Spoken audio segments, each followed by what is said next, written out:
Sometimes we forget why we're here. It's easy to fall off track. These help us remember. These battle scars don't look like they're fading, don't look like they're ever gone away. They ain't never gonna change. These battles. Growing up, I had a dream, something no one else could see. Tell me what it means when your faith is falling beneath your knees and you can't breathe. Everything you see reminds you of what you're not or something you won't be. You gotta take what you're given, that's how we live it. Don't be mad at the system, it's simply how we've existed. I hear a lot of people talking like they politicians and choose to be an accountant because it's safe in a business. Not because they wanna do it, just because they heard it pays. And who the fuck wants to be poor knowing that's how we've been raised? Society is getting heavy, I can feel the weight. The pressure of success is like 100 million pounds of shame. And that's the reason I'm staying up late, trying to find a way to escape the stereotypes. This day and age is making me feel like the only way I'll be happy is getting signed to a label and making money through rapping. I want to share my emotion because this world is attacking the very principle of life that lets the people be happy. If you don't have a reason to breathe, why even live? These battle scars are impressions of everything that it is. Don't look like they're fading, don't look like they're ever gone away. They ain't never gonna change. These battles don't look like they're fading, don't look like they're ever gone away. They ain't never gonna change. These battles. If I had a voice that reached 100 million people, I'd tell them there's a reason that we're all created equal. Cause some decide to be great and some decide a sequel to an average person's life is simply what they want to be. So you make your decision, all I know is what I'm given. Won't define the life I lead or the way I dwell in existence. I've seen a greater image on the walls of where I'm living, and the words twisted and scripted remind me of something written. Faith is a gift that is given down to the people. If one believes it, one receives it. It's given if it is needed. Don't ever think you're trapped in a life that you never wanted. Your options are infinite, that's some mathematical logic. I'm not saying I'm a prophet, I'm speaking for what it's worth. These lyrics define my prayers and these battle scars on my church. Not saying I'm a prophet, I'm speaking for what it's worth. These lyrics define my prayers, these battle scars on my church. Don't look like they're fading, don't look like they're ever gone away. They ain't never gonna change. These battles don't look like they're fading, don't look like they're ever gone away. They ain't never gonna change. These battles.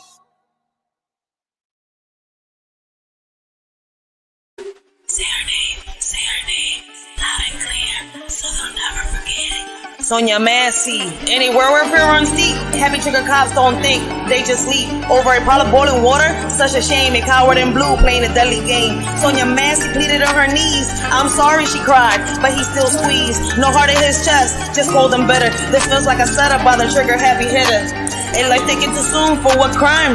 Just a pot of water bubbling over time. No chance to explain or make it right. In the blink of an eye, plunged into eternal night.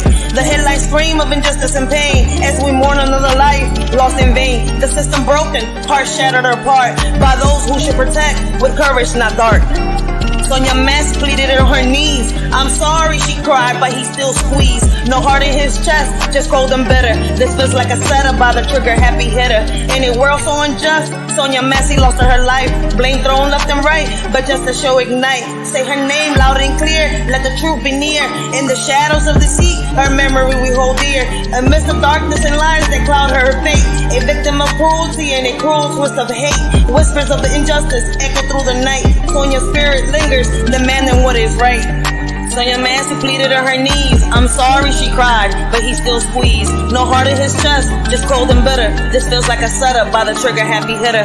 In the shadows of the night, Sonya stood tall. I rebuke you, in the name of Jesus, she called. The officer's eyes filled with venomous spite as he dared her. And I rebuke you in the dim moonlight. Sonya pleaded for mercy on bended knees. I'm sorry, she whispered, her voice filled with plea. But the officer's words cut through like a knife. A crazy bitch, she spat with hatred and strife. With courage in her heart, Sonya spoke clear and bold. Her name echoed loud as the story unfolds. Sonya Massey pleaded on her knees. I'm sorry, she cried, but he still squeezed. No heart in his chest, just cold and bitter. This feels like a setup by the heavy trigger hitter. In the darkness of despair, a cry for help was in the air. Sonya Massey, just 36, her mental health in need of fix. But a heartless cop's cool hand ended her life without a care. Say her name loud and clear, let it echo far and near. Justice must be served, for Sonya's unfairly taken. May her story be a beacon, shining light on lives forsaken. Sonya Massey pleaded on her knees. I'm sorry, she cried, but he still squeezed. No heart in his chest, just cold and bitter. Defense like a setup by the happy trigger hitter. We lift our voices high to honor Sonya's name in the sky. Let it hover over their heads as a reminder of the cost of neglecting those in need and the lives that have been lost.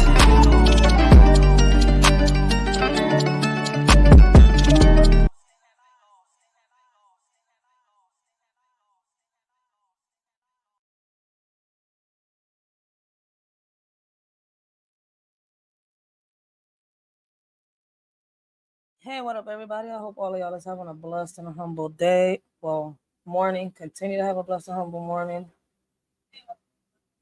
All right, I had to make this a part 3. My live got interrupted the other day. I do apologize for that. Like, shit be crazy, man. So we was talking about Sonya Massey the other day, yo. Blessings, Empress. Blessings, how you doing? Blessings, Bama Flex T. How y'all doing? Yo, 12:47 a.m. in Philly. It's Tuesday morning. Ugh. Man, my condolences go out to Sonya Massey's family, y'all. Let's talk about it, yo. That Tito got me up. She on that tequila. Ah, shit. Arriba, arriba, arriba. On the Empress show. But I apologize to all those, right? My live did get interrupted yesterday. A lot went down. Right in the middle of my live. You know, some shit went down outside. I had to go, check on my son. It was squad deep in this joint with freaking cops. It's another day in Philadelphia. When I tell you there isn't a block in any hood, in any community where shit don't pop off and it gets squad deep, and there's always kids involved. Always, yo. Like, hey, this is the hood. Welcome to Philly. So let's get this joint started. Your alarm set off at 5 a.m. Damn. Man, listen, I just woke back up. Not like around an hour ago, maybe an hour and a half ago. So shit, man, I'm about to do this. Listen, man.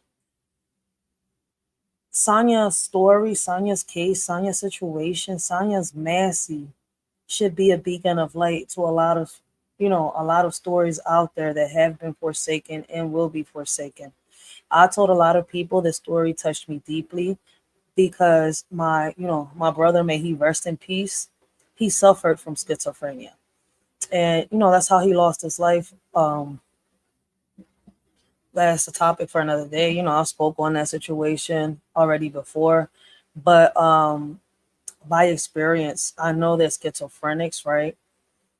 Somebody with schizophrenia, when they're threatened or they fear for their life, they will attack. Sonya Massey, like when you look at the video, there was no reason for that officer. Like that was just real unjust. Like, you got so many people out here saying that officer was in the right. And to me, like, it's not. If y'all go look at part 1 of this live, right? I broke it down. I even slowed down the video, and I showed another content creator, that slowed the video down too. You see Sonya Massey, while this man is telling her to drop the pot of hot water. There's no pot of hot water in her hand. She drops down, pleading for mercy. She said, I'm sorry.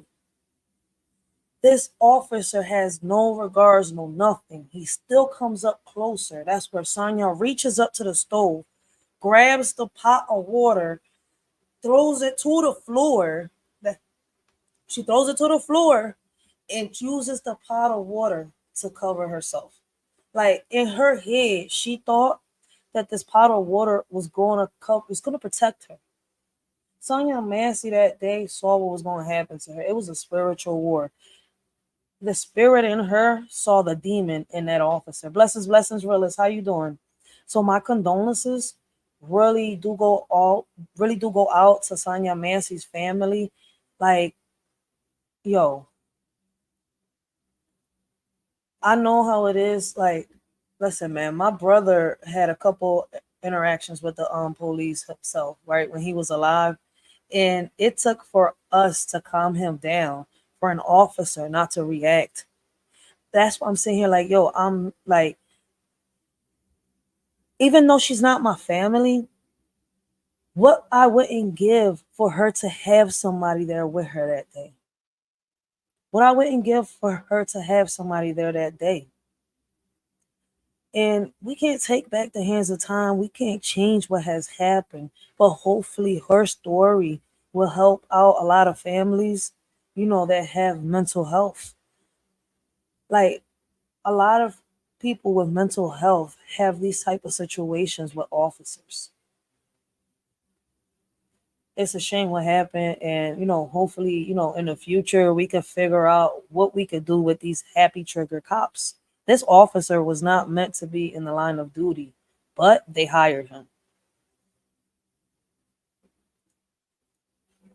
So we left off with Sonya Massey's brother speaking, right? Y'all go look at part 1 and part 2. Y'all will see where I'm coming from. Y'all will see why I say the things that I say. Shout out to all those that have been rocking out with a shorty, that has rocked out with a shorty. Man, those that are commenting on the video and help a shorty figure this story out. Regardless, at the end of the day, like I tell a lot of people, I feel as though that Isabel Butterfield and Sonya Massey got into some type of altercation in the hospital that Sonya Massey was in, or Sonya Massey saw something go down between Officer Grayson and Officer Grayson's wife, which is Isabel Butterfield. So for those of y'all that don't know what's going on, because there is a lot of people that are just catching up. You would think that everybody knows about the story, but the way it went down and the way they was trying to cover it up, a lot of people are still just finding out about Sonya Massey, believe it or not. So let's get this Jones started. I got a couple videos to show y'all, and let us shorty know what y'all think. I'm gonna drop the link in a little bit. I just don't want what happened the last time to happen again. Like like let me show y'all the videos, and then people can start coming up. So I'm learning with this little link thing, but let's get started, y'all.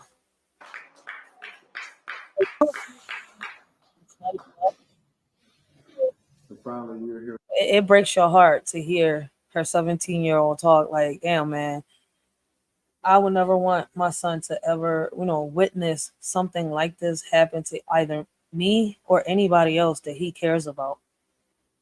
From Malachi. He didn't witness it. He got to see the videos and the stories and everything else. Like, either way you look at it. He explained to us what they told him, you see, was defined as an autopsy. So, Malachi, if you would share what you from your heart. Okay. Well, that they told me that my mom, she got shot in her eye and it came out her neck or whatever. And I don't know, like, I haven't been able to sleep for real. The only time I really feel comfortable sleeping is when I'm like just on the floor. I can't even sleep in my bed. Like, I don't know. Like, this is just, I really don't have words. Like I've been said, I don't have words for real for this. But the first night I don't go to my mother's house, this happens. How? Why? And I wonder if I was there, if he would have did anything to me. I don't know. For real. That's all I can say. She lives with her father. I live with my father. And I will say this, up until just a few weeks, Malachi and Summer were staying with their mother.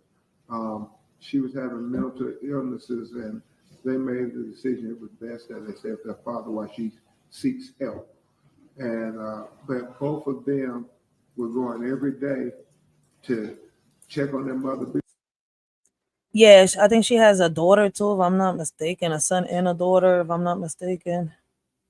with their mother. And the first time I talked to Malachi, he was so distraught because he said, because I was working, this was the first day I didn't get to her, and this happens. And then the only other thing, Malachi, you may want to tell them is you think law enforcement came there earlier that day. Okay, it was an incident that happened earlier that day, and I talked to two officers or whatever, and I believe that it's the same officer that shot my mother. I talked to his partner first, then the second officer. I'm gonna pause it right there. See, now y'all see why I keep saying there. Listen, man, this officer knew Sonya Massey well. She knew. I mean, he knew her well. Like, it wasn't your first encounter with her. It wasn't your first time seeing her.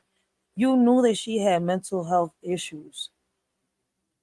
So why react the way that he reacted? Was it a hate crime? That she knows something about him that he didn't want to get out, or about his wife? Because once again, this seems to lead back towards whatever happened in the hospital before she got discharged. Y'all keep hearing about the hospital band. Something happened in that hospital. And, when the case unfolds all the way, we will find out what really happened. That's the one that I think the one that did that. I talked to them, and they told me that because she was driving herself to the hospital or something. She wasn't even at the house when this was going on, but she was driving herself to the hospital. They told me that they were going to go there to help her, and then this happens. Yeah. So she was seeking help because she was trying to get help. And it's like Mr. Wilburn said, she was trying to get help. She needed a helping hand, not a bullet to the face. That's right. She just needed those officers to extend an ounce of humanity, not to kill her. And like we said, mental illness is real. You all may have family members who are struggling with their mental health. They deserve compassion and consideration, not excessive, unjustified force like we saw in that video. So we continue to try to say that Sonya Massey, life matters. She did. Man, when you hear Malachi talk about what kind of mother she was, how she worked overtime to help him get a car and everything so he can get a job, how she talked to him about balancing budgets and about the Bible and about trying to work and be responsible. I mean, she was doing her best to be a person who helped people in the world, especially her children. She did. It seemed like, regardless of her mental health, she wanted to be there for her kids. You know that there's a lot of people with schizophrenia that have a hard time trying to get their, self together for themselves, for their kids, for their loved ones. Sonya Massey seemed like she was really trying to get herself together. It just messes with my head to know that, like, yo, her mother was trying to get her help that day. She requested that they send non-combative officers.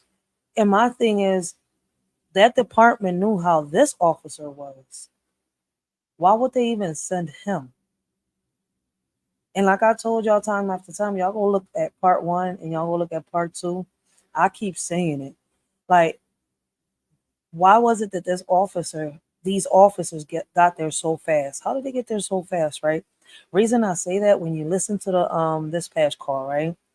The dispatch calls them and tells them when they get done at the scene that they're in to let them know so that they could go to this scene, right? To the Sonya Massey situation. But these officers were already there, allegedly en route, and they got there in less than 10 minutes. Less than 10 minutes. like y'all got to look at the timeline of everything, yo. It feels like it was premeditated murder. Like this officer was already planning to do this to Sonya Massey. Not deserve this. She did not deserve this. So, Malachi, if you got anything else you want to say, okay. Thank you so much, Malachi. We will try to take some of your questions if you have any. So, I'm sorry, Malachi was describing earlier on July 5th that there was a response that the same officers. That he said he believes it was the same officers. That's why he believes they knew she had was struggling with her mental health. And she had driven herself to the hospital for treatment. She had sought consultation. Yes. She had not been in an inpatient program. She was seeking help. And you know what's crazy? A lot of people don't seek help. It's like when a lot of patients, a lot of people with schizophrenia when someone you love has schizophrenia, right? And they get into one of them episodes. Sometimes one of them episodes, they can't come out of. And once they're a certain age, once they the age of 21, like here in Philadelphia, I don't know how it is in y'all state, right? The decision is theirs. You can't force them unless you can get a judge to put in the order to force them to go into some type of psychiatric help. But this lady voluntarily was doing it. And you could tell she was doing it for her and for her kids and for the people that she cared about and those that loved her. Like, yo, these officers, this officer, because they're saying that the other one is innocent, but me personally, I don't know. I'm a little confused with the officer. I'm gonna be very honest with the second officer. Did he have parts, or did he just find out when he was getting there? You see where I'm coming from? Like on that one, I am kind of confused.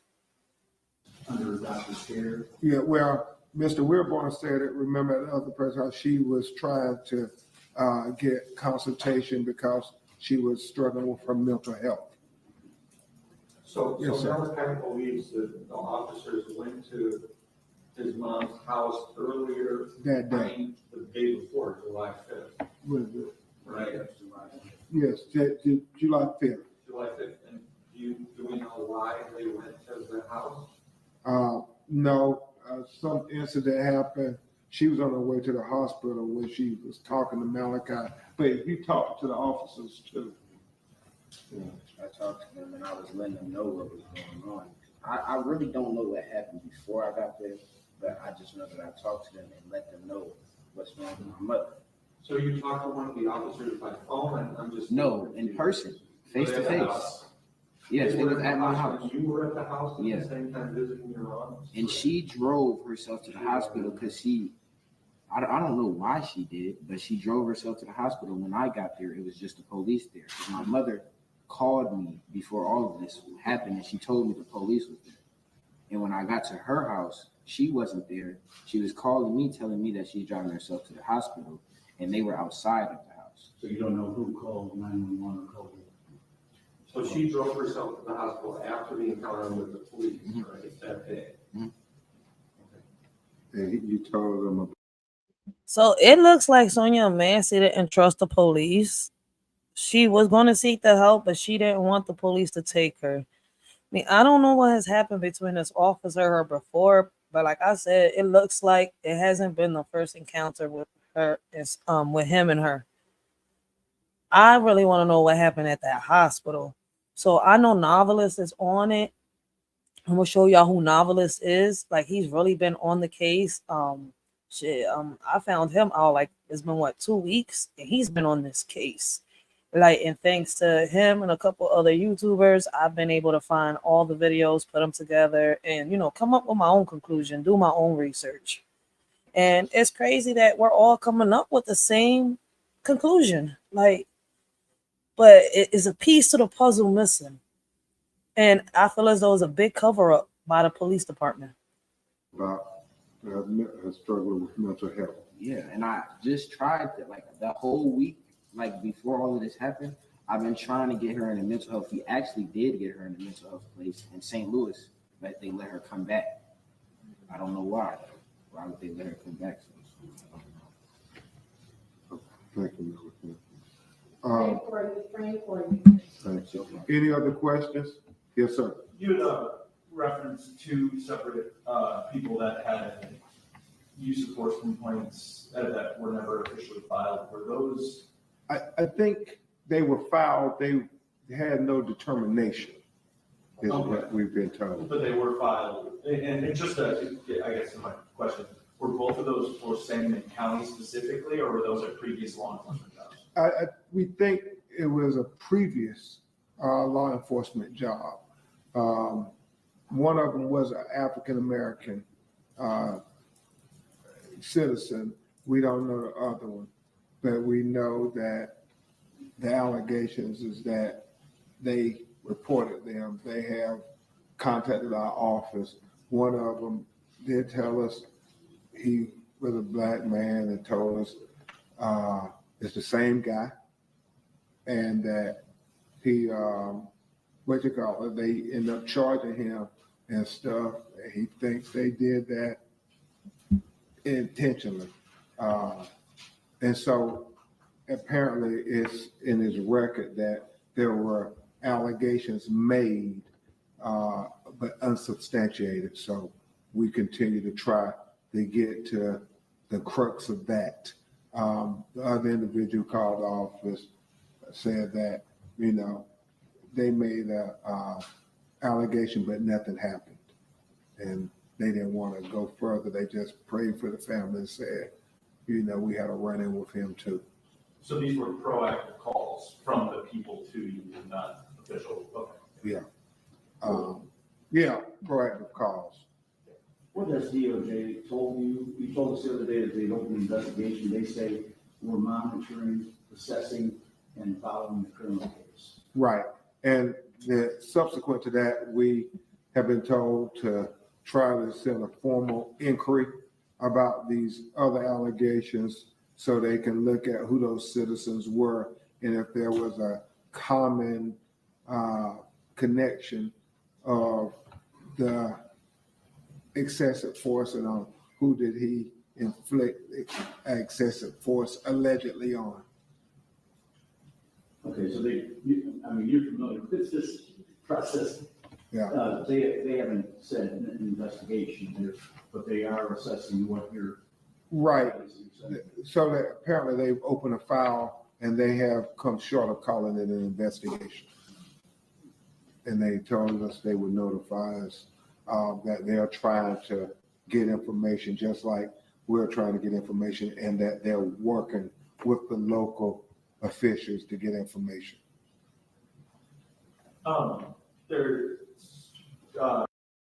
So my question is, I know he's being charged. Is he behind bars? Like is he arrested officially? So that is my biggest question, because I know that his wife's father was fighting for them to release him. They're saying they're not going to release him, but shit, I don't trust the police department. Like, if his wife's father had that much word for him to get hired with the background that he has,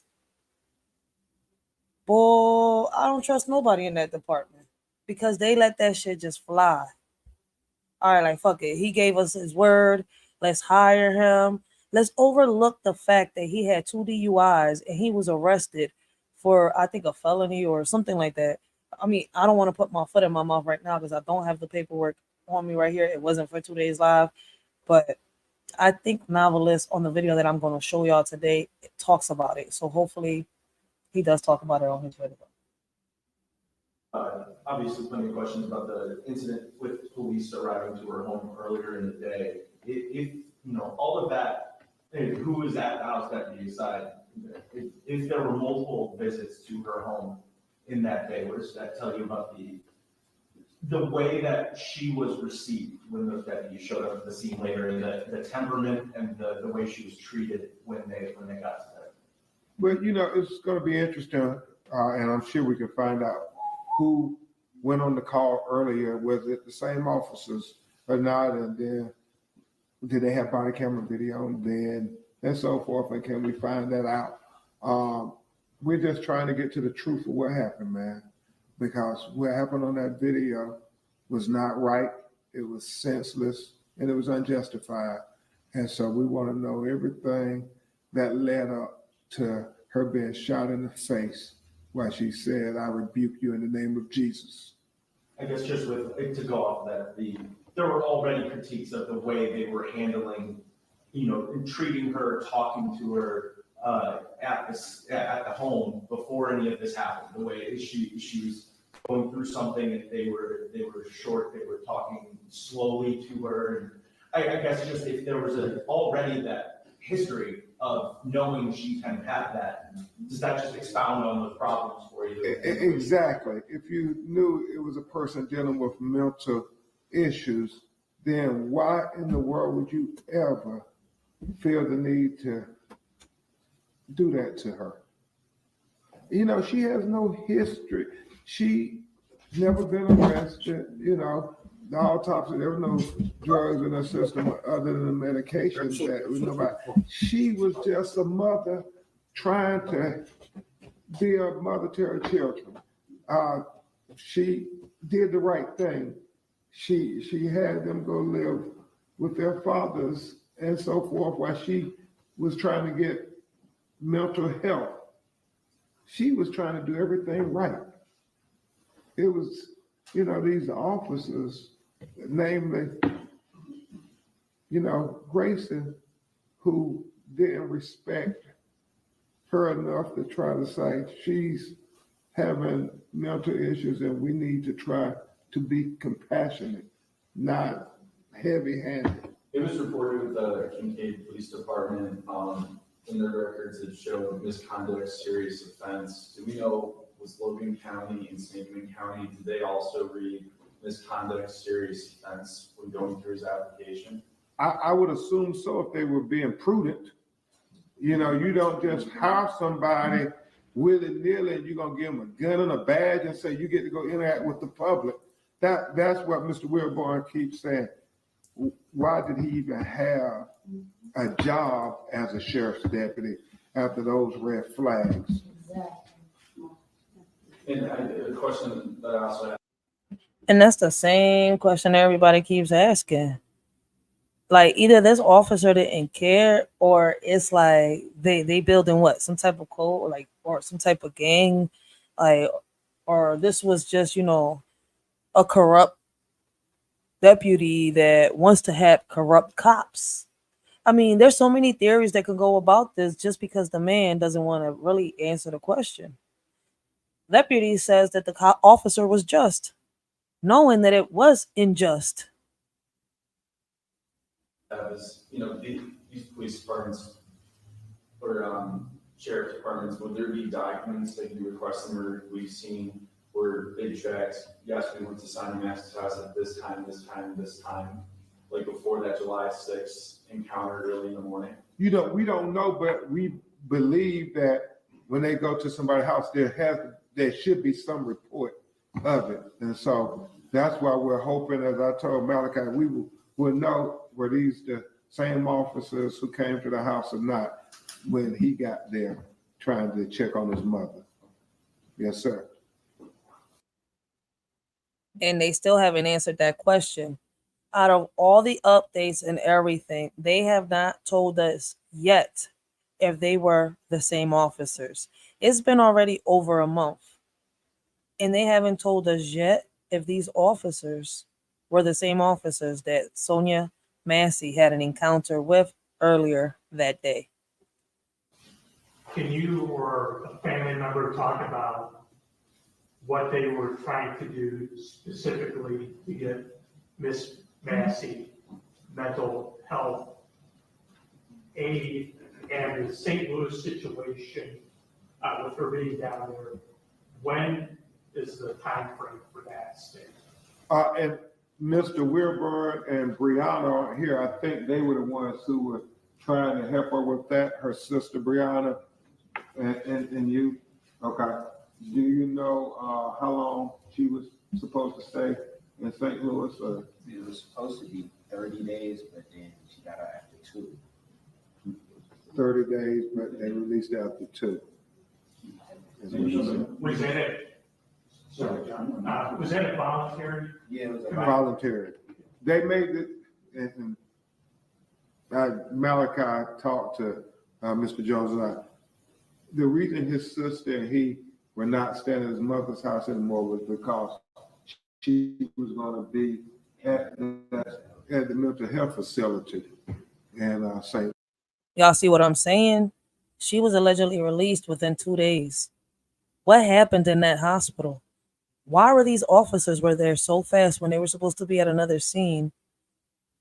They was already en route when dispatch called. How did y'all know? Was y'all the ones in the yard, lurking and stuff? Because she made the call thinking that there was prowlers in her yard. That's why I said something's off in the story. Louis. And yes. You know the name of the facility? It's Grand Prairie or something? Or I don't know.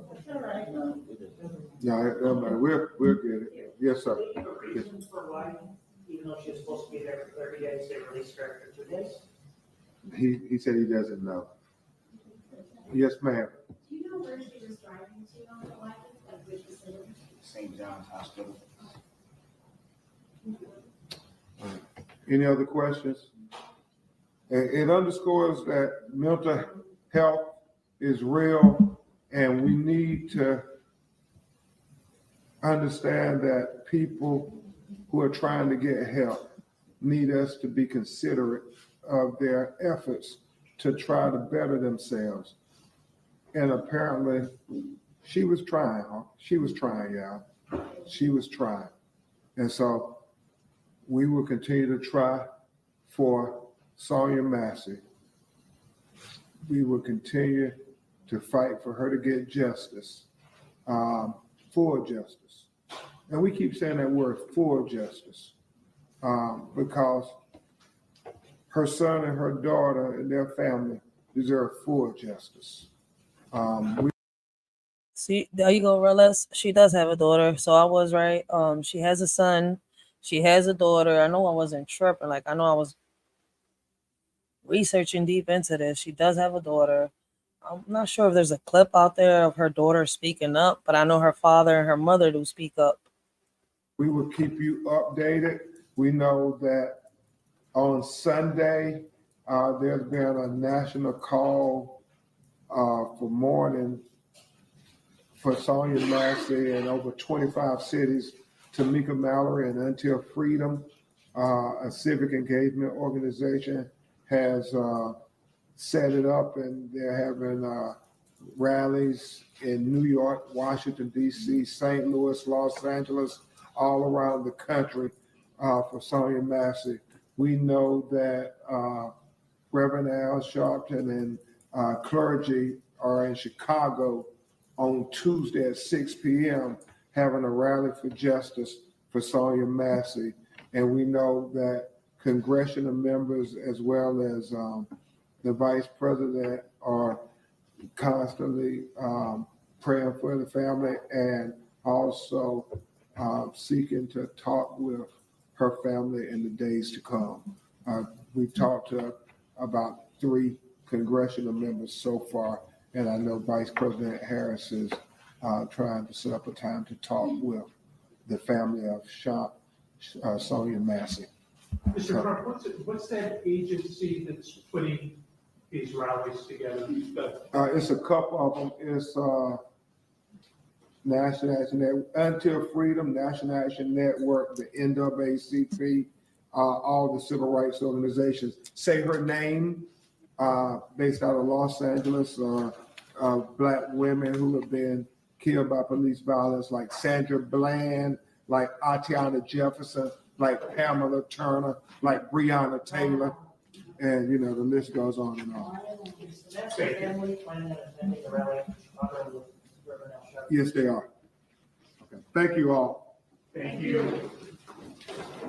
And you can get You can get all tops and press at bigfront.com. If you ain't got it from State of Shirley John, their house here. Oh, they can take a few minutes. We can leave it for a few minutes.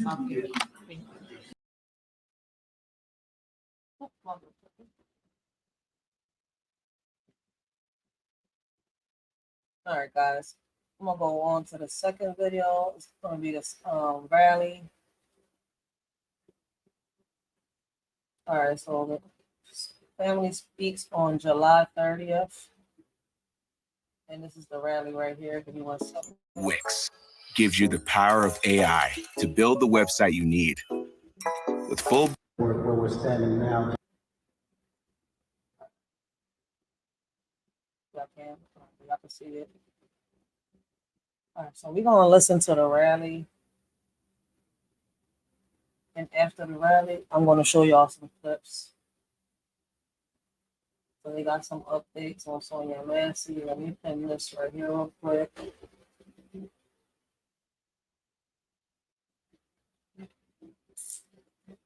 All right, so these are open panels. You're more than welcome to come up, talk with a shorty, give your opinions. Hey, listen, man, we're not here to judge. We're not here to bring nobody down.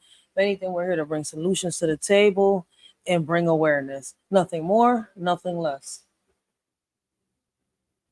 There's 23 blocks from where the Democratic National Convention will meet in just a few days. So this issue of police reform, protecting the citizens from rogue cops, need to be front and center. This is the neighborhood also that Fred Hampton organized in, Dr. King organized in 1966. This is the sanctuary where we had to deliver the eulogy for Tony LaGreer and Betty Jones.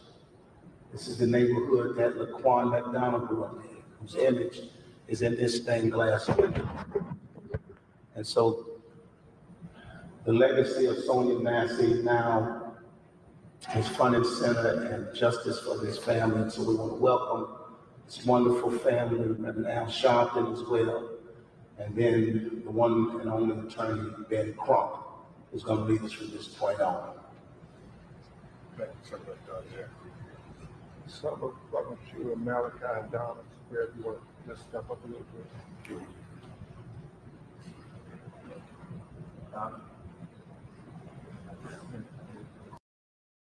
Okay, so the bull in gray or silver. I'm not sure if that's silver. I think that's silver on him, or gray. I'm not sure what color his suit is. It's either silver or gray. I didn't know he was the senator this whole time. I thought he was like the lawyer. He was the senator. Oh, all right. Justice for Sonya Massey. Justice for Sonya Massey. Justice for Sonya Massey.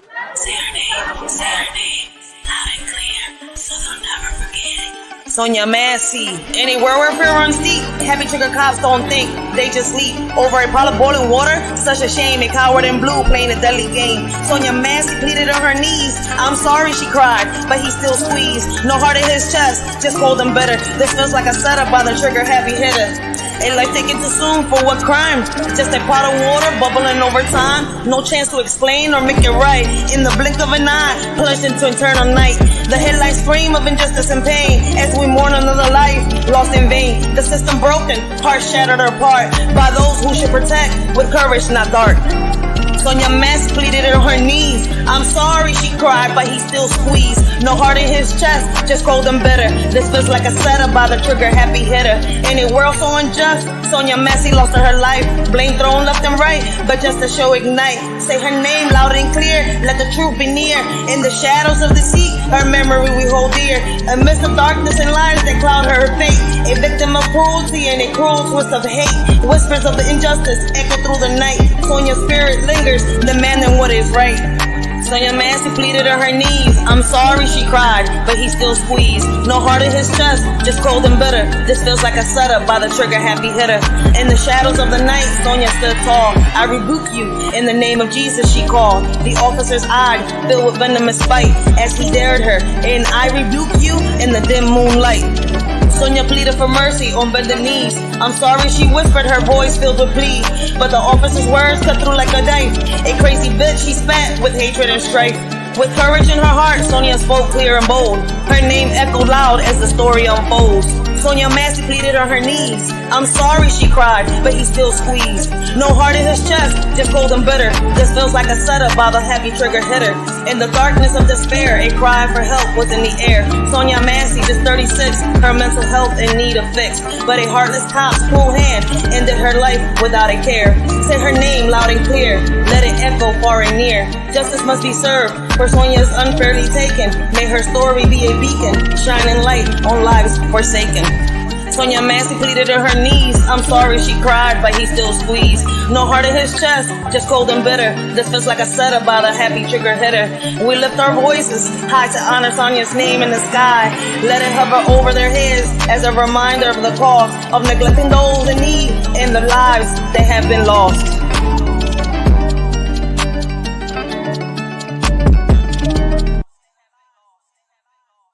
I'm Attorney Ben Crump, along with Attorney Paul Breaky and Attorney Natalie Jackson and Attorney Jennifer Hightower. We have the honor of representing the family of Sonya Massey. Present here with us is her mother, Miss Donna Massey, who is still in disbelief that the police officer killed her daughter in her own home. Also present with us is her 17-year-old son, Malachi Massey, who was the first person notified by the hospital that his mother had been shot in the face. And they never told him or anybody else in their family who shot their mother in her face. Also present with us. That's true. They never told her who shot. They never told him who shot her in the face. What these officers did was they told them that she was shot by the prowler. Then they try to say that it was self-inflicted until the video surfaced and people started seeing the truth for what it is. The family is fighting for justice, for the truth to be out. It feels like this is a department of police officers that are corrupt, because 2 months prior to that, Sonya Massey's 4-year-old cousin got shot down by another officer. Why? Because he decided to make a rational decision, and I'm trying to figure out, how was you going to save this 4-year-old child by shooting him to kill the perpetrator, who was holding this 4-year-old child at knife point? And they rarely are speaking on that. I mean, I shout out to the YouTubers that are speaking on it, but a lot of people is barely speaking on that situation. And their parents are still seeking justice for Terrell Miller. So my condolences go out to Sonya Massey's family, to Terrell Miller's family that lost their lives at the hands of trigger-happy cops.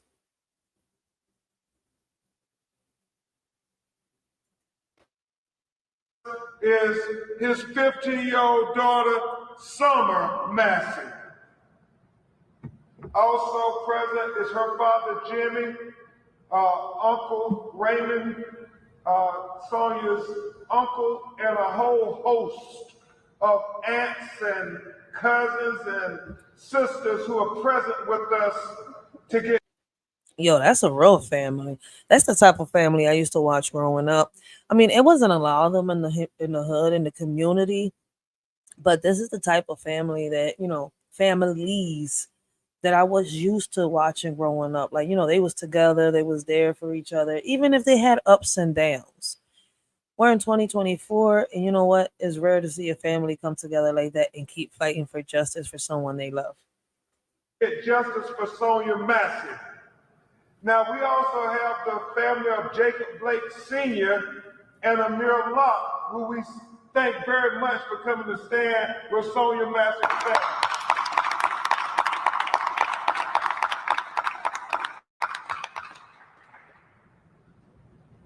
And we have a special guest, my mentor, our civil rights leader, who didn't think it robbery to come from being with President Biden to get here to Chicago to be with the family of Sonya Massey, just like he was with so many other families, whether that's Trayvon Martin or Michael Brown in Ferguson. Roland Martin is coming up on 10 years since Michael Brown was killed in Ferguson. Hands up, don't shoot. And Ahmaud Arbery, Breonna Taylor, George Floyd, Tyree Nichols, and so many others. And that is none other than the National Action Network CEO and founder, Reverend Al Sharpton. And before Reverend Al speaks to you, I want to acknowledge the reason we called this press conference, Reverend Al, was because we got so many inquiries, Attorney Jackson and I, after the police union filed a grievance on behalf of Deputy Sean Grayson, who killed Sonya Massey, saying that he was terminated without cause and that he should be. That officer, should be terminated. I mean, that deputy, what was it?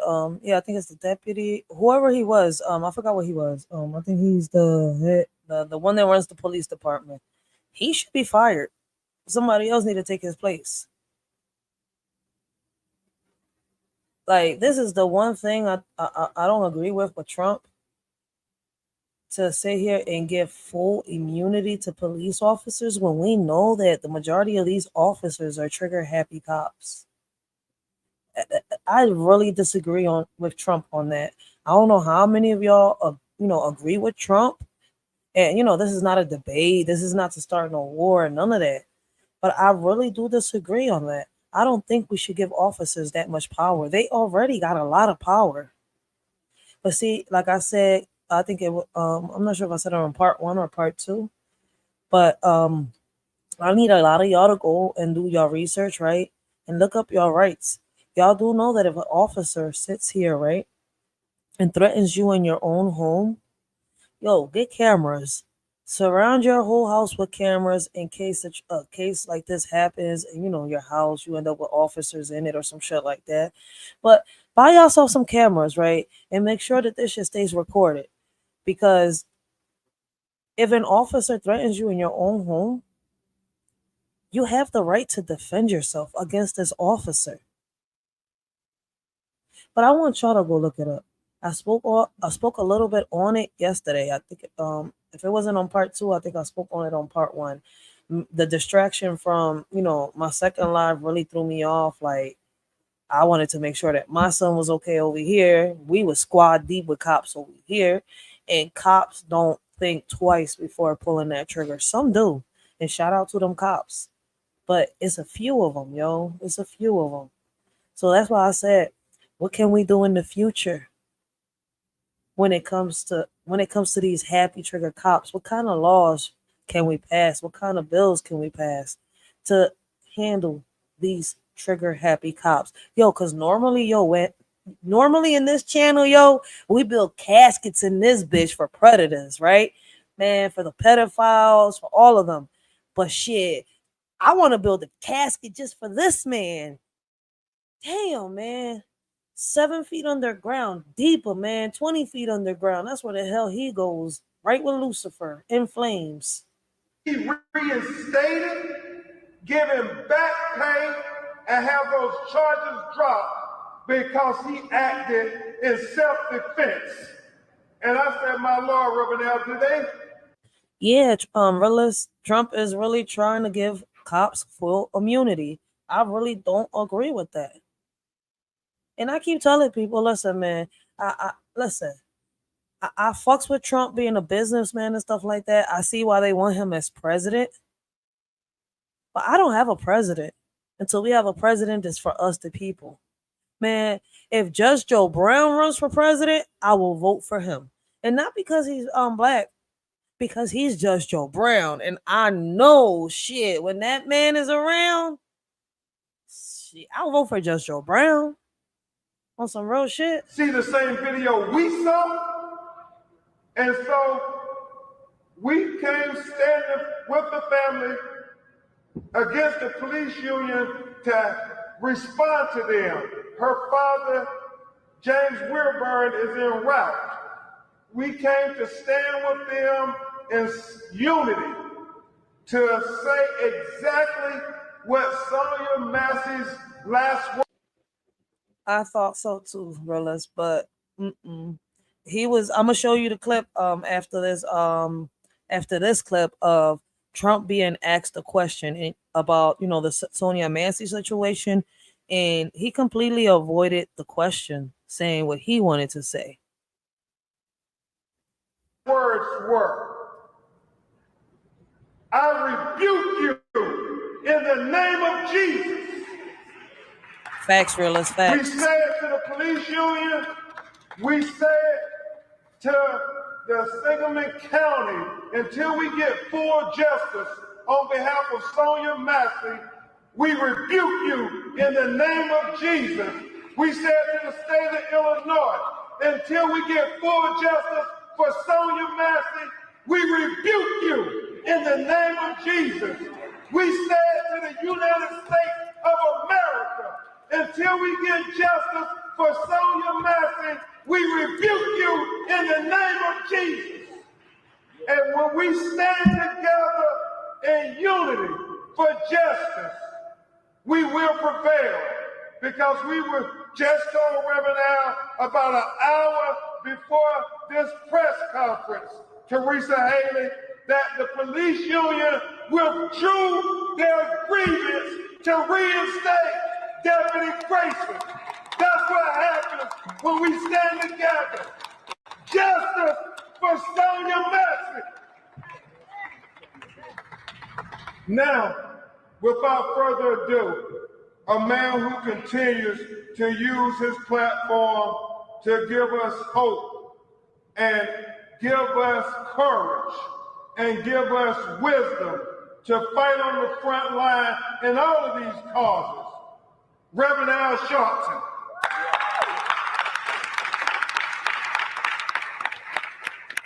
Wait, is he a reverend or is he a senator?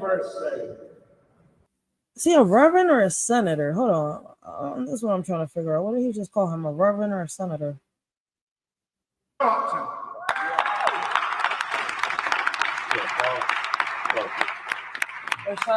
He's a senator or Let me first say that when I heard and saw the video, okay, he a reverend.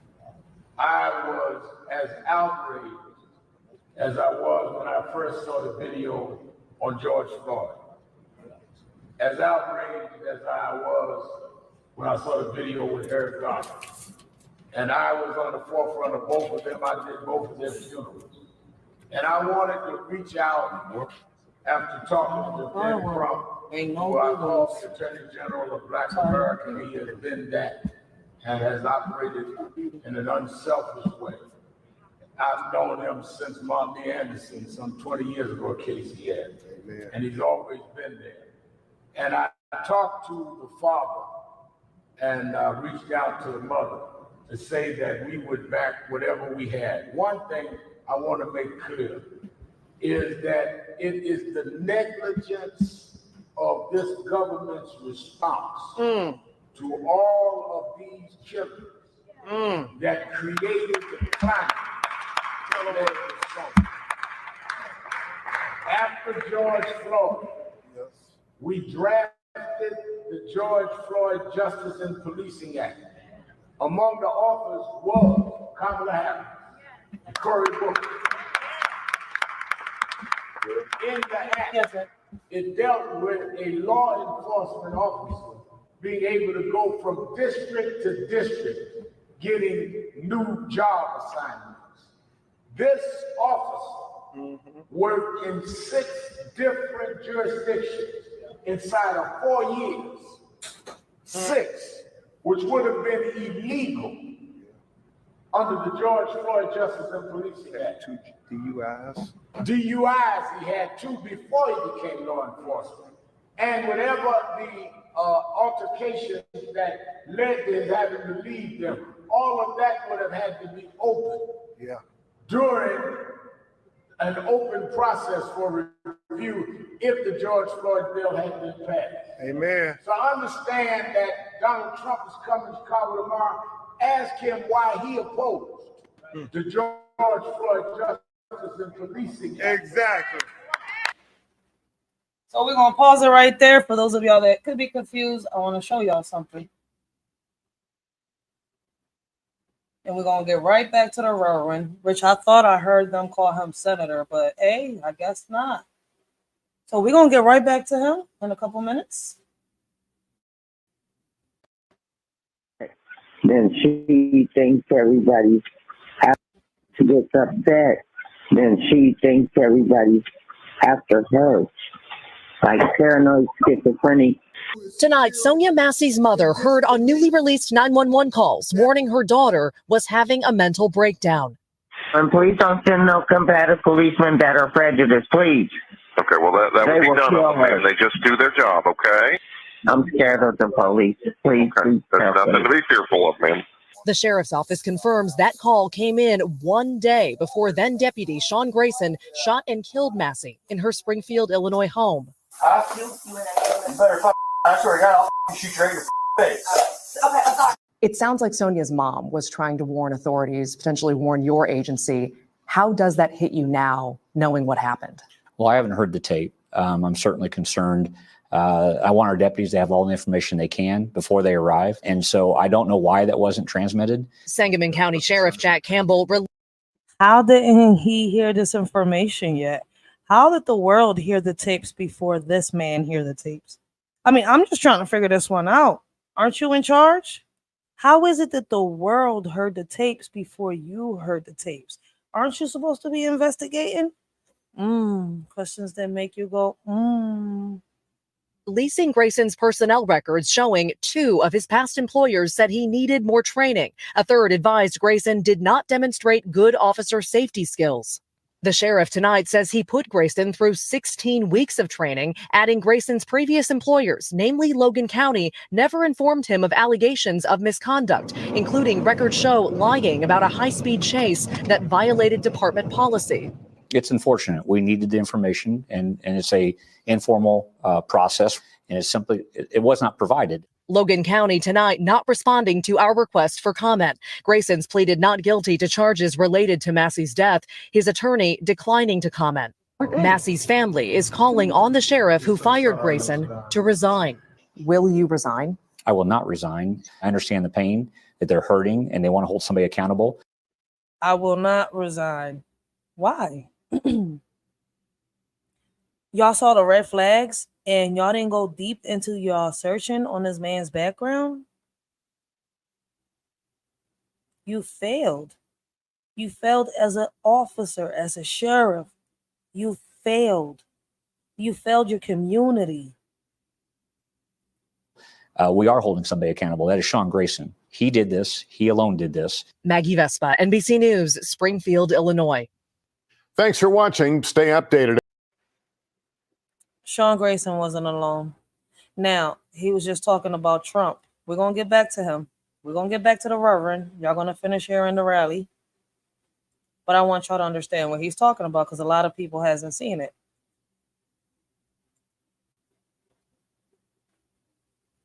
So for those of y'all that haven't seen it, this is what the Reverend was talking about.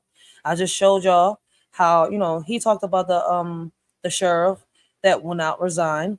and he talked about Trump, and he's going to continue, I think, probably to say some more stuff about Trump when we get back to the video. But this is what he was talking about when it comes to Trump. So Sonya Massey, someone from Illinois, an unarmed Black woman, was shot the other day in her home by a deputy sheriff. The deputy has since been charged with murder. You've said police would get immunity from prosecution if you win. Why should someone like that officer have immunity, in your opinion? Immunity? Immunity. I don't know the exact case, but I saw something, and it didn't look good to me. It didn't look good to me. Are you talking with the water, right? Yeah, well, police unions are not backing this person either. Okay. But again, they're going to be charging the officer? I guess they're charging the officer. So why should he receive immunity? Well, he might not. I mean, it depends. It depends on what happens. I'm talking about people that are much different cases than that. We need people to protect ourselves. And by the way, in Chicago, as an example, a few weeks ago, July 4th weekend, they had 100. Pete, he's avoiding direct question about Sonya Massey. He isn't answering the question, and he will not answer the question. I want y'all, let a shorty know. Do y'all notice that he doesn't answer the question? I mean, he'll answer anything else, but why not about the immunity on the police department when it comes to the Sonya Massey? 117 shootings and 17 deaths. Nobody wants that. Nobody wants that. We need to have our police officers have the respect and dignity back. In this particular case, I saw something that didn't look good to me. I didn't like it. I didn't like it at all. So he didn't like it. He didn't like it at all. That's all Trump is saying. I didn't like it. I didn't like it at all. Okay. What are we going to do about the police immunity? Are you going to still be down with that? After what just happened to Sonya Massey, do you believe that officers still need full immunity after the protection they got? Because trust me, police officers got some type of protection. And listen, I learned that shit the hard way when this judge threw that shit in my face about the teachers having the same rights, right, as police officers got, as judges got, and as lawyers. When she threw that shit in my face, and I looked at her like, oh, because y'all got those rights, my son doesn't have a right to defend himself against a teacher. But lady, she put her hands on my child. You see what I'm saying? You see? I'm just trying to put an example. So you plan on giving all these officers that already are protected full immunity, huh?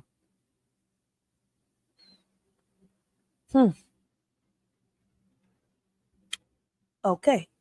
Can you get a little more specific back to the immunity question?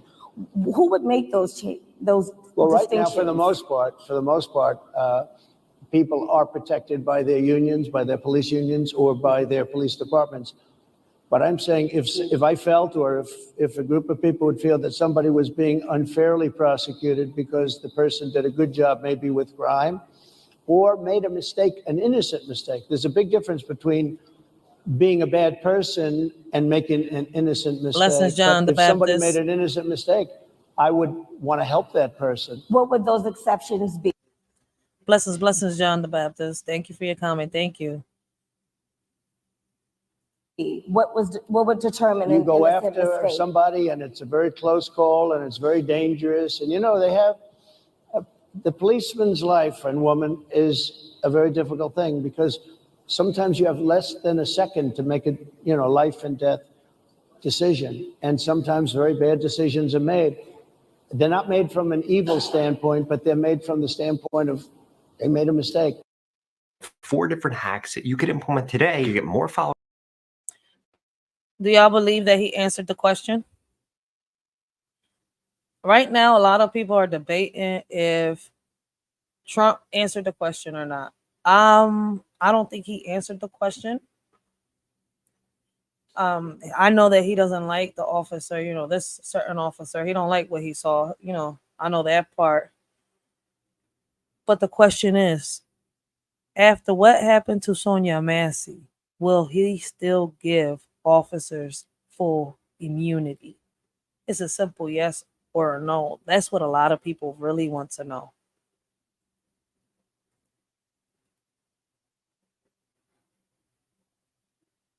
let me see, where was I? Right here. So let's get back to the Reverend and let's listen to what he got to say. It's an open panel, guys. If y'all wish to come up and talk to a shorty, y'all more than welcome. Yeah, that's a question. And ask him whether or not he will appeal for justice for this mother and this young man and this young woman who grows up as the victims of an officer that should have never been on that post. Never. Yes, we want to see the officer prosecuted, but we also want to see the laws change. And I'm glad the governor of Illinois met with the family, but we need an Illinois law made out in her name. Yeah. We need to name it after her. I don't think we should be talking to the president if we want to make the laws and stuff like that. I think we should be talking to the senators, the governors, and stuff like that. I don't know. Y'all let me know in the chat what y'all think. But to me, I don't think the president is going to be the one making that law. To make the law, the changes, these laws or a bill towards these officers, we're going to have to go towards the senators, the mayor, the governor, them. To make a change, a difference, yeah, it's them. They're the ones that, we have to go towards the legislators, not the president. The president takes care of the country. The senator, the mayor, the governor, they're the ones that put them laws into, they write down these laws that have to do with our communities, the officers. The president just says, yes, I approve. No, I don't approve.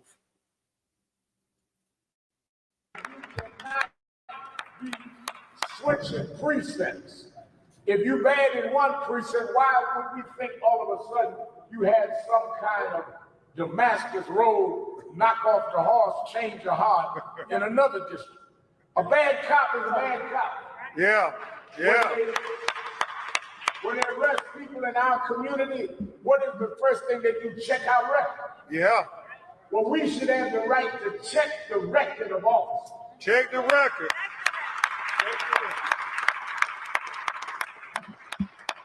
Secondly, the fact that these people can try in any way think about putting a grievance to keep him working shows you the epitome of an insult and the lack of value on human life. And that is what we are not going to tolerate. Amen. And that's why all of us are rallying around this family tonight. Thirdly, I've said to the mother that we are going to look out for these two children. Yeah. This young lady and this young man will have to grow up long after these cameras are gone, long after people are gone. Who's going to look out for them?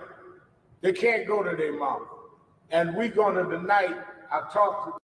It's not just that. Everything that they just went through, that shit is traumatizing. To have to watch the video of your own mother get shot down by a cop over a pot of boiling water.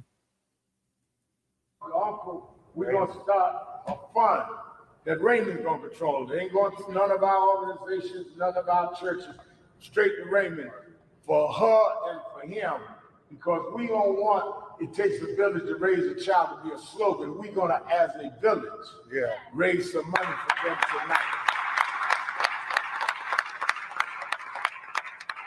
And I want to thank Reverend Hatch for opening up this church as he has so many times. And of course, Brother Reverend Ira Acton and Brother David Sherry and all of them, their affiliates in National Action Network, our National Field Director, the best tune out, Northeast Regional Director, Reverend Stephanie Bartley. We're here for the long run. We are still supporting families that I fought for and marched for 30 years ago. So this is not about getting some press. I got my own show. I don't need to be somewhere for press. But this could be my daughter.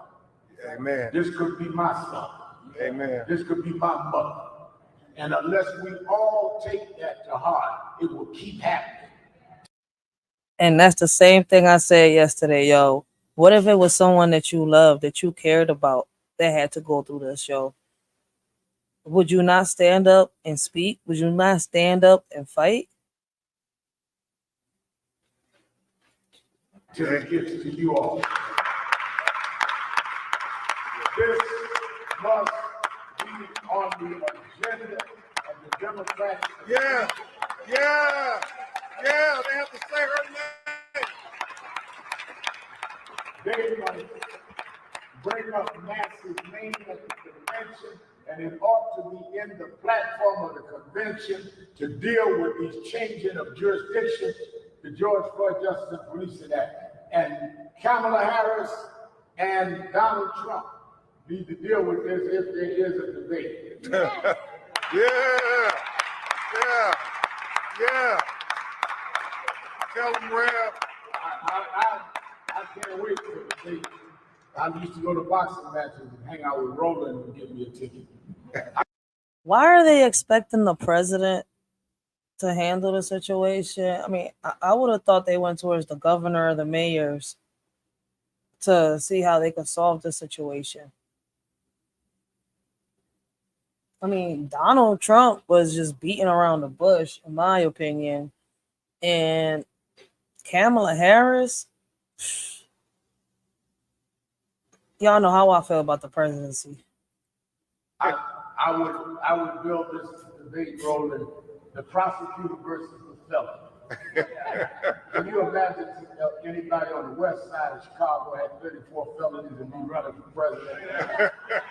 I mean, this is so real. But we need to raise this issue of Miss Massey all over this country. I was yesterday when with the president down dealt with the Civil Rights Act of '64. And I mentioned it to him. He came in the conference room on Air Force One. And I said to him, I'm going to Chicago tomorrow because this is what I do. I wasn't born on Air Force One. Fighting got me where they invite me places. I don't get amnesia while I'm there. That's why I'm here with them. And that's why I told him what happened to her. And I'm telling everybody running for office, I want to know what you're going to do about the shooting of people like Massey. You ain't got to go back now to George Floyd. What about this? Yeah. Woman in her own home. And they said, well, she had some mental issues. Well, she did what he told her. Yes, she did. With the hot water. Yeah. She called on God, said, I rebuke you in the name of Jesus. So, if she had issues, then what was his issue? Yeah.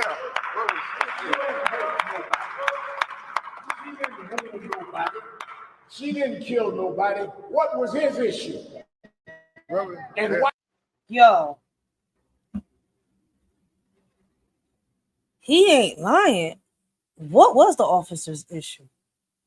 Because if you go back and look at the video, he was telling her to put a pot of water down that she did not have in her hands. It was already on the stove. When he pulled his pistol out, she put her hands up, said, I'm sorry, got to the ground. But he kept telling her to put the pot of water down. What pot? What was he seeing? What was he hallucinating? But she was asking for help. But instead, her life got taken by the hands of this cruel officer that had no heart in his chest. No heart. Nothing but bitterness. You know, right? When you got schizophrenia, you go through that phase where you hallucinate, you see things, you hear things. She was calling for help.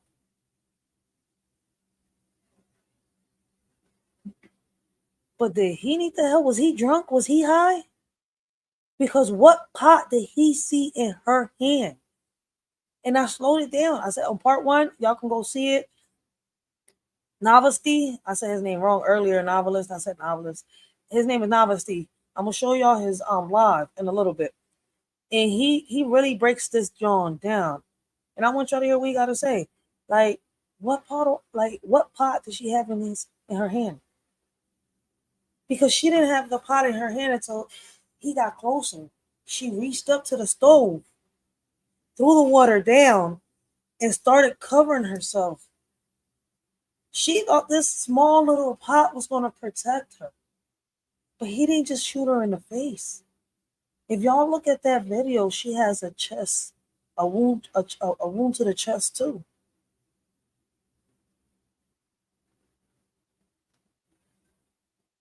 This officer should be put down like a dog. Like a dog gets put down for having rabies and biting somebody.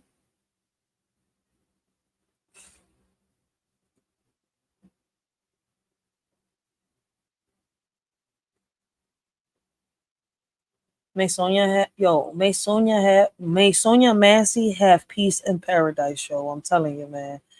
Because what I really want to say, I can't say here on YouTube. But this officer, man, he don't deserve 20 years behind bars. He should get life in prison. Why was he on the force when 5 other forces had to leave? What is wrong with the system? They always want to ask about what was wrong with the victim. They never ask what's wrong with the system that empowers and arms people that ought not be armed. Amen. Amen, Rev. And we're not going to be quiet on this. And this is something that we got to fight. I have never in my life, and I've been in this for decades, seen a woman in her house. She called. Talking about she thought an intruder was there. How do you end up over some hot water? And he began making up his alibi while the tape was still running. Yeah. Thank God that we got the camera stuff. Amen. Amen. But why y'all concerned right now? They've already charged them and busted them. They did the same with Laquan McDonald. Look what happened. Yes, they did. Don't have a funny way of getting the justice in Illinois. Tell them, In Illinois and a lot of places, yo, this is worldwide. I think this happens in a lot of states, a lot of cities. I know personally here in Philadelphia, I ask myself the question: how in the world do y'all arrest the victim and let the perpetrator go? I've asked that 1,000 times because I've seen it myself. How is it that this person is calling for help, but they're in handcuffs, detained, waiting to get bailed out? In my head, that makes no sense. That's why people don't want to call the police, because they're too fast either to pull the trigger or to sit here and lock you up. No questions asked. But if I'm calling you for help, how do I end up being shot down? How do I end up being arrested? I'm sitting here like, damn, like what's the point of calling the cops for help if the ones that are calling for help are the ones being hurt or put away and the perpetrator is just walking? But maybe I'm wrong. Maybe I'm tripping on that question. And help y'all understand that people that are killed need to be treated the same and equally. If that was the other way around, where a civilian had done that to a policeman, they would face justice. This policeman needs to face justice, and we need to have new laws in this country to prohibit cops like this. All right, yes, we do. Let's hear from the family before. What type of laws do y'all think that the senator, the governor, the mayor should put in place? I mean, because I know that the president approves it, but the ones that write it are the ones within our own communities. So what type of laws do y'all think in the future should be put in place? Because in reality, it's we the people that go up to the mayors, the senators, and the governors and all of them to sit here and tell them, like, look, listen, we think this should be, done. This should be done. This should be taken care of. This is what we need amongst our community. I go to these meetings a lot. I'm not just asking to ask.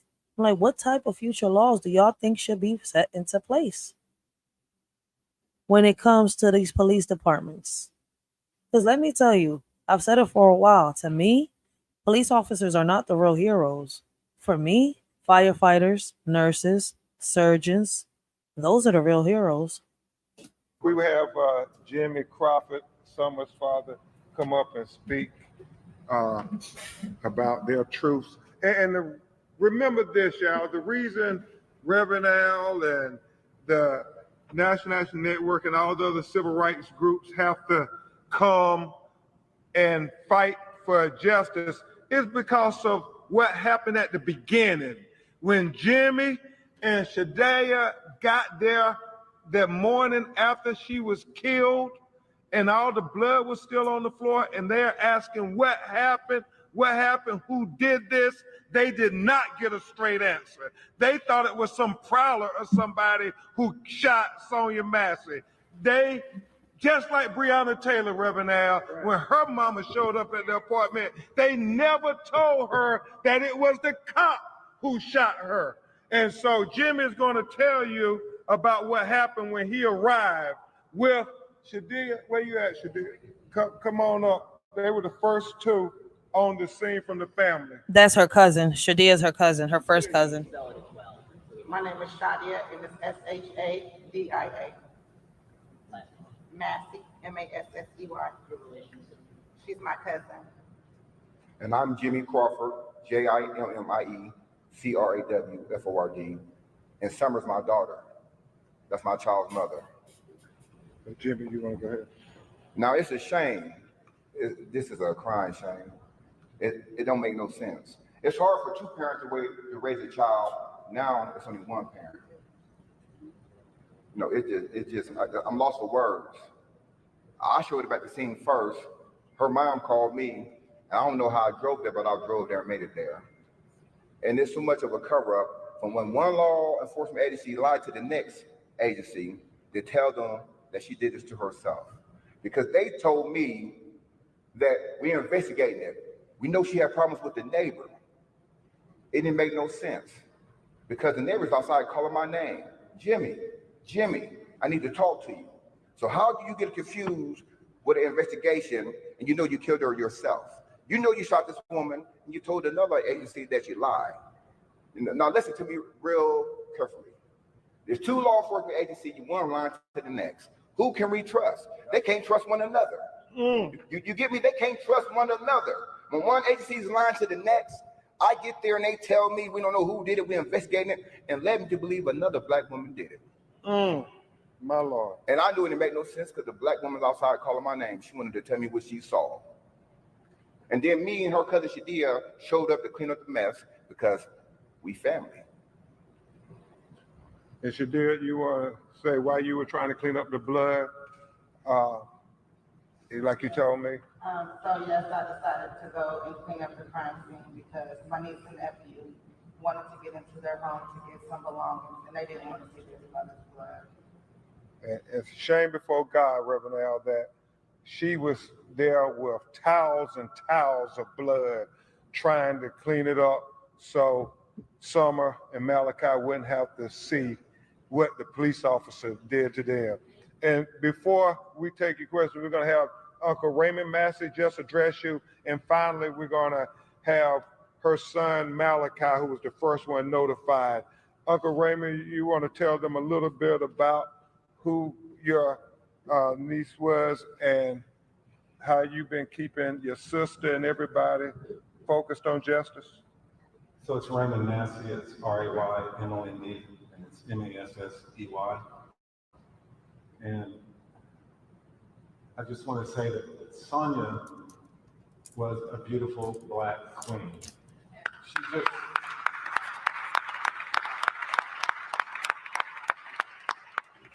She just so happened to be my niece, and she should be here with us today. Yo, yes, you should. Like, Sonya called me anytime that she had an accomplishment. She was so proud, and she would call me. And the only thing she talked about was her accomplishments, her kids, and God.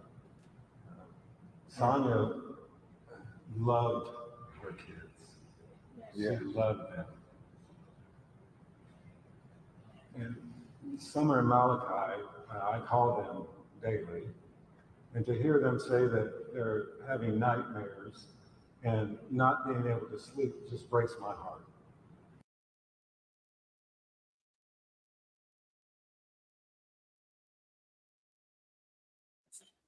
it's crazy. It hurts to see him talk like that. Like, let me tell y'all something. People with schizophrenia are not bad people. They're not evil, none of that. I had a brother with schizophrenia. I know a lot of people with schizophrenia. I know a lot of them that, with the condition, sit here, they take their medication, they go to therapy, and they work. They don't depend on a check. They work. They could, sit here and survive in this cruel world when they have the proper support. Just because they got schizophrenia don't mean that they're monsters or that, there's some evil people that are always, angry or always hallucinating, seeing things. No, they're the sweetest people on this earth. You see somebody with schizophrenia and, you know, they're medicated properly and they got the right support system around them, y'all will see that they're the sweetest people on earth. They're so sweet. Like, they really want to help. They want to, try to do things, and people just misunderstand them. Like, they really, really do misunderstand them.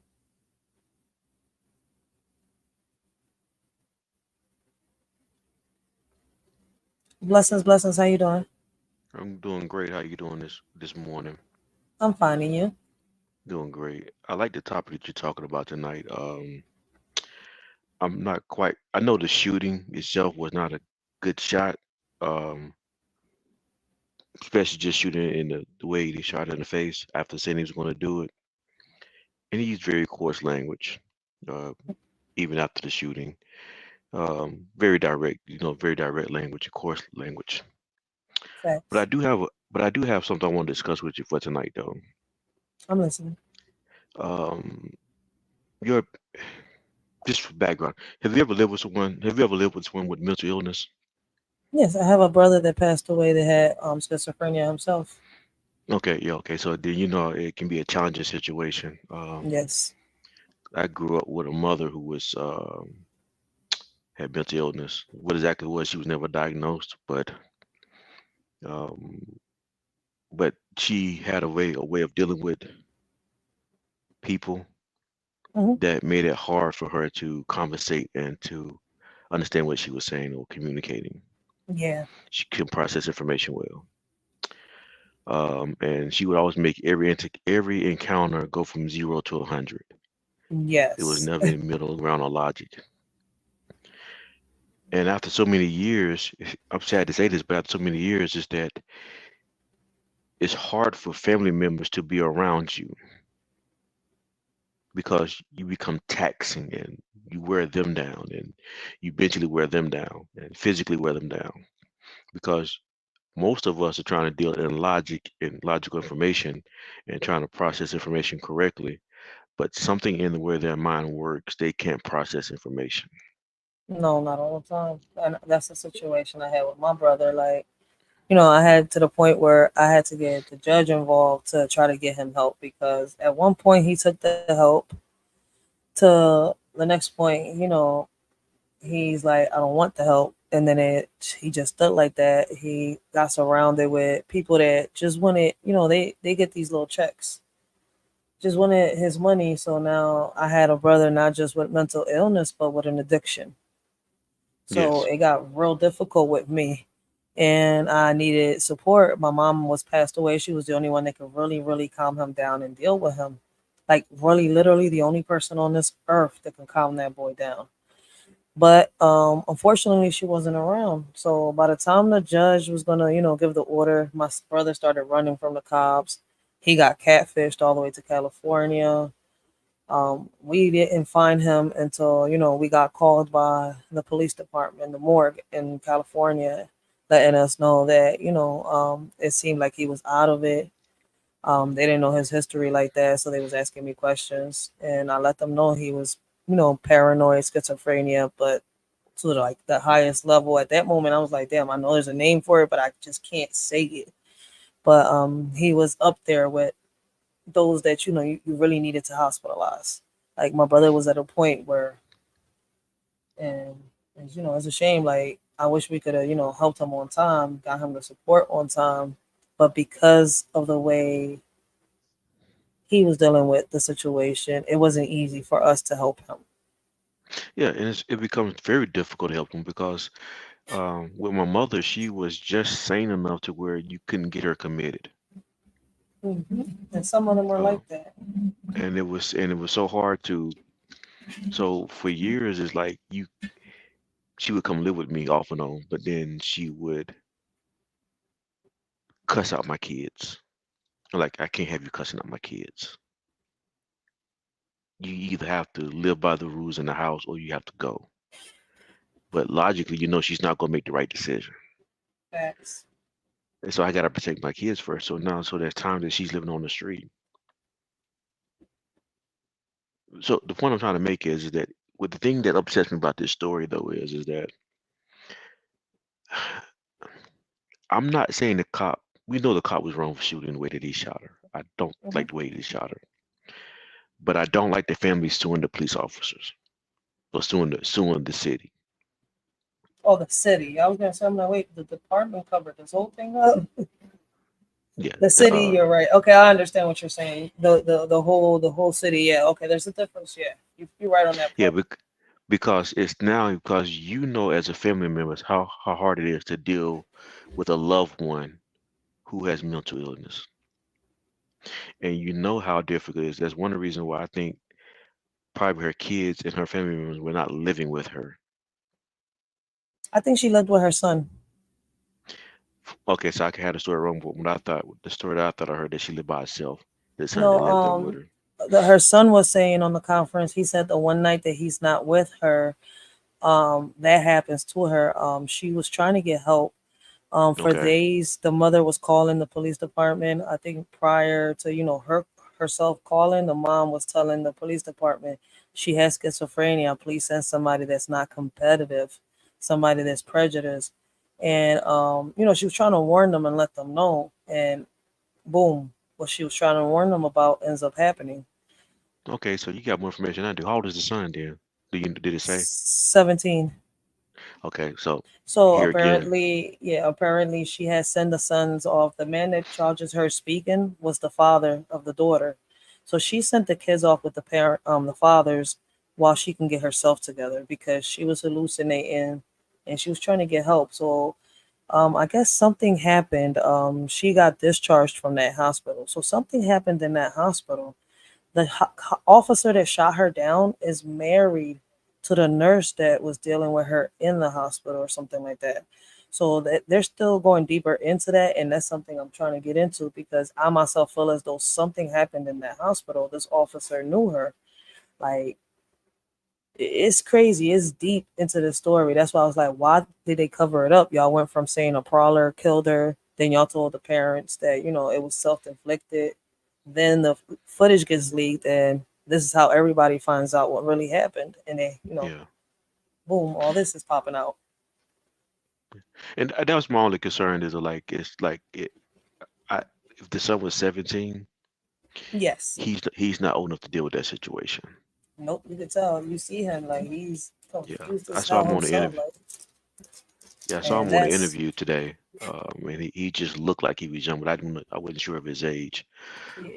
But I know as a 17-year-old young male, he doesn't have the information, the skills, and knowledge to deal with a mother who has a mental illness, and to deal with the cops and deal with that situation.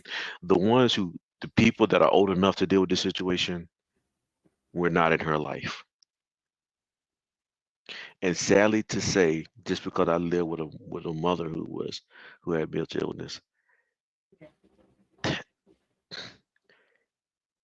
this you could have okay? happened to her. Yeah, I'm fine. I'm just thinking out loud. This could have happened to her without it being a police officer. Because I've seen times and time again where my mother would just cuss people out for no reason. But Threaten to hit it's people. Threaten to hit crazy people. how this officer, just because she didn't say nothing bad. All she said was, "I rebuke you in the name of Jesus." That's why I'm sitting here like, why? How you react to that? Like, if anything, just call this in. You were supposed to walk out, call that in as an officer. That's it. Call it in. She's a little Yeah. paranoid. We suggest y'all get somebody, professional in here. That's why I'm like, you're trained as an officer to do this. Why would you pull your pistol out knowing that she's paranoid, threaten to I shoot would her, and then actually shoot her? Like I don't this is crazy. disagree. I don't disagree that he handled the situation wrong. I'm not, I don't think the shooting was just. I don't think the shooting is completely justified. Hmm. I think he allowed some things to happen that he could have prevented from happening. Um, for example, if he was really concerned about the stove being on, it's two of y'all. One of y'all turn the stove off. Facts like, ma'am, I'm gonna turn the stove on. We don't want a fire to start. Something, Yeah, but he should yeah, have walked away when Sonya Massey the first time said, "I don't need your help." He said, "Let me yeah. go get you. Let me get your ID." So she went But I into just the want to say that house. though. She went into the house to get the ID, and he went right after her. He should have stood outside. It's like this I, office, something's off. Like we really missing. But we're not gonna know what happened until we hear what happened in that hospital when she got discharged. well, so the police officer, because of his past record, he's going to get charged. With he may get he's going to get charged. He's probably going to get found guilty because of his past. I think I have no problem with him being charged, or if they found him guilty, I have no problem with that at all. The only problem I have is with the family trying to sue the city, knowing the state of their loved one was in. Um, I feel as though they that's should just charge the police department. maybe for negligence because they hired him. I can see Yeah, that that. and then to try Yeah, to cover it up. yeah, I can most definitely see that. Yes, I won't even argue with that point. But just to go out to the city, um, and then the other thing you just mentioned about the immunity, police immunity. Yes. I do want to touch on that one. Then I won't hold you up. I won't keep you up all night. Okay. The way I understand police immunity, the way I understand it is, you can correct me if I'm wrong. All cops don't get it. If you do something that's illegal on duty, you're not covered. Police Okay. immunity only works if you're doing your job and you make an accident on the job that's pertaining to what you're doing on the job. Because it's a high stress job, because it's high stress environment, you're going to get some things wrong. Okay. And so police immunity is only when you're doing something that's within the job duties of what you're supposed to be doing. If you do something that's beyond the scope of what your duty calls you to do, it does not protect you. So that's what That's Trump my was trying to say in the in the video. Okay, because I was a little lost. I'm like, did he answer the question? Did he not answer the question? Because I'm like, yo, can somebody please explain it to me? Because I'm like, I feel as though he didn't. Like he beat around the bush, but that's because I didn't understand. Because I'm like, when you hear immunity, you're thinking he's trying to give immunity to all officers to get away with, a crime. Like, wait, explain this a little deeper into context. Yeah, he was actually saying in that video, he was trying to say in that video, I think I can see why he was confused because the way he was answering the question. He Yeah, was saying that's not a good shoot. That's not a good situation. This cop, he was trying to say that cop does not deserve it. yeah, I knew he didn't like the cop for it, but I'm saying, Yeah. I'm like, wait, but the lady's asking what's going to happen in the future if an officer did something like this again. Like, do they get immunity? And then he just kept going into a whole nother conversation. I'm like, Trump, you're confusing the shit out of me again. I do think that like my son went to school for criminal justice, and his plan was to go to school was to go to be a cop, work for the city. Yeah, And I'm so glad he didn't do it. Though. He finished school, but he decided not to be a cop, and I'm there's so some glad he good didn't. cops out here. It's just that it's a shame that a lot of cops, ruin it for the good cops out here. I'm not gonna sit here and lie. There's some good cops out here. It's just there's too many trigger happy cops that mess it up, and there's a few of these good cops out here. They should be noticed, but they're not noticed. What's noticed and what's given shine is all these bad cops. We don't really see the good cops. I actually think there are probably more good cops than bad cops. I think it's the few. I think it's the few that ruins it for everybody else, though. It makes it seem untrustworthy. Because if there were more crooked cops, I think we would see a whole lot more people.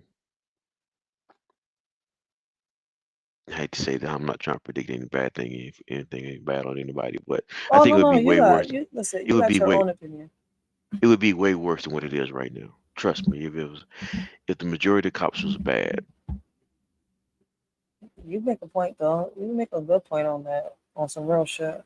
I'm not gonna sit here and lie. That's why I say you're not wrong with what you say. Listen, man, everybody has an opinion, and you can't get judged for your opinion. Like I tell people, can't judge you for your opinion because I got one too. Well, no, I don't mind you judging me my opinion. Okay, so like you could judge me on my opinion because I could be wrong in my opinion, and you may But help me see see, something. You may help me opinion see something is in a different light. yeah, it's an opinion is what you think, but we most kind of like thinking the same. It's just you see, you see more cops that are good than bad. I feel as though I see more cops that are bad than they are good because I'm in the hood. Like too many of these cops out here, when we do call them, I've seen them arrest the victim instead of arresting the perpetrator. I've seen the shoot downs happen. You see, it's like, wait, where are the good cops at? Like, why aren't y'all sitting here thinking before y'all sit here and pull that trigger or just arrest somebody? So like, what I've seen is more bad cops. So it's like you could have seen more good cops than bad cops where you're at. Like, or I grew up in the hood too. I grew up in the hood, lived in the hood most of my life, except for maybe and like past 15 years. But I think the situation is though is that what have I think you're you're not the right. first person to say what you're saying though, because I've heard it like, oh well, in my community, it's not that many, cops that are happy trigger. Like we got Yeah. different parts of the hood. Like I'm in North Philadelphia, right? We got Northeast Philadelphia, West Philadelphia, South Philadelphia, and it gets worse in certain parts. Where in other parts it's not like this. I've heard other people like, yo, the cops over here are good in this community, and I've actually seen it. So it's kind of like you got a point. I can't sit here and judge you because it's what you've seen. Yeah. Now I'm gonna say it's because you live in Philly. I'm just joking. Don't take this. That was just a joke. No, I'm just Nah, like, listen, man. Over here is we spread it in different communities. Like if we're in North Philly, is shout the fuck out. But if you go to South Philly, it gets crazier. See my point? Like it's yeah, just yeah. crazier. Over there is always a war between civilians and cops. Whereas in over here is always some bullshit, but it's not as bad as South Philly. I'm So not it's gonna hold you up, like, but I'm enjoying your conversation tonight. I just wanted to come up here and throw my 2 cents up here. and I Uh, appreciate you for that. yeah, and but you got a good conversation going on. I'm still listening in the back though. All right, thank you so much. I appreciate you for coming up. Yeah, let me hit the big screen. Blessings to you. John the Baptist. John the Baptist. Shout out to you. You got a page. Blessings You to can you. leave your link right there so people can come check you out. I don't have a I don't know. page. Oh, okay, okay. Yeah, I'm just up All here right. listening. Thank you. I appreciate you. Appreciate you. All right, y'all. Thanks to I want to give a shout out to John the Baptist for coming up here. He had a great opinion. He made a great valid point. I like that. Great conversations. So shout out to John the Baptist, y'all. All right. But he made a great point though. He got me over here thinking like, damn, I'm about to start writing. Y'all know how I am. I take notes. Like he makes a good point though, because we is in different communities. It just so happens that the area that I'm in, we just got a lot of really trigger happy cops. They'll sit here and they'll shoot before they think. But there are communities where you have a lot of good cops and they show. They really do show. So he makes a good point. I'm not the only one that makes a point. I don't know, if people see what I see in my community, he has seen it in his. So, I mean, all communities are not the same, but we go through almost the same shit, almost. I'm talking about the crime and all that stuff. And Donna, I love you so much. And Donna was my mentor. Donna is the reason for a lot of my successes.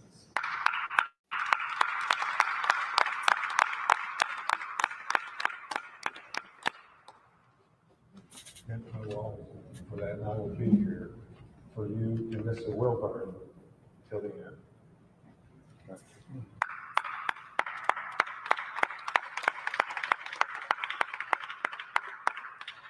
I also wanted to just take a moment that when this happened, the amazing team of Ben Crump was on the ground, running as soon as they hit the ground. And we truly, truly appreciate all that you have done. Thank you, Uncle Ray. And what you will do. So on behalf of the Massey family and Donna, I also would like to, there's a lot of love and support all over the world, and we are just overwhelmed and so appreciative of that. I'm just hoping that, her situation, her case, to, sit here and be the beacon of light that a lot of cases need. Like, enough is enough. Something has to be done. Some laws need to be changed. And it's we, the people. The system shouldn't be running us. We should be running the system. We should be asking for these laws to be put in place to our mayors, to our senators, to our governors, and whatever president is in charge of the country is supposed to be saying, okay, I agree, let me pass this. No, I don't agree. Go ask them for something else. And we're supposed to be speaking up. This is how it should be done, but constantly, not just when somebody dies, not just when somebody, when something hits the fan. We need to be speaking up constantly and asking for these changes. The more and more we see shit pop off, the more and more we see stuff happen.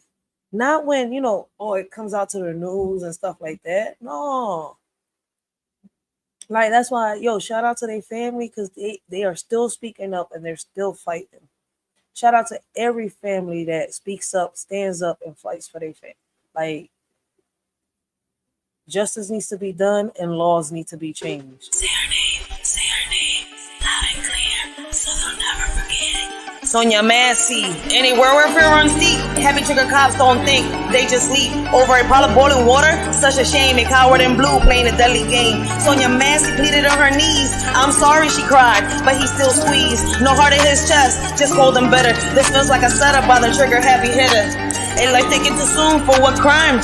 Just a pot of water bubbling over time. No chance to explain or make it right. In the blink of an eye, plunged into eternal night.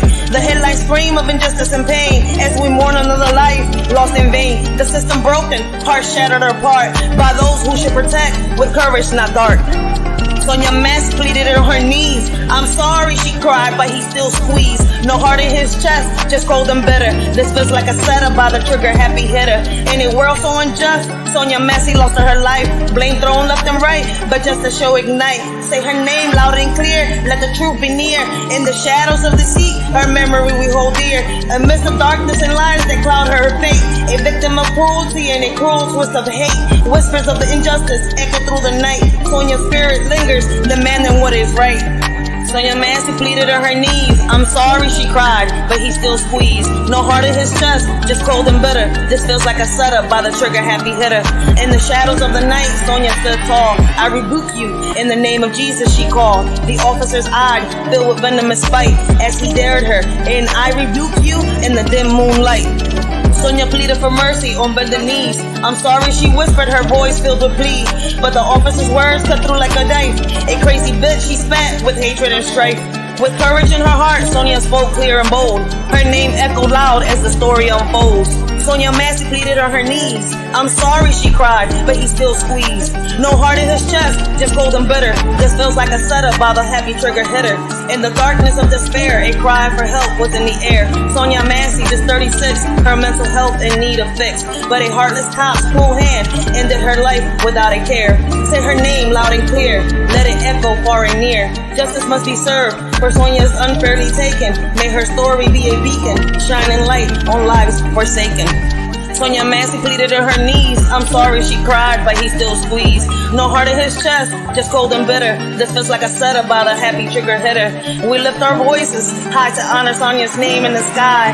Let it hover over their heads as a reminder of the cost of neglecting those in need and the lives that have been lost.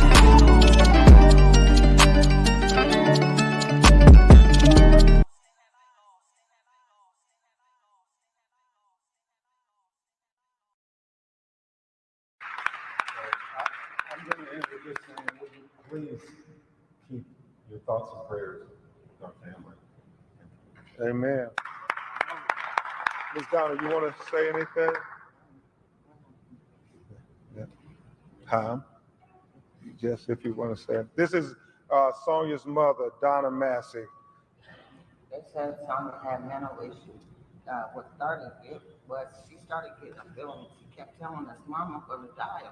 Mama's going to die. I said, stop saying that because it didn't happen. She said it 4 days, all day, to me and Malachi. And we thought we were triggering her. She kept saying, why are you mad at me? We said, we're not mad at you. She said, but I'm going to die. And she told us over and over and over for 4 days that she was dead in 4 days. We're so sorry, Miss Donna. And the final person you hear from is her son, Malachi, who's going to tell you about who his mother was to him, and then what they told him when they called him that morning. So please pray for him and his sister Sonya as they continue to try to deal with this new reality. Malachi. My mother, she's everything to me. I love her, like, with my whole heart. Like, I can't believe none of this is going on right now. But she means everything to me. I didn't say what I can say about her. I love her with my whole heart. Honestly, I don't even know what to say. This is overwhelming. But thank you guys for all of the love and support that y'all are doing for us too. Thank you so much. Malachi, what you spell your name? My name is Malachi, Malachi. My last name is Hill Massey, Hillmassey. Okay. And Malachi, one last thing. Can you tell them what they told you when they called you? Because you were the first person they called. Right. They called me at 5 o'clock in the morning after I had dropped my dad off at work, and they had told me that my mom has been shot in her eye. It came out the back of her neck, and they didn't know who shot her. And all I'm doing is asking, who shot her? Who shot her? Yo, the way they just told him, like they just straight up just told him your mom just got shot through the eye and the bullet went to the back of her neck. Like, yo, what was they thinking when they made that call to a 17-year-old? All they would say is somebody shot her. That's what they kept on telling me. So, of course, what did I think? An intruder came and shot her or something, because I got a text message from her that night that somebody was at the back door. But I would have never in the world thought the police shot my mom. Like, how? My Lord. How? And this was 5 o'clock the next morning. Yeah. And so thank you, Malachi. We're going to be with you until we get justice for Sonya Massey. Thank you, Malachi. Thank you so much. Roland wanted the first question. Roland. Invisible battles fought within, mental health struggles hidden from kin, silent cries for help ignored and unseen, yet behind closed doors is a raging scene. Anxiety, depression, they silently creep, taking over minds while others sleep. Stigma and shame keep the truth at bay, but mental health matters more than we say. Let's break the silence, end the taboo. Reach out to those feeling blue. Listen with empathy, offer a hand, because mental health is something we must understand.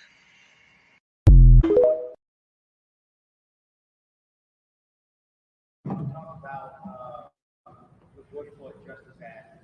Can you be to the point of pressuring the governor so Illinois could pass that law as opposed to waiting for the federal feds to act? Good question. Very, very good question. I think I said in my statement that the governor met with the family, but we need to go further than that and have a state law, name it the Sonya Massey law in the state of Illinois.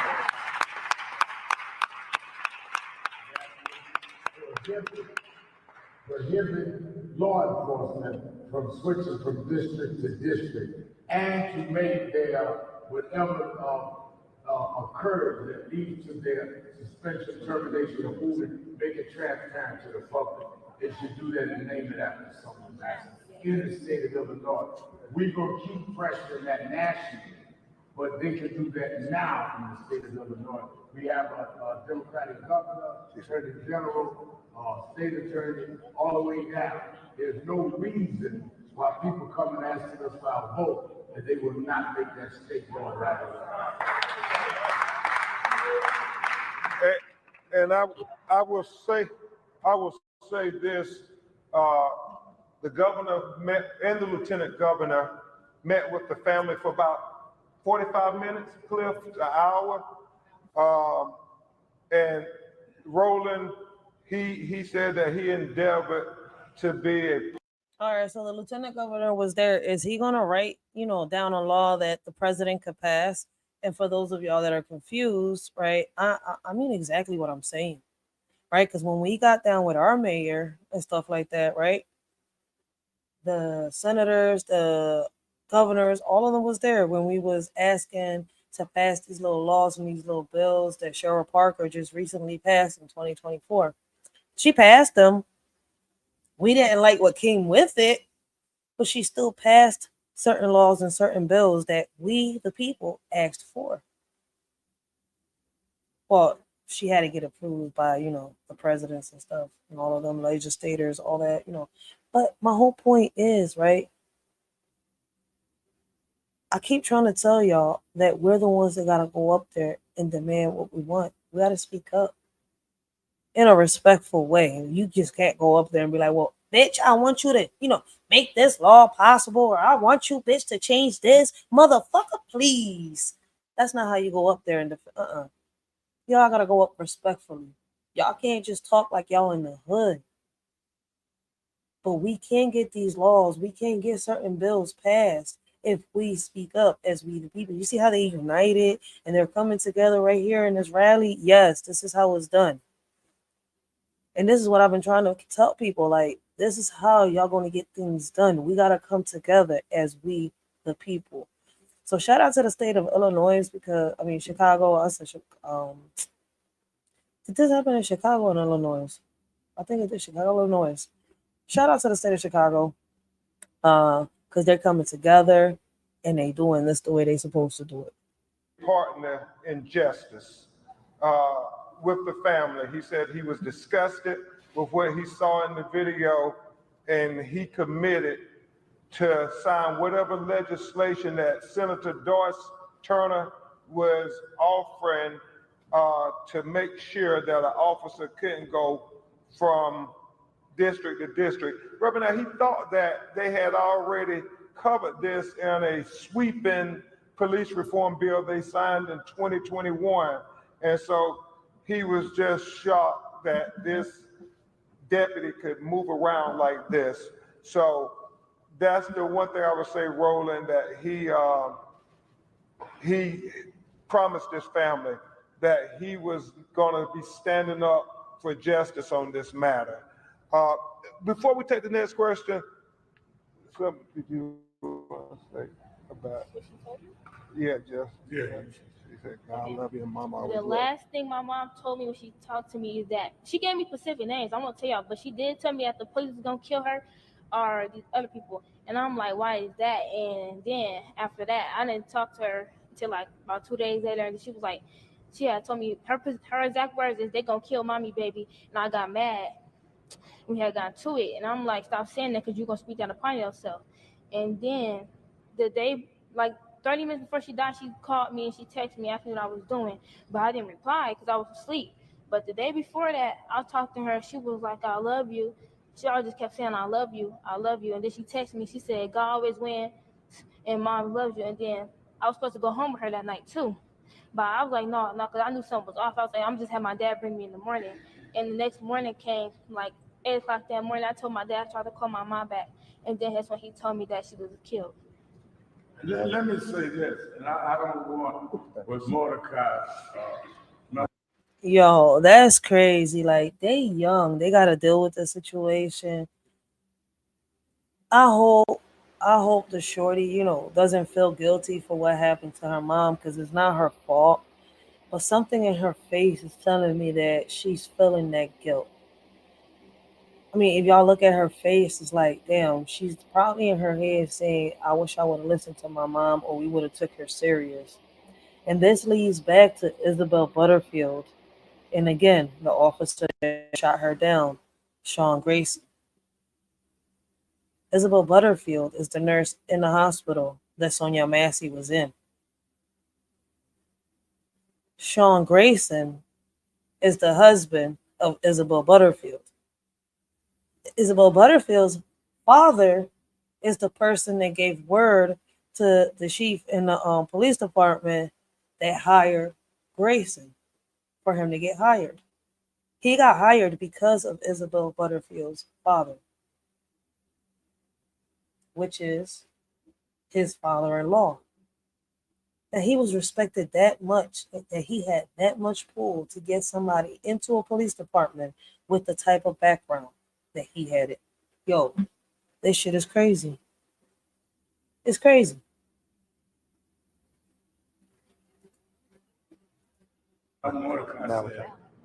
Malachi said to go off unnoticed. If you know that a law enforcement, a sheriff's deputy, kills somebody, how do you call them? Not come by from the sheriff's office. Yeah. Not visit them. How do you call them, a strange person on the phone, saying your mother got shot through the eye? The callous insensitivity. I just said that. Is very striking. I just said that. Like, how do they make that call to a 17-year-old and just straight up say that with no remorse?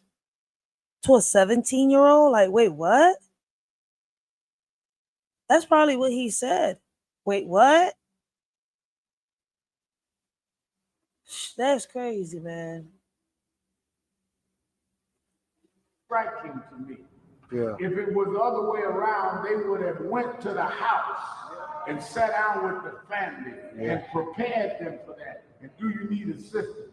A phone call from a stranger, you don't even know if it's a prank call, and then lied about who did it. It's also part of what needs to be part of this investigation. And before we take your question, just what she said, God will always be with you. And remember, mama loves you. That, you know, many people say she had a premonition. When you watch that video, she came to the front porch saying, God help me, God help me. She was on the couch saying, I need my Bible. I need my Bible, while they was trying to ask her questions. I need my Bible. And then when she was following his instructions, getting the powder water, what was she saying? I rebuke you in the name of Jesus. Almost as if she knew that she was going to be killed. Facts. I feel as though like the cops set her up. Like he really set her up. You knew that she had mental health issues. You sit here and you tell her to go turn off the pot of water. She does not have that pot of water in her hand when you tell her to drop the pot of water. She doesn't have it. She already put it down. When she said, I rebuke you in the name of Jesus, he said, you better not. You better not. I dare you. I'll shoot you in the fucking face. I'll shoot you straight in the fucking face. She said, I rebuke you. And that's when he pulled his freaking pistol out. She drops the fuck down and says, I'm sorry. She pleaded, I'm sorry. He keeps yelling, put the pot down, put the pot, drop it, drop it, drop it. Goes near her, still with the pistol pulled out, knowing that she has no pot in her hand, knowing that she suffers from paranoid schizophrenia. Still walks up close to her. As he's walking close with the pistol, that's when she reaches up to grab that pot again. She throws the water on the floor, not towards the officer. She doesn't go, shh. She doesn't do that.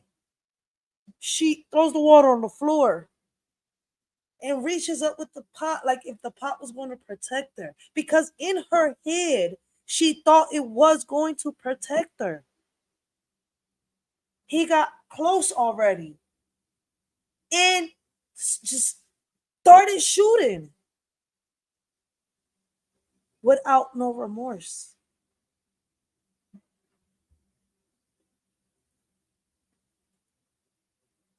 Compassion for this officer belongs in a casket. Killed by this officer. I mean, when you look at that video, it is riveting. And so, Reverend Al, what we keep saying is she needed a helping hand She did not need a bullet to the face. And you do that in other communities. It is not regular procedure. That's right. You only do this with us. And that's why us is showing up with the Massey family.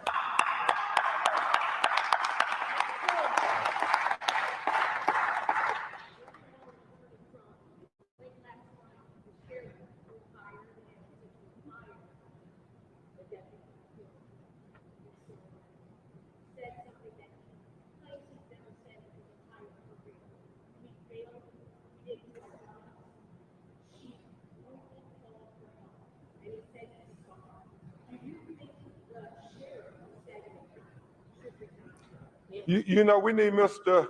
Wilburn, her father, to be here because he stated his position quite clearly that the blood of his daughter is on the sheriff's hands. He has not backed off of that. He said if he would have hired somebody like this and they killed somebody, he would be made to resign. So why is it any different? And before Reverend Al addressed... That's true. That's true. I mean, a lot of people have said that. I don't know how y'all feel. If you're in the chat, you catch the replay, right? If the sheriff was black, he would have been made to resign. But since the sheriff is not, hey, and this is my opinion. I don't want nobody to take it offensive. But it's like, listen, like when the pandemic happened, right? The plandemic happened, right? And all these riots were happening and all that. Why was people hitting the stores in their own communities? Right? When they was talking about hitting the police, shutting the police down and all this stuff, why were they coming in their own communities, robbing and stealing and hurting people in their own communities instead of actually going to the police departments and pulling the riots there? I mean, that's my question. If y'all trying to shut the police down and all this shit, why go to y'all communities and tear down your own community? Why not riot towards where y'all aim is at? I mean, I don't know. Maybe I'm asking the wrong questions. Y'all scared of the police department, but y'all say I want to shut it down. But instead, since y'all don't come at them, y'all come and y'all shut down your own communities. Y'all steal and rob your own stores. That's what the fuck we do. That's what we do.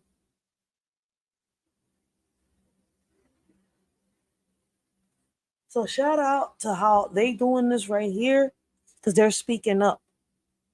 They're fighting the system with their own tools. And that's what I be trying to tell people. If we come together, we can fight the system using their own tools. Hey, but people don't want to listen. They just want to sit here like, come on, man, we got to get it together. Philly, a lot of places where we think that unity isn't going to get us nowhere. Like, we got to come together. Y'all want to get these laws passed? Y'all want to make a change with, the police department and all that? Yeah, we got to hit them right there. We got to go straight to the legislators. Speak up, stand up. Not tear down your own community. Addresses that answer, Adrian. I learned as a little boy, my grandmother taught me, she said, your actions speak much louder than your words. Facts. Sheriff, your Facts. actions speak much louder than your words, Facts. Solomon County. So we're going to see their actions. Their words with all the cameras ring hollow until we see their actions. I would say, as stated, Mr. Wilburn, the father's call for his resignation. I would say that if we're looking right now nationally at them putting the Secret Service and FBI on the grill about the attempt on Donald Trump's life and there's the one resignation. How do you become a sheriff or a deputy that was in his sixth assignment, which you had to know, and you did not even have the courtesy and the decency to go to this family's house and explain what happened when you knew it? Anyone that is sensitive and anyone that allowed someone that should have never been in that department should not only resign, he should apologize to the people in that county. Facts. Both speaking some facts. The Reverend speaking some facts. Oh, hold on. They have not met. No, but not yet. Come on, press. Let me do the press first, brother. Oh, you were the press? Okay. Yo, the daughter is mad. She said he ain't talking to me. I think if the daughter had him in her face, she was, yo, man, she was snap. Me personally, man, I ain't holding back, man. I'm not. I wouldn't. So shout out to this family for the way they standing up and speaking up. State who you are, where you're from. State who you are and where you're from.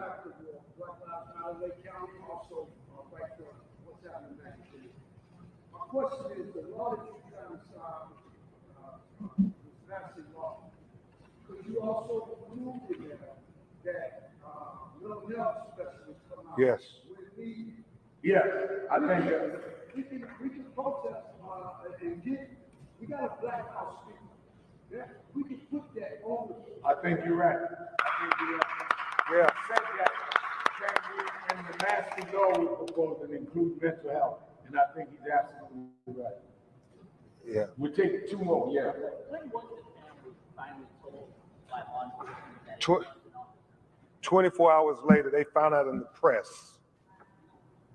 Right, yeah, I found out from the press. Yeah. Any other questions?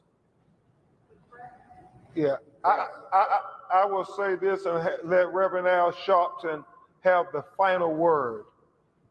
Yeah, we must continue to say her name, Sonya Massey.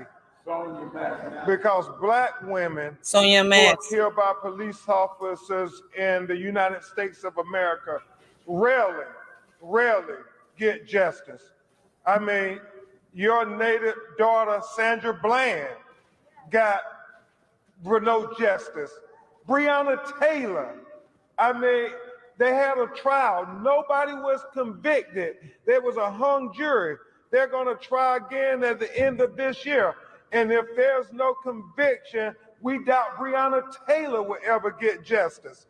Pamela Turner, Reverend Al, you remember in Houston, did another terrible video where a Black woman was shot 5 times by the police on her back, in her face, in her chest, in her stomach, and nobody goes to jail for killing Black women.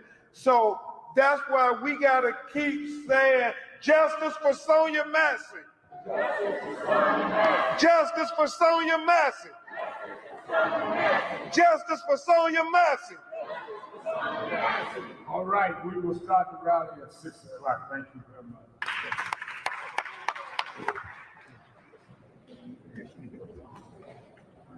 Okay. In times of doubt and fear, you're always there. Your loving grace beyond compare. Lord, I've learned that in you I must believe, but only in your arms my heart finds reprieve. Through trials and storms, you never left my side. In your strength and wisdom, I will abide. I trust in you alone, my rock and my guide. With faith as my shield, in you I confide. When darkness falls and hope seems lost, I turn to you no matter the cost. You light the way with unwavering trust. In your embrace, I know I must adjust.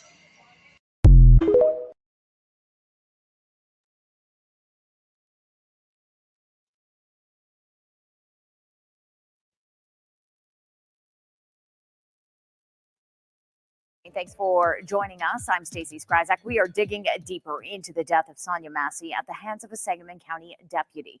On July 6, Sonya called the Sangamon County Sheriff's Office with concerns about a prowler. While responding to the call, former deputy Sean Grayson shot and killed Sonya. Tonight, we're learning whether the deputies were aware of Sonya Massey's mental health issues before arriving on the scene. News Channel 20's Carson Gordy joins us live in Spring. So a month and a half after the incident happens, they're learning if the deputies had something to do. I mean, obviously the officer shot her. The one we're trying to figure out if he has something to do or not is the second officer. I don't know what y'all think in the chat or those that catch the replay. Do y'all feel as though that the second officer should be charged like I do? I mean, at first I had some doubt. But I don't know. The more and more I look at the video and the more and more I listen to everything that's happening, I don't know. I feel like more and more he has parts. Springfield with the very latest. Carson? Deputies were at Sonya Massey's home just hours before she was fatally shot, but Sangamon County Sheriff Jack Campbell says it was unclear whether the deputies knew that. Dispatch records show that on July 5th at 12:49 p.m., a call was logged under 2868 Hoover Avenue, the home of Sonya Massey. The records show that her car window was broken, how a Sangamon County deputy made sure that she made it to the hospital safely, and how she received treatment for her mental state. While there were details from that previous call, Campbell says he doesn't know if they were accessed. There's times that dispatchers may give them, we call it call history. Dispatchers sometimes just volunteer it to the deputy while they're en route, and sometimes the deputy will ask for it. I'm not aware of what they were told or what they asked for. How is he not aware? Doesn't he have to approve certain stuff too? Like, aren't you the one that hired him?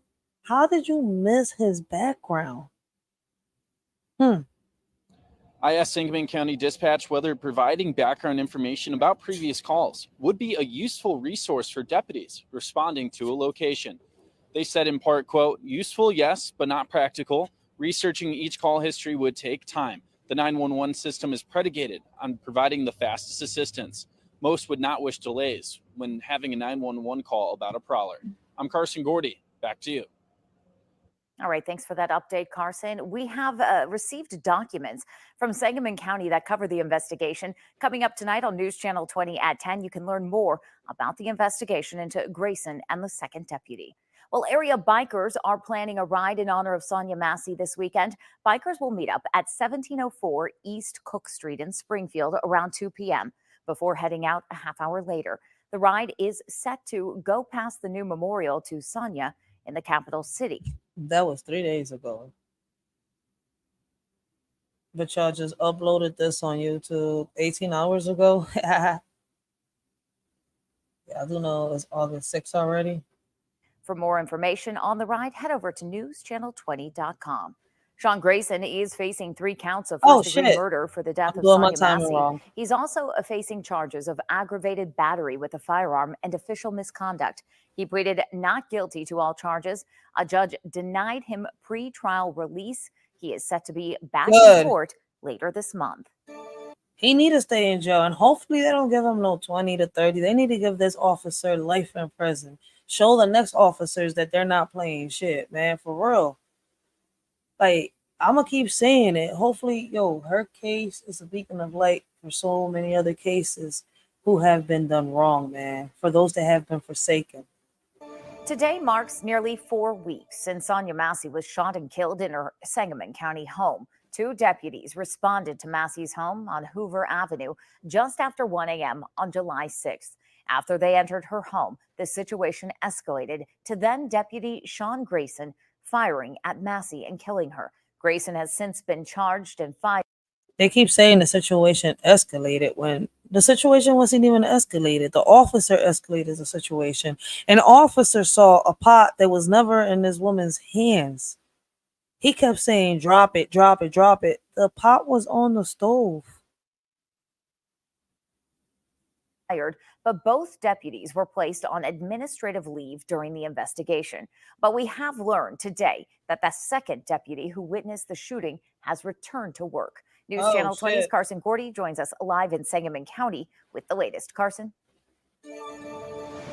Sangamon County Communication Director Jeff Wilhite confirmed that the unnamed deputy is no longer on paid administrative leave. The deputy has returned to the office, but he's not yet returned to going back out on patrol. However, the deputy is still under internal investigation by the Sangamon County Sheriff's Department for what happened at Sonya Massey's home. This is not a criminal investigation. Body camera footage shows that the deputy never fired a shot and provided medical aid for Massey. Sheriff Jack Campbell says he is not. I ain't gonna lie. At first, I thought he did because he had his pistol out. But if he would have fired his shot, he would have ended up shooting the other officer in the back. So I had to look at the video a couple times, but he had his pistol out. But it was just the other bull shooting like crazy. not read his office's interview with the deputy after the shooting and has viewed the body cam footage once. He did nothing wrong here. So egregious that he should not be a police officer anymore.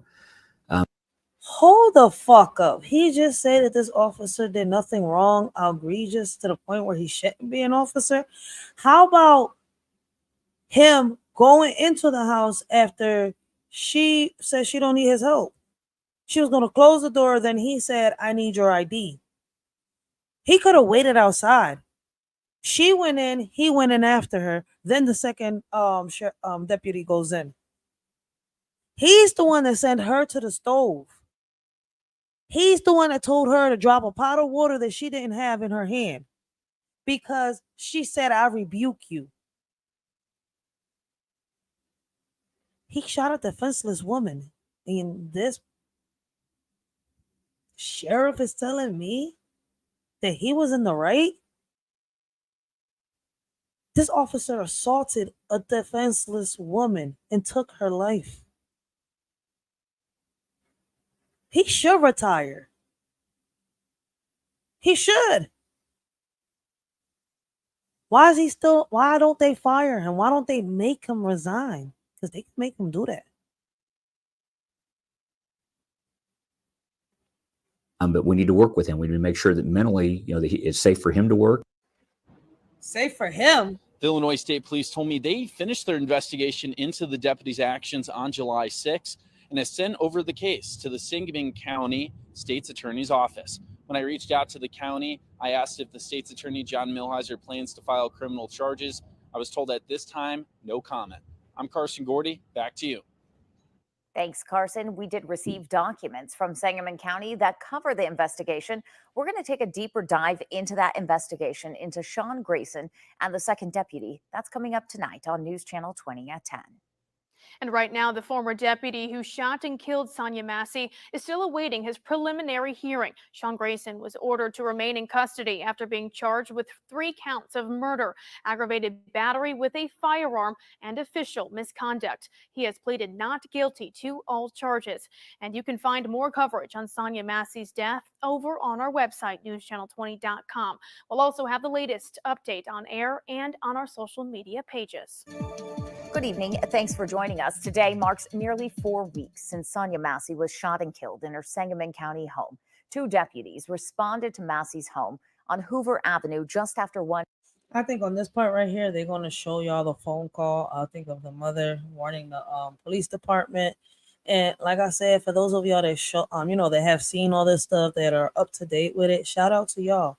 And for those of y'all that don't know and are not caught up and are trying to figure it out, hey, look, listen, let's do this. 1 a.m. on July 6th. After they entered her home, the situation escalated to then Deputy Sean Grayson firing at Massey, killing her. Grayson has since been charged and fired, but both deputies were placed on administrative leave during the investigation. Well, we've obtained Sean Grayson's disciplinary file from Sangamon County, and it reports on the Sheriff's Department's internal investigation days after Sonya Massey's death.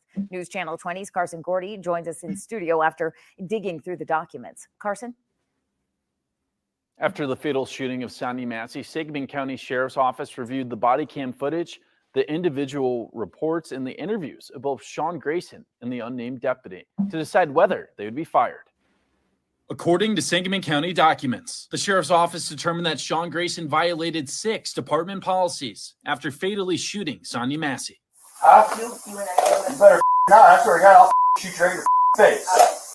Oh, I guess they're gonna show the conversation, the phone call between the sheriff and the deputy. Okay. This includes use of force for using his gun, standard of conduct for his language before and after the shooting, and not providing medical aid, and insubordination for refusing to answer any question during his internal affairs review, even after being ordered by Lieutenant Wes Wooden. The other deputy, whose name has not been released, is still under internal investigation by the Sheriff's Office for policy violation, but it's not involving criminal repercussions. He did nothing wrong here. So egregious that he should not be a police officer anymore. Man in the face. But we need to work with him. We need to make sure that mentally, that it's safe for him to work. The unnamed deputy. Mentally for him to be. He's talking about the second sheriff. How do they know if the second deputy, my bad, I said sheriff, the second deputy has no parts in it? Because he was with him all the way. I mean, he didn't shoot her, but what if the officer wasn't in his way? Would he have thrown a shot? Because he also pulled his pistol out. Was he making it look like he was with him? I mean, I don't know. Like, the second officer is suspicious to me too. Deputy was interviewed by the sheriffs in July. When asked if he felt threatened by Massey's hot pot of water, he stated in part, not necessarily. Once she started walking that way, I walked the other direction.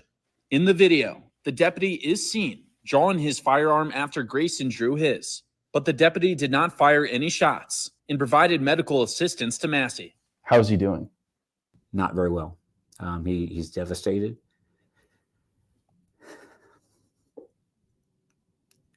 As our office is.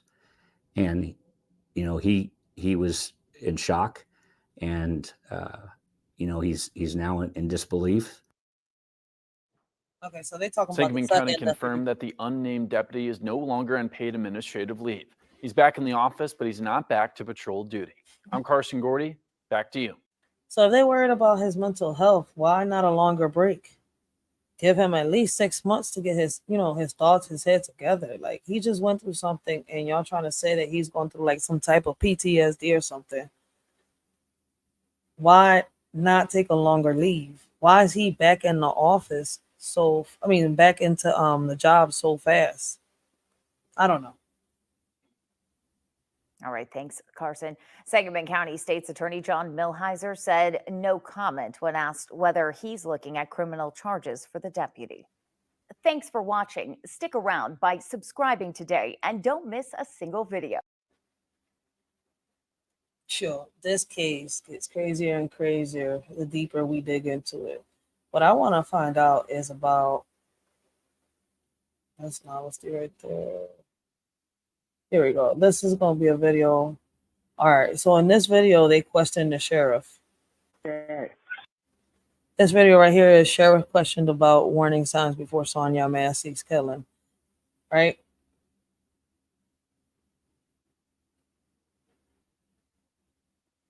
And listen to how this whole conversation goes.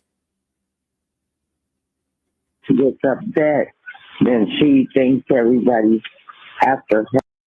I think that's the mom talking. The mom letting the police department know that her daughter, you know, she's going through her episodes and stuff like that, and to police not send no aggressive officers and stuff like that. But they still send them, right? Her, like paranoid schizophrenic. Tonight, Sonya Massey's mother heard on newly released 911 calls warning her daughter was having a mental breakdown. And please don't send no combative policemen that are prejudiced, please. Okay, well, that would be done of them, man. They just do their job, okay? I'm scared of the police. Please. Okay. There's nothing to be fearful of, man.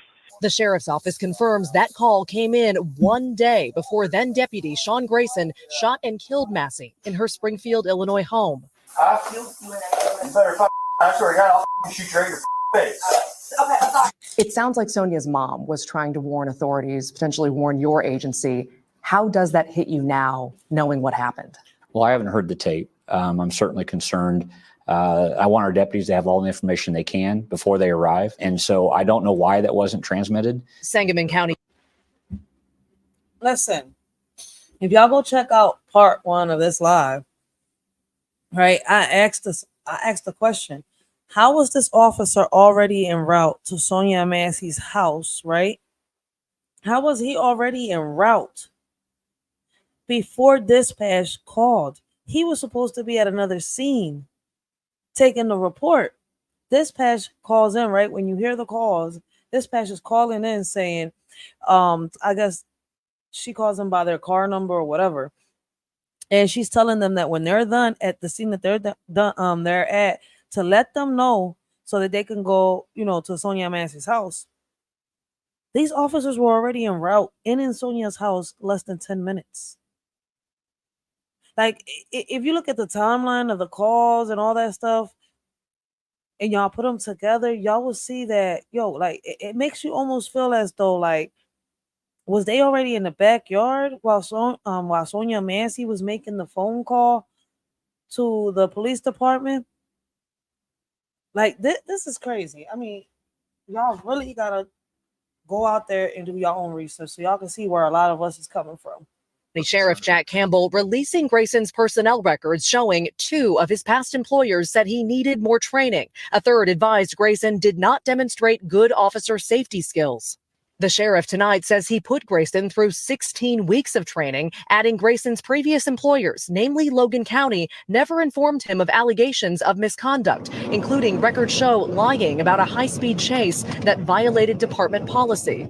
It's unfortunate. We needed the information, and it's a informal process, and it was not provided. Logan County tonight not responding to our request for comment. Grayson's pleaded not guilty to charges related to Massey's death, his attorney declining to comment. Massey's family is calling on the sheriff who fired Grayson to resign. Will you resign? I will not resign. I understand the pain that they're hurting, and they want to hold somebody accountable. We are holding somebody accountable. That is Sean Grayson. He did this. He alone did this. Maggie Vespa, NBC News, Springfield, Illinois.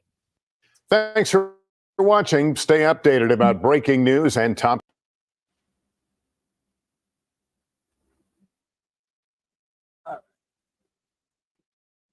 So what do y'all think? Y'all think that the sheriff should resign from, the department after all this that happened? Do y'all believe that the second officer has parts in it? Do y'all think that Deputy Sean Grayson knew Massey before, him shooting her down? Like, I want y'all to see Novelty before, I end my live. I might do a part. Let me see how long is this live real quick. I might do a part 3 reacting to Novelty.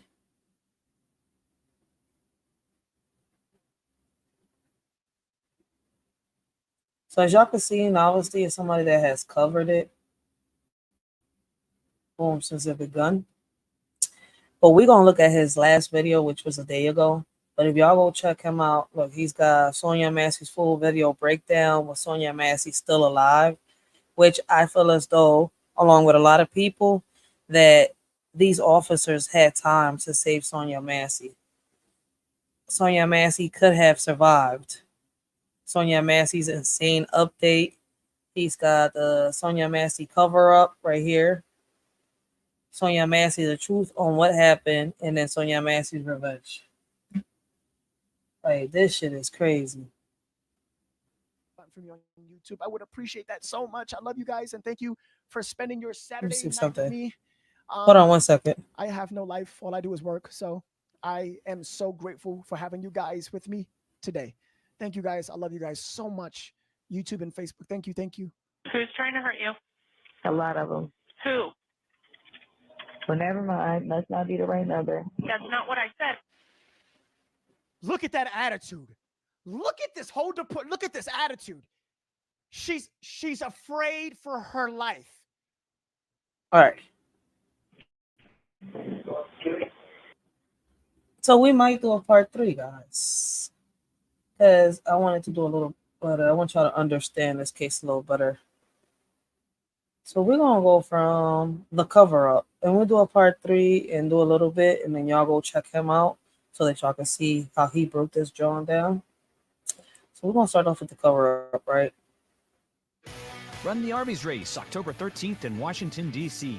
Accept the challenge. Get information.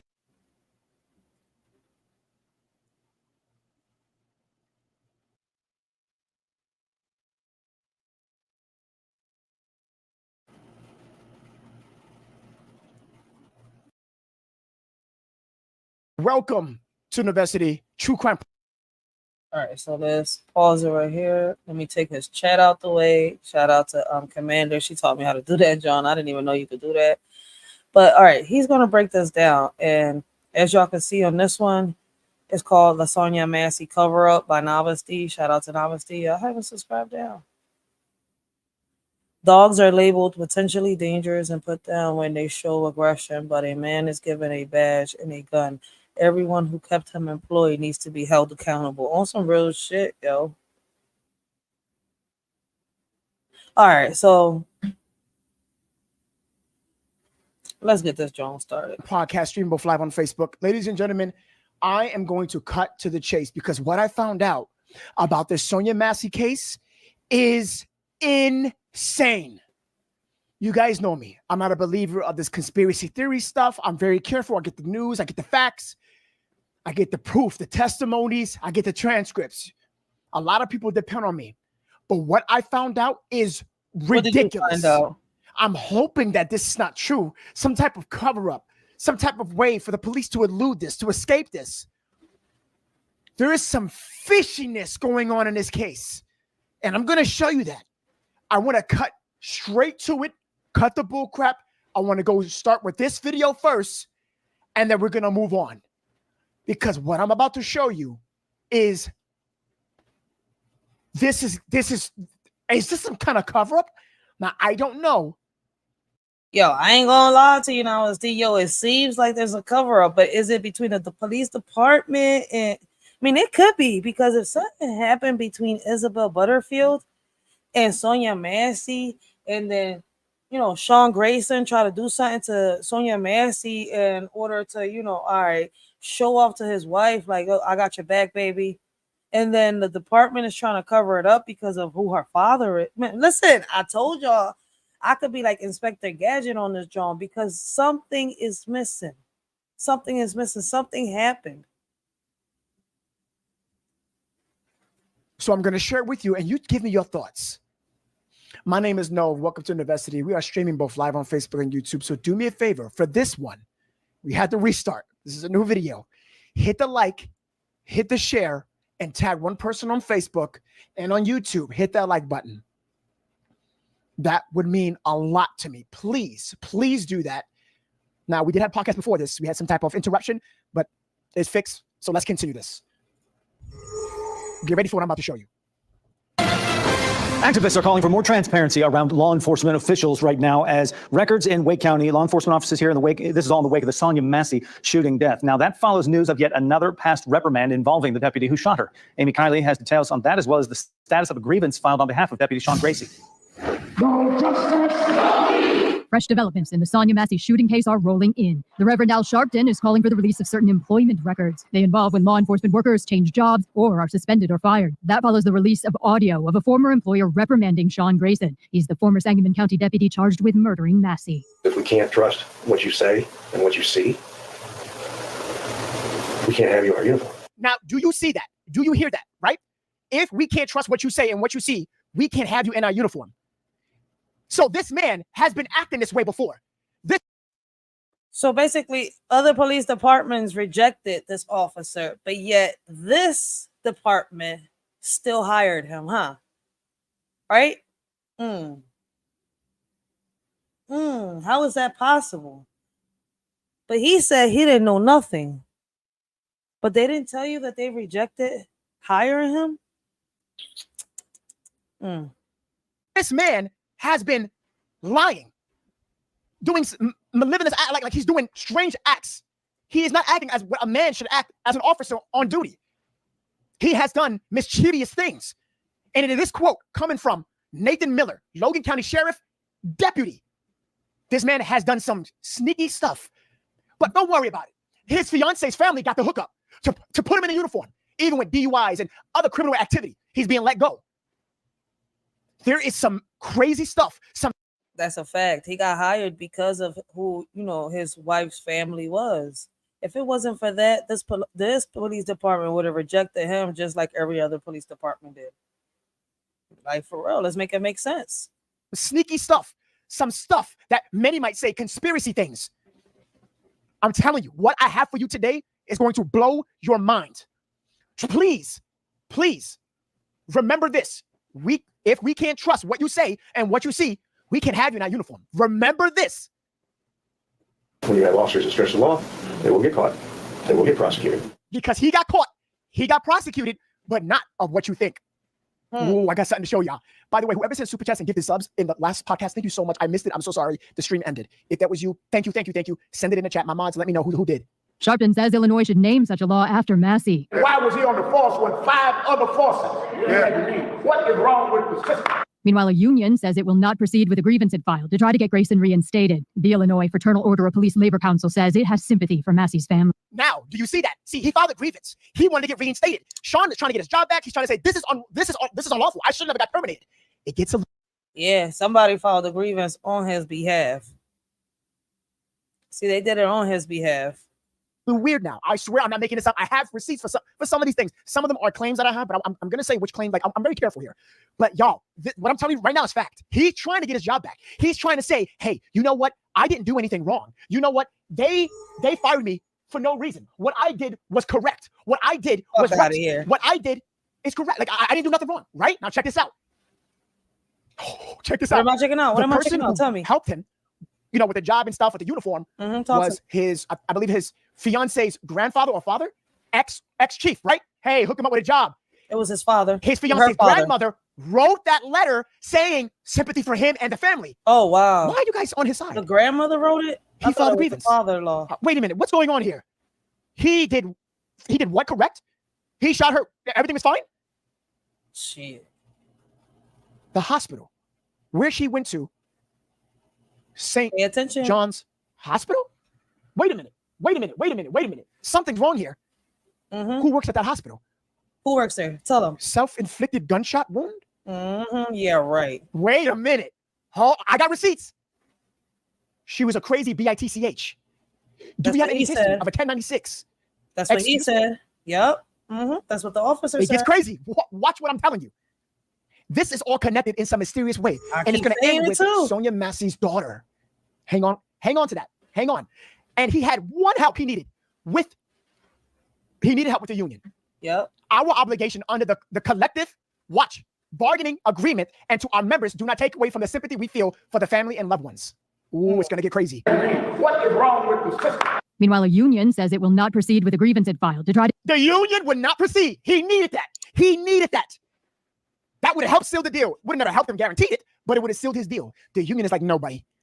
No, you messed up. And it's only him and his family that's trying to say, hey. If the union would have backed him up, I think he would have got his fucking job back, yo.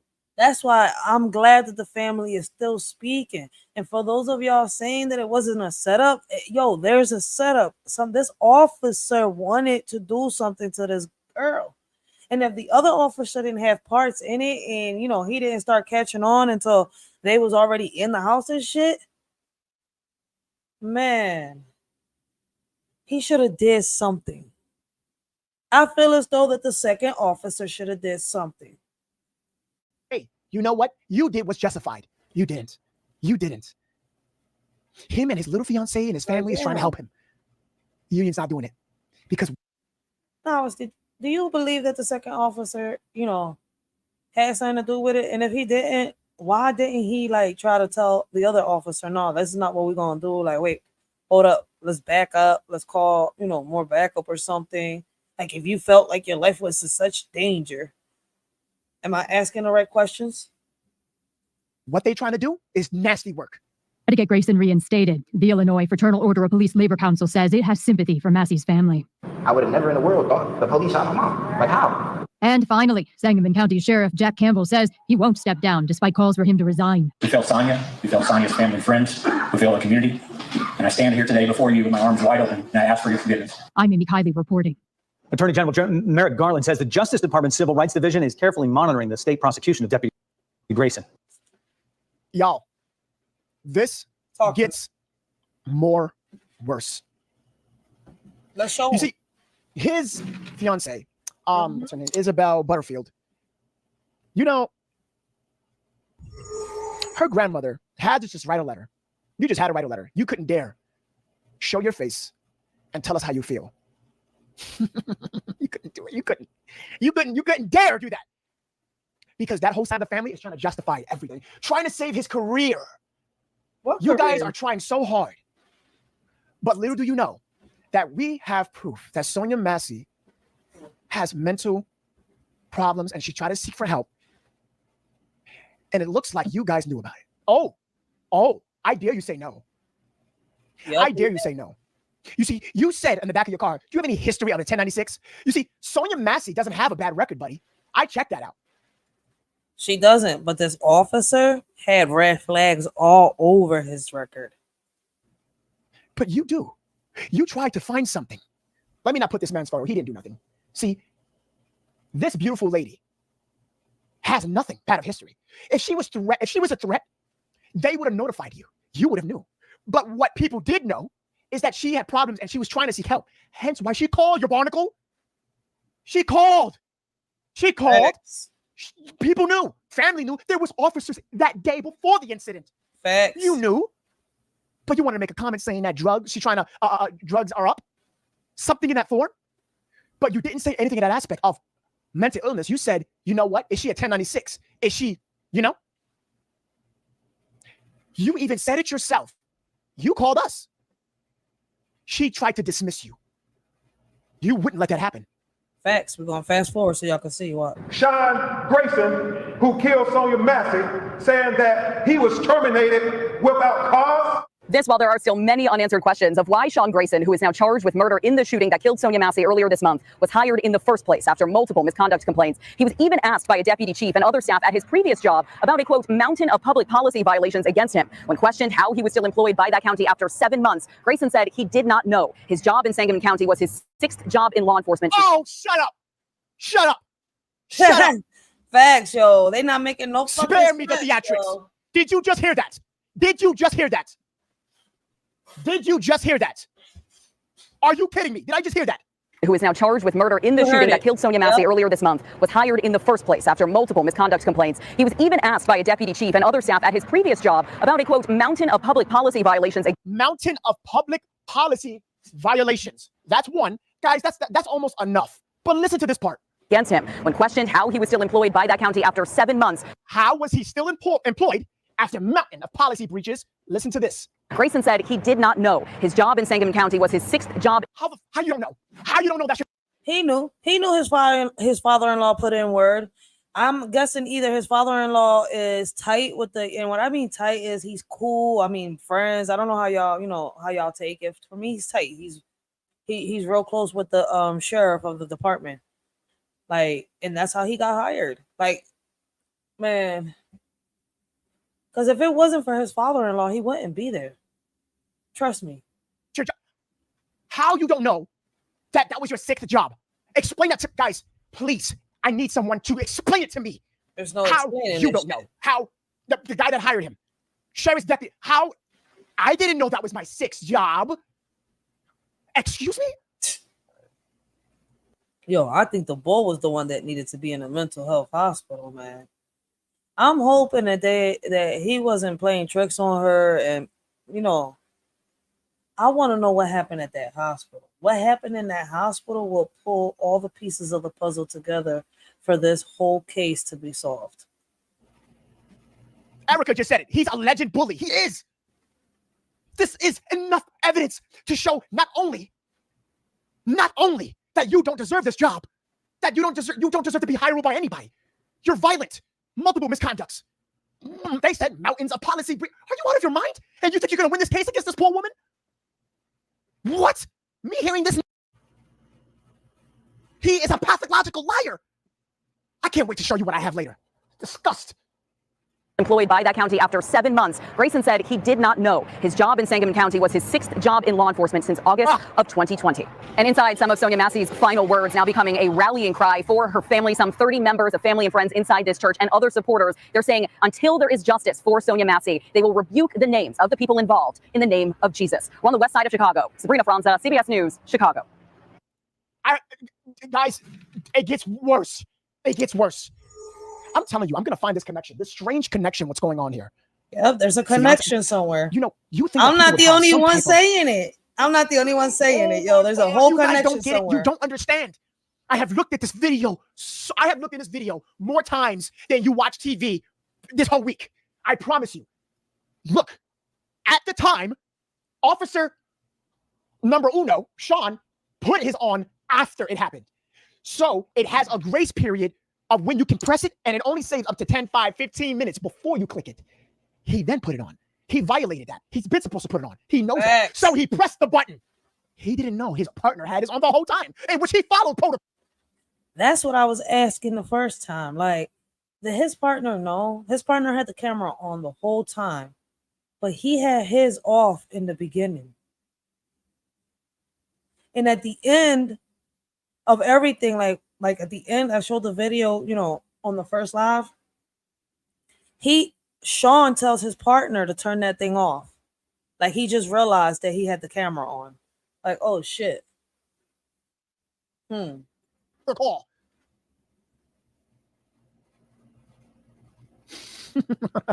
That's why you only see. It's just better that way. Okay. Let's continue. Newly released recordings in the deadly police shooting of Sonya Massey. She's the Illinois woman killed by a sheriff's deputy earlier this month after calling for help about a possible prowler at her home. The recordings obtained by CBS News include a 911 call from Massey's mother pleading for non-combative officers to be sent to her daughter's home. CBS's Charlie DeMar now with the disturbing new developments. We do want to warn you, the video report is disturbing. I heard somebody outside. 911 calls and dispatch audio are giving the fullest look yet at what happened to Sonya Massey on July 5th and 6th. Records appear to show she was experiencing a prolonged mental health episode. Her mother, Donna, called for help. The mental people told me to call 911. That was at 9:09 a.m. 16. Sorry about that, guys. I got to rewind this because I think I caught something. Hold on real quick. Home. CBS's Charlie DeMar now with the disturbing new developments. We do want to warn you, the video report is disturbing. I heard somebody outside. 911 calls and dispatch audio are giving the fullest look yet at what happened to Sonya Massey on July 5th and 6th. Records appear to show she was experiencing a prolonged mental health episode. Her mother, Donna, called for help. The mental people told me to call 911. That was at 9:09 a.m. So it is confirmed. She did call 911 in the morning. You guys, please don't look at it as, oh, well, no, she has mental problems. No. Many people can have mental problems. Anything. That doesn't mean that they're a threat. Absolutely not. No. Facts. She sought for help. Facts. She wanted to get help. That was 9 That in the is morning. so true. And you know what that means? He would be notified. If she called again, 911 call, they would notify him. If not, he's supposed to know. She called the same day. 16 hours before she was shot. Please don't send no combative policemen that are prejudiced, please. They're scary. Wait, what? Please don't send no combative policemen that are prejudiced, please. Oh my God. No. Yep. Oh my God, the mother told them. Don't send me. That's a fact. See, I mean, that's why I say, like, for those of y'all that do know, I mean, shout outs to y'all. But there's a lot of people still catching up to this. There's a lot of people, you know, trying to put the case together, trying to figure it out, trying to solve it too. Because a lot of people got, you know, loved ones that they care about that do suffer from mental health. Like, I got a comment that I had to delete on, I think it was on my last live. And it was real ignorant. I sat here and I deleted that, John. Like, I was sitting here like, really though? Like, people worry about the wrong shit instead of worrying about, damn, somebody's trying to bring awareness. Somebody's trying to do this. Somebody's trying to, you know, show that we can make a difference, that, you know, we don't have to give up. While other people are out here trying to really bring people down and talk shit and say this or like, damn, do something. Don't just talk, do something, be about it. Like this case right here, I know it has touched a lot of people. How many of you out there don't have a loved one that suffers from mental health and you know you wouldn't want this to happen to them? No combative policemen. Oh my, this is not real. This can't be real. It's real. This can't, wait a minute, time out. Wait a minute. Wait a minute. She told you. She told you. Wait, what? They're scary. I'm scared of. They're scary. I am scared of police. The police. She was. Yeah. This is why Now y'all see why a lot of people speaking up, why it just like makes a lot of us furious. Like, damn, what was this police department thinking? What was they trying to cover up? They could break the law and it's okay, huh? They could sit here and cover shit up and it's okay, huh? But when it's done to y'all, is y'all gonna say, oh, it's okay, it's just. What this officer did is just, huh? So for those out there that are saying that what this officer did is just, no, the fuck is not. They knew about this person's history. Something's missing in this puzzle, and we're not going to figure it out until we figure out what happened between Sonya Massey and in the hospital.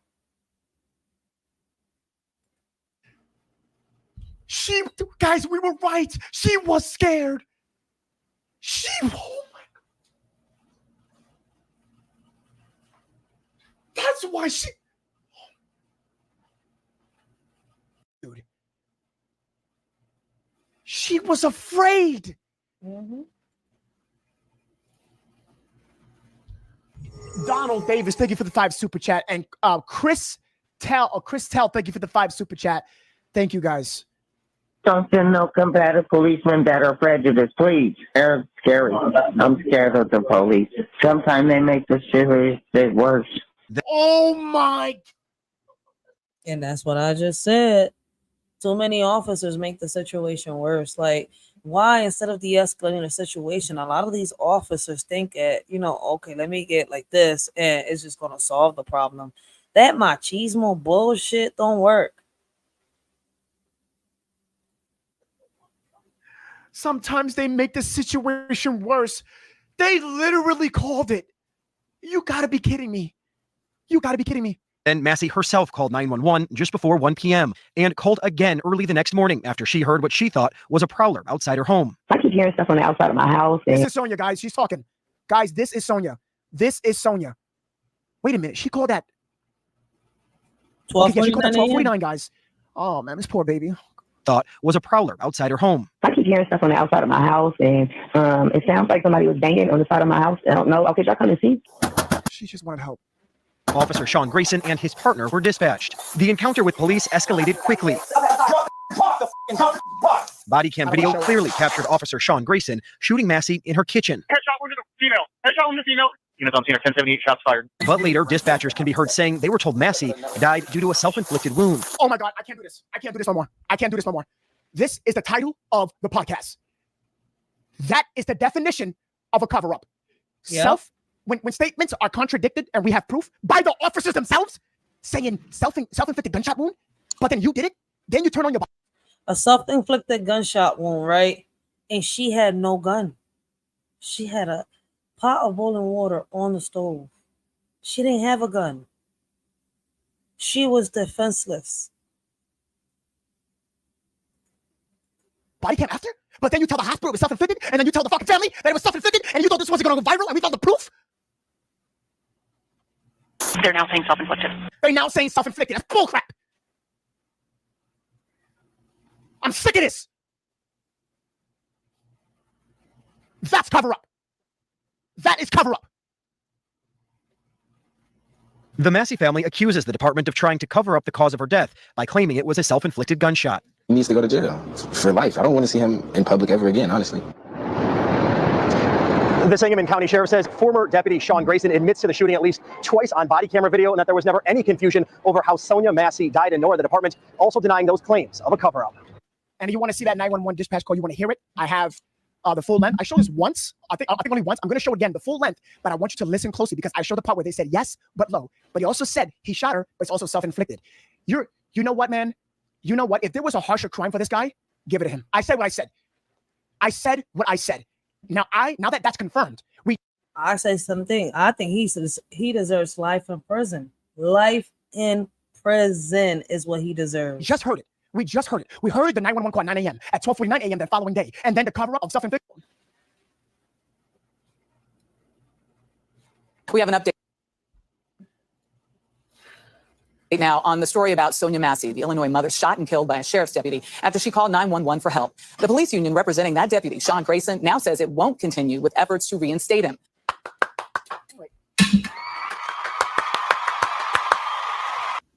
something good, something at least, something. So far, the only thing good. They won't continue with efforts to reinstate him. And you know why I'm celebrating this? Small victories matter. I am telling you, every single time, and I don't care, I'm going to say a cop kills someone, they get the benefit. They always get, we'll hire him back. He's fine. Let him go. I mean, we're talking about a cop that shot a 4-year-old little boy, Tyrell. What happened with that, ladies and gentlemen? I think you know the answer to that. A little boy. Guy stopped it. He didn't have no weapon. He wasn't a threat. Someone used him as a weapon. Put a weapon to him.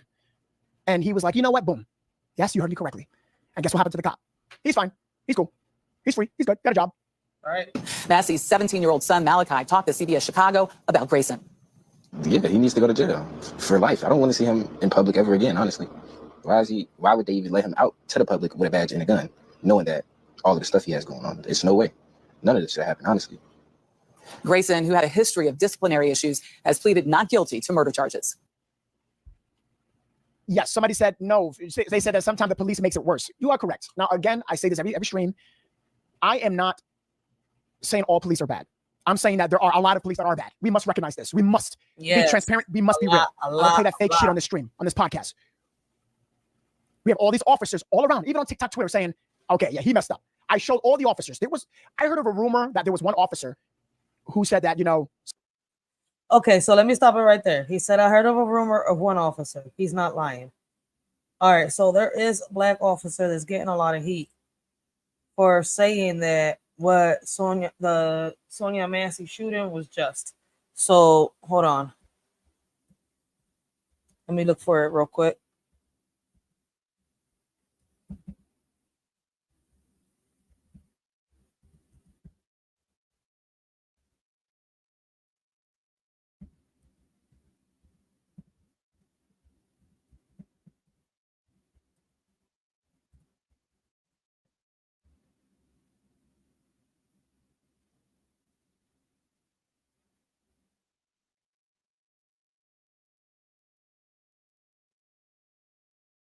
Hold on, let me find the video. Let me let him talk while I find the video. Sometimes we need to take measures like this. And you know what she did? She deleted the video because you know you're wrong. SKP with the 1995. Can we give some thumbs up? Can we like that super chat? Thank you, guys. Everybody send it. Oh, Nicole, if you send a super, excuse me. Let me be thorough here. SKP, thank you so much for that. Nicole, thank you for the 5 gifted from Nicole on the roll. Thank you so much. Donald, thank you for the 5. Tegan says, I read that, right? Oh, yes, I did. Okay. Cole again. Narissa, welcome to welcome to Nova City Nation. If I missed you, I'm so sorry. We did end the podcast the last time. I do apologize. It's not on purpose, okay? Now that I proved that to you, look at this part, ladies and gentlemen. Watch this one. Hold on. Wait a minute. I want to show you something crazy. Okay. This is what we. Okay. Look at this. Do you guys see what I'm looking at? I'm gonna pause you though. Yes, I do. But you spoke on the one cop, so I want them to see, right? And we're going to get back to Novelty real quick, right? We're going to get back to Novelty. He spoke on the one cop, but I want y'all to see the video. So shout out to Indisputable. All right.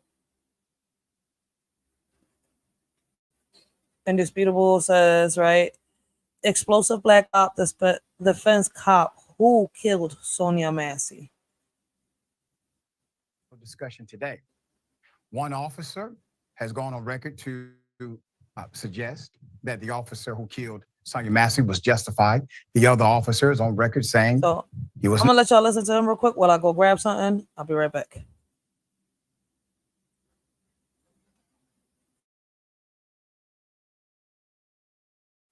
Thank you, Riaz. Thank you. Shout out to Riaz.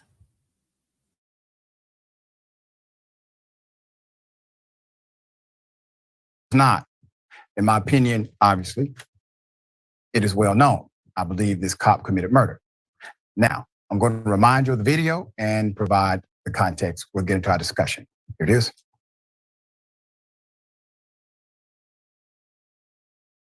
The body camera video reveals the events leading up to the horrific scene. What took you so long to answer the door? Oh, I was trying to put on some clothes, sir. I'm sorry. You doing all right mentally? Yes. Sure? My medicine and stuff. All right. Okay. I love y'all. Thank y'all. Inside the home, Sangamon County Sheriff's Deputy Sean Grayson can be heard asking Sonya Massey to check on the stove. We don't need a fire while we're here. Within seconds, things become tense. Where are you going? Where are you going? Away from your hot steaming water. Away from my hot steaming water? Yeah. Oh, I would rebuke you in the name of Jesus. I rebuke you in the name of Jesus. I swear to God, I'll shoot your ear. Okay, I'm sorry. Massey starts to set down the pot and apologizes. Grayson fires 3 times, striking her in the face. Headshot wounded female, 1078. Prosecutors say Grayson's partner tried to give the 36-year-old first aid, even though Grayson discouraged him. I'm gonna go get my kit. No, dude, you're done. You can go get it, but that's a headshot. Let's put up this screenshot for mass. Civil rights lawyer John H. Bryan gave a breakdown of the events of the shooting, referencing the body cam of both cops. At 1:20 and 44 seconds, switching to Deputy Grace's body cam, we can see that at this time, the first time being told to drop the... Please don't scroll. Listen to me. My name is Hiba from Gaza, and I'm supposed to be studying for my medical school. And why they're inside the house. It makes no sense to me. If the original... Her hands in the... At 1:20 and 44 seconds, switching to Deputy Grace's body cam, we can see that at this time, the first time being told to drop the effing pot, Sonya raises her hands in the air and says, "I'm sorry." You can see that image there. We made a still for your review. Zooming in, we can see Sonya is not holding the pot that she's being ordered at gunpoint to drop. These are facts. The pot is on the stove, clearly seen. And Sonya has oven mitts in her hands, clearly seen. She also appears to be covering her ears and afraid, and Grayson shouts at her, "Drop the effing pot." The civil rights lawyer notes 1:20 and 45. Sonya ducks down. At this moment, you hear the other deputy draw his pistol. He also yells at Sonya, "Drop the pot." So now 2 cops are screaming at her to drop a pot. Now y'all see why I second guess that second cop. It's like, all right, I want to believe that you didn't know and you just caught on. But it's like, you didn't see her with a pot. Why did you shout out, "Drop the pot"? What pot? He didn't see it. You didn't see it. She's not holding. Ladies and gentlemen, these are facts.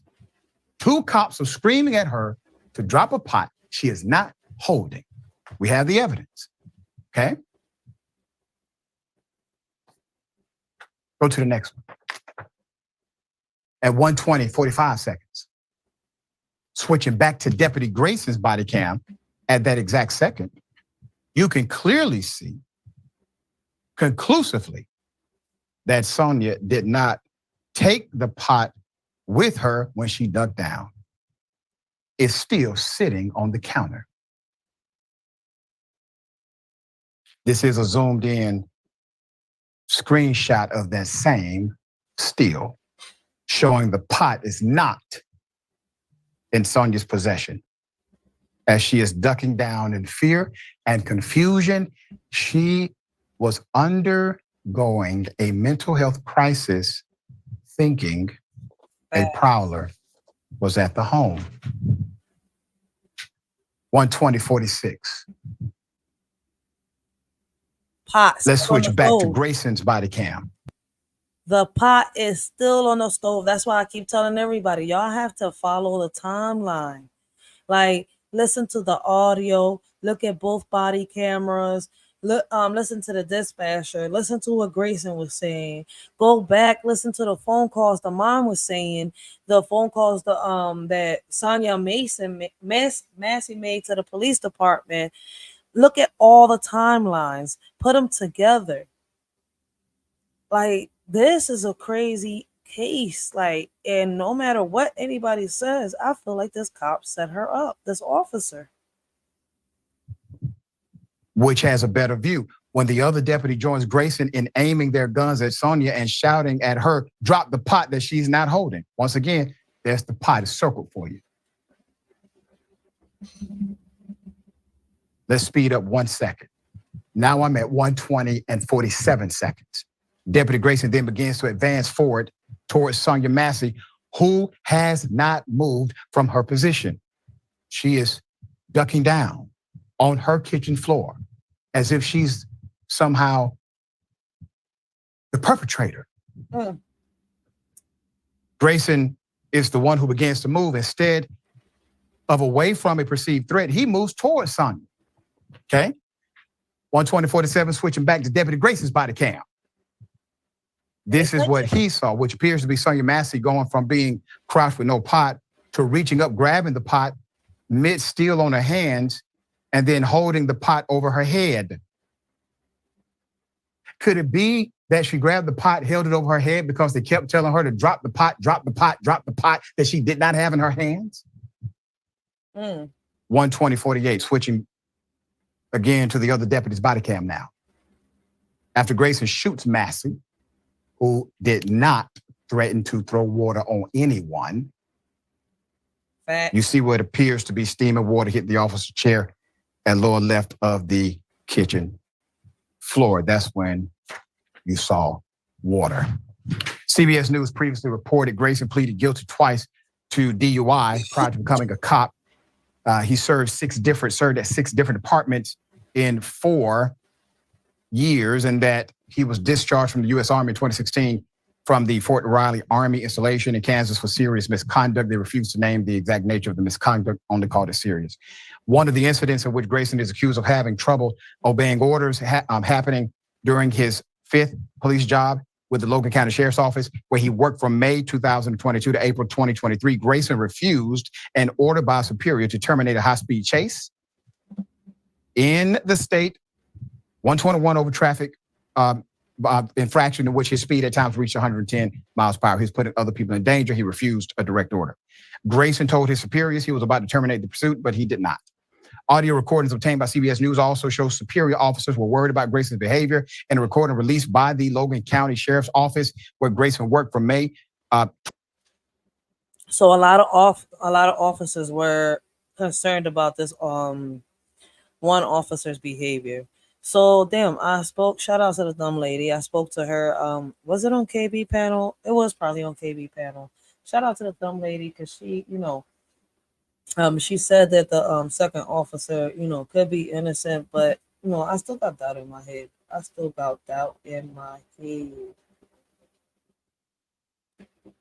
Because she said that she believed that the officer could have been scared of him. But I don't know. What do y'all think? 2022 to April 2023, a supervising officer is heard admonishing Grayson for what the senior officer said was his lack of integrity, for lying on his police reports, and for what he calls official misconduct. The sheriff and I will not tolerate lying or deception, he says in the recording. The officer tells him in the audio recording of a November 2022 meeting obtained by CBS News. At one point, the supervising officer warns Grayson that officers like you have been charged and they end up in jail, end quote. And that's exactly where his ass is at. Now, let's talk about it openly. On the panel, I have Leon Taylor, Master Sergeant, United States Air Force, retired with over 20 years of experience, also a retired Baltimore police officer. And we have Officer Brandon Tatum, a former member of SWAT, CEO of 3 companies, and he is known for his YouTube channel talking about police conduct. Gentlemen, thank you both for being on the program. Thanks for having us. Okay. Here's what I want to do. Officer Tatum, you have taken the position that this police officer is justified I would like you to explain your position. Then I'm going to go to. Now, I'm showing y'all this, right? Because there's a lot of people that was telling me, no black officer going against this white, my bad. Let me put this on, right? There was a lot of people telling me, right, that there's no black officer going against Sonya Massey and on the side of Sean Grayson. And I told them, yes, there is. And I think there's another one that they was exposing on TikTok. Listen, man, words can't explain because the shooting was not justified. Our other panelists for their opinion. What say you? All right, so I want to make sure we're clear here. Justification is not, is he justified in the death of this young lady? Justification is the justified use of force. So I don't condone any of his actions before the shooting. I don't think that he's a great officer with great reputation, and I'm not supporting him whatsoever. I'm saying that the use of force when she lunged at the police officers with the pot, the use of deadly force was appropriate and justified. She did not. Once again, the ball tripping. She did not lunge at no damn officer. She was on her knees. She did not get up. She did not run towards this officer and throw some water. She did not chalk the pot of water at the officer. She did not chalk no water at him at all, in any way, shape, or form. When she reached up for that pot of water again, she tilted that pot in her hand. And it didn't even reach them officers. It didn't. It didn't go nowhere near the officers. Nowhere near them officers. Self-defense where? She was defenseless. How is he justified? Once again, how is he justified? In that particular instance. All right, so I want to make sure we're clear here. Justification is not, is he justified in the death of this young lady? Justification is the justified use of force. So I don't condone any of his actions before the shooting. I don't think that he's a great officer with great reputation, and I'm not supporting him whatsoever. I'm saying that the use of force when she lunged at the police officers with the pot, the use of deadly force was appropriate and justified in that particular instance.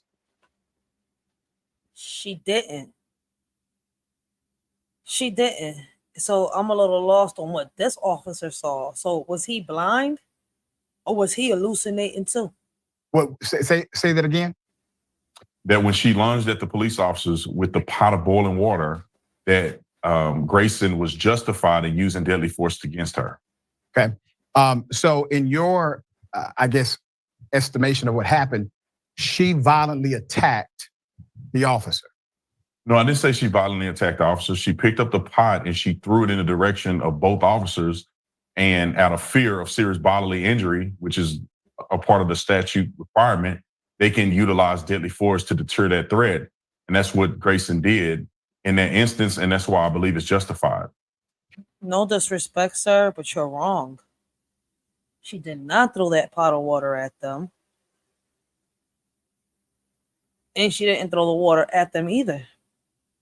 Nor she threw the pot, nor she threw the water. If anything, she spilled the water out. I don't know what you want to say, but when she was going to use the pot for cover, and what she did was the water, she wasn't intending to throw that at the cops. She did it in front of her, like it went on top of the chair and on the floor. She wanted that pot for protection, but it had hot water in it. So she wasn't going to throw it on herself. So she threw it at the floor. Like, what you're saying makes no sense. And it's not logical. Like, what force did she use? I could go back and forth with you.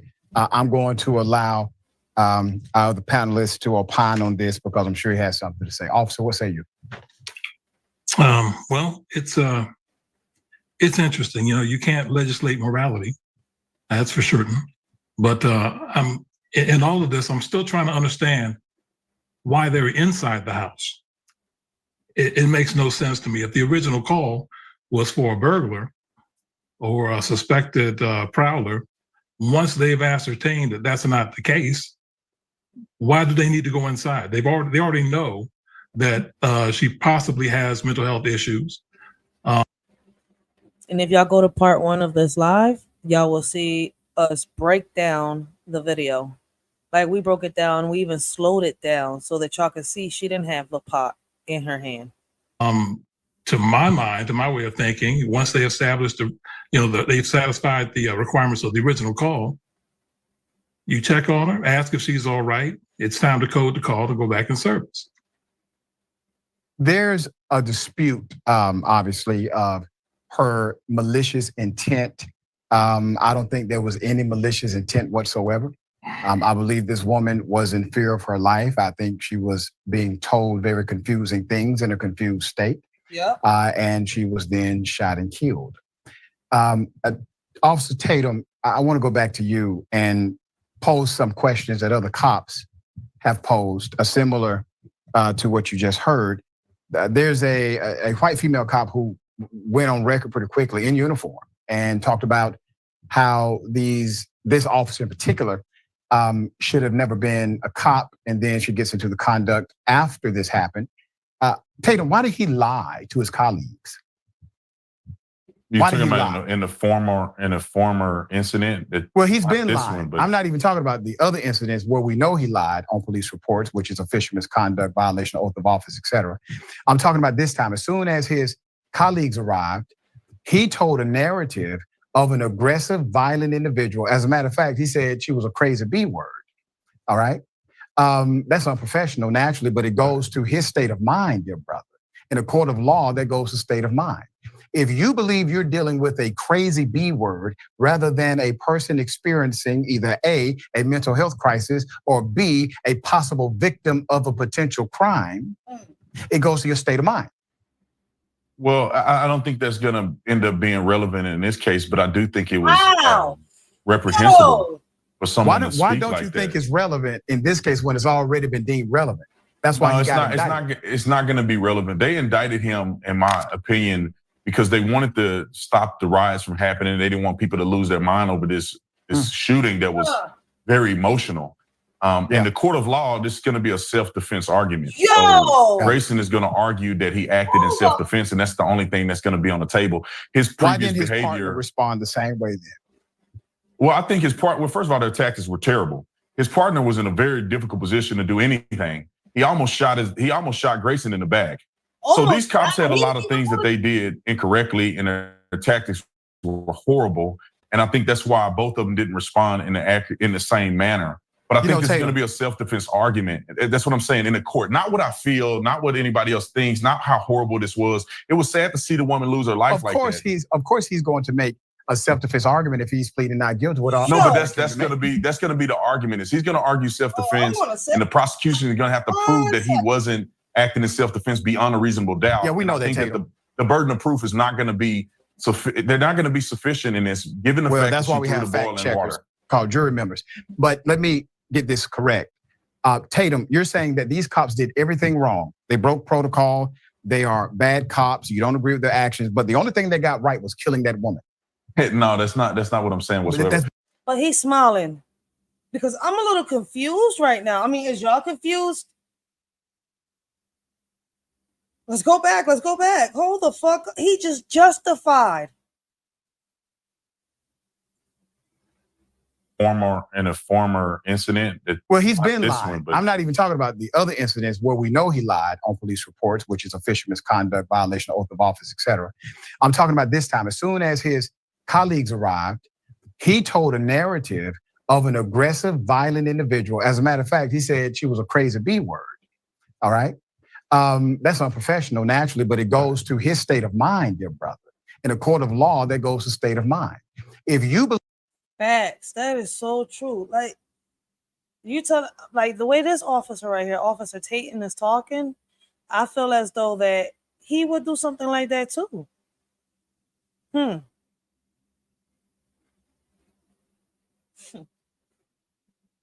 Even our own kind.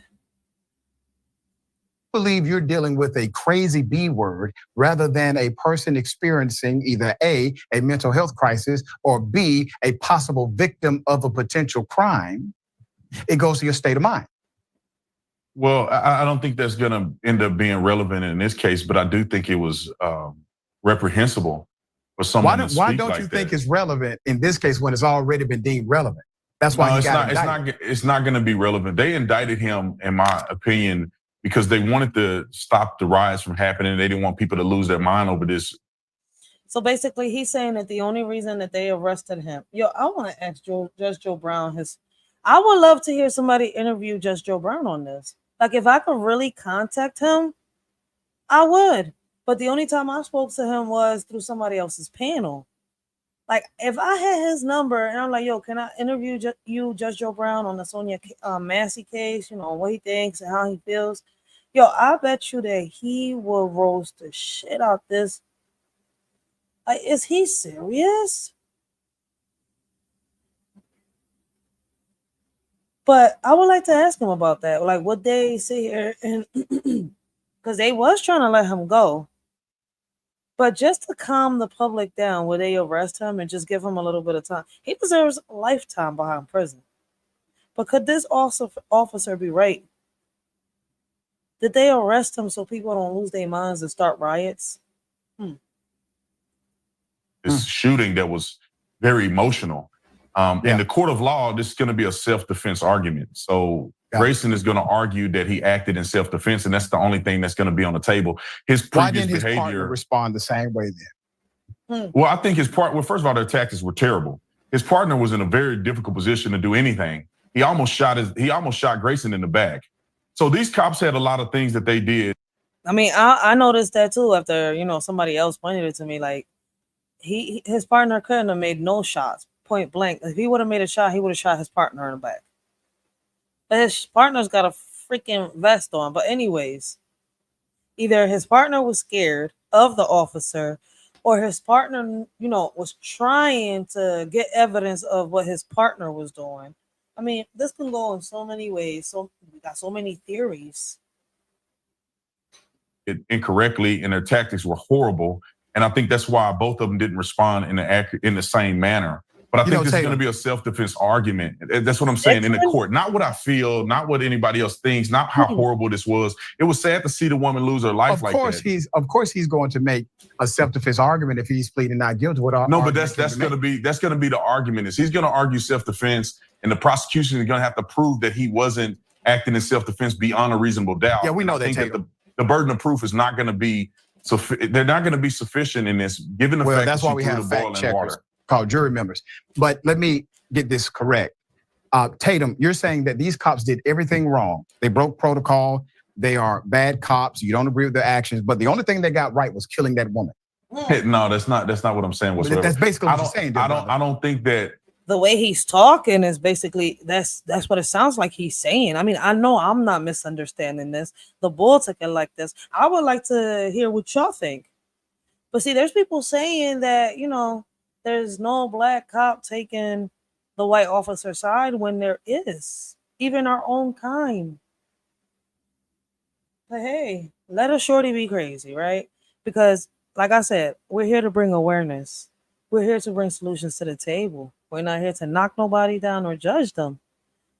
I want y'all to go out there. Like, basically, when we bring in awareness, we're showing y'all what's happening. Like, boom, boom, boom. Go out there. Do your own research so that y'all can come up with your own opinions and your own conclusions. Both cops did everything wrong. I think that Grayson did a lot of things wrong. I would have liked to have seen him de-escalate in that situation. I would have liked to have seen, him do a lot of things differently. Even after he shot her, I would like to see them at least give an attempt to render aid, even though they wasn't going to be able to properly render aid. But I think that being a bad cop doesn't mean that you're not justified in defending yourself against a person hurling boiling water. I think that's what it's going to end up coming. She wasn't trying to throw the boiling water at them. All she said to him was, I rebuke you in the name of Jesus. And this man said, you better not. I dare you. I'm going to shoot you in the fucking face. And she said, I rebuke you again. and he shot at her. And you're justifying that? Yo, is this cop tripping? Am I tripping? Like, say her name, loud and clear, so they'll never forget it. Sonya Massey. Anywhere where fear runs deep, happy trigger cops don't think, they just sleep. Over a pot of boiling water, such a shame, a coward in blue playing a deadly game. Sonya Massey pleaded on her knees, I'm sorry, she cried, but he still squeezed. No heart in his chest, just cold and bitter. This feels like a setup by the trigger happy hitter. A life taken too soon for what crime? Just a pot of water bubbling over time. No chance to explain or make it right. In the blink of an eye, plunged into eternal night. The headlights scream of injustice and pain as we mourn another life lost in vain. The system broken, hearts shattered apart by those who should protect with courage, not dark. Sonya Massey pleaded on her knees. I'm sorry, she cried, but he still squeezed. No heart in his chest, just cold and bitter. This feels like a setup by the trigger happy hitter. In a world so unjust, Sonya Massey lost her life. Blame thrown left and right, but just to show ignite. Say her name loud and clear, let the truth be near. In the shadows of deceit, her memory we hold dear. Amidst the darkness and lies that cloud her fate. A victim of cruelty and a cruel twist of hate. Whispers of the injustice echo through the night. Sonya's spirit lingers, demanding what is right. Sonya Massey pleaded on her knees. I'm sorry, she cried, but he still squeezed. No heart in his chest, just cold and bitter. This feels like a setup by the trigger happy hitter. In the shadows of the night, Sonya stood tall. I rebuke you, in the name of Jesus, she called. The officer's eyes filled with venomous spite as he dared her. And I rebuke you in the dim moonlight. Sonya pleaded for mercy on bended knees. I'm sorry, she whispered, her voice filled with plea. But the officer's words cut through like a knife. A crazy bitch, she spat with hatred and strife. With courage in her heart, Sonya spoke clear and bold. Her name echoed loud as the story unfolds. Sonya Massey pleaded on her knees. I'm sorry, she cried, but he still squeezed. No heart in his chest, just cold and bitter. This feels like a setup by the heavy trigger hitter. In the darkness of despair, a cry for help was in the air. Sonya Massey, just 36, her mental health in need of fix. But a heartless cop's cruel hand ended her life without a care.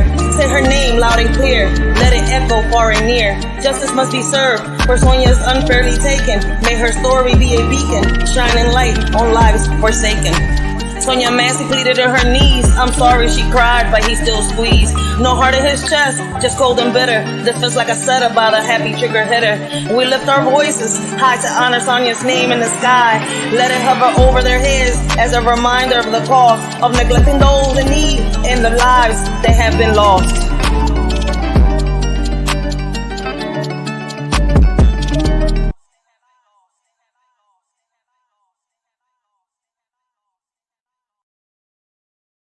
Down to. Yeah, I didn't see a hurling of boiling water. She did. I sent your staff the video that I did. I think we're sending over now. It's a video that I did where I put it in slow motion and I show the trajectory of the pod and the way the water went out and it hit a table. I mean, it hit like a chair and the floor. And so you can see that the water was hurled and propelled in their direction. And that's when he pulled the trigger and shot her. Listen, if she hadn't thrown that water, I think that these cops would, well, at least the Grayson would have not have been justified, and he would have gotten. Bullshit. You lying straight from your teeth. You lying straight from your fucking teeth. Yo, I want y'all to go look up your rights, right?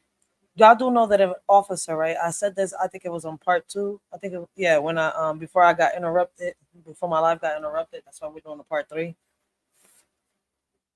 Y'all are allowed to defend yourselves in the house. This officer pulled a gun out on her and she didn't have a pot of water in her hand. He kept saying, drop it, drop the pot, drop it, right? Y'all go look at part 1. Y'all will see me break it down.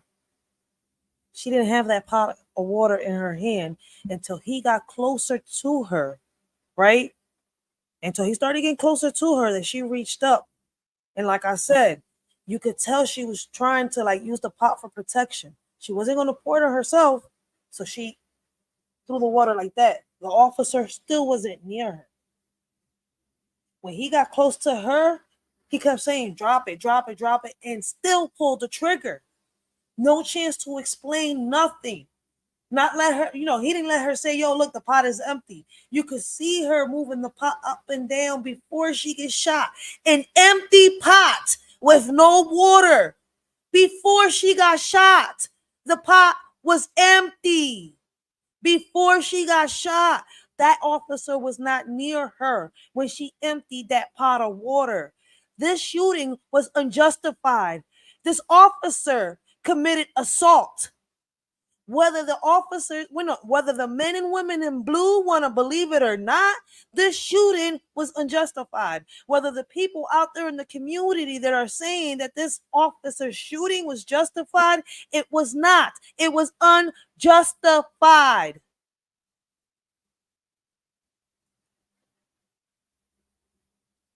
If Sonya Massey had any type of protection, like if she would have picked up a knife or something to defend herself once the officer threw that first shot and missed, because they say he only shot 3 shots. No. He went ham on that damn gun. He emptied that fucking Glock. He missed a couple shots. That's why she was trying to use the fucking pot as protection.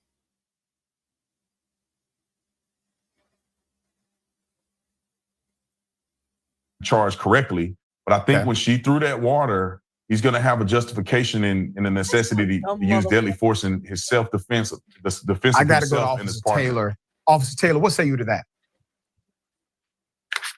Let's see what the other officer said. Well, I understand the law and I understand self-defense, and every day in this country, officers respond to these sort of calls, and I've never heard of hot water being used as a weapon that justifies the use of deadly force.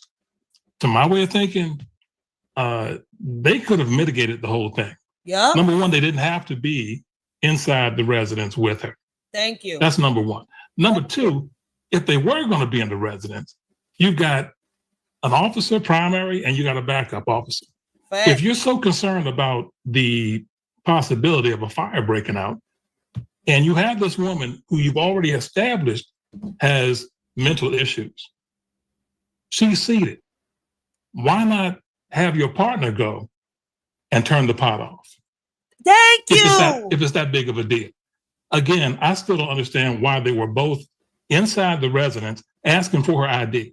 I can explain. They're trying to run her for warrants or whatever. I can explain that. I can. Once again, when Sonya Massey said, when he said, "Do you need any further assistance?" she said, "No, thank you."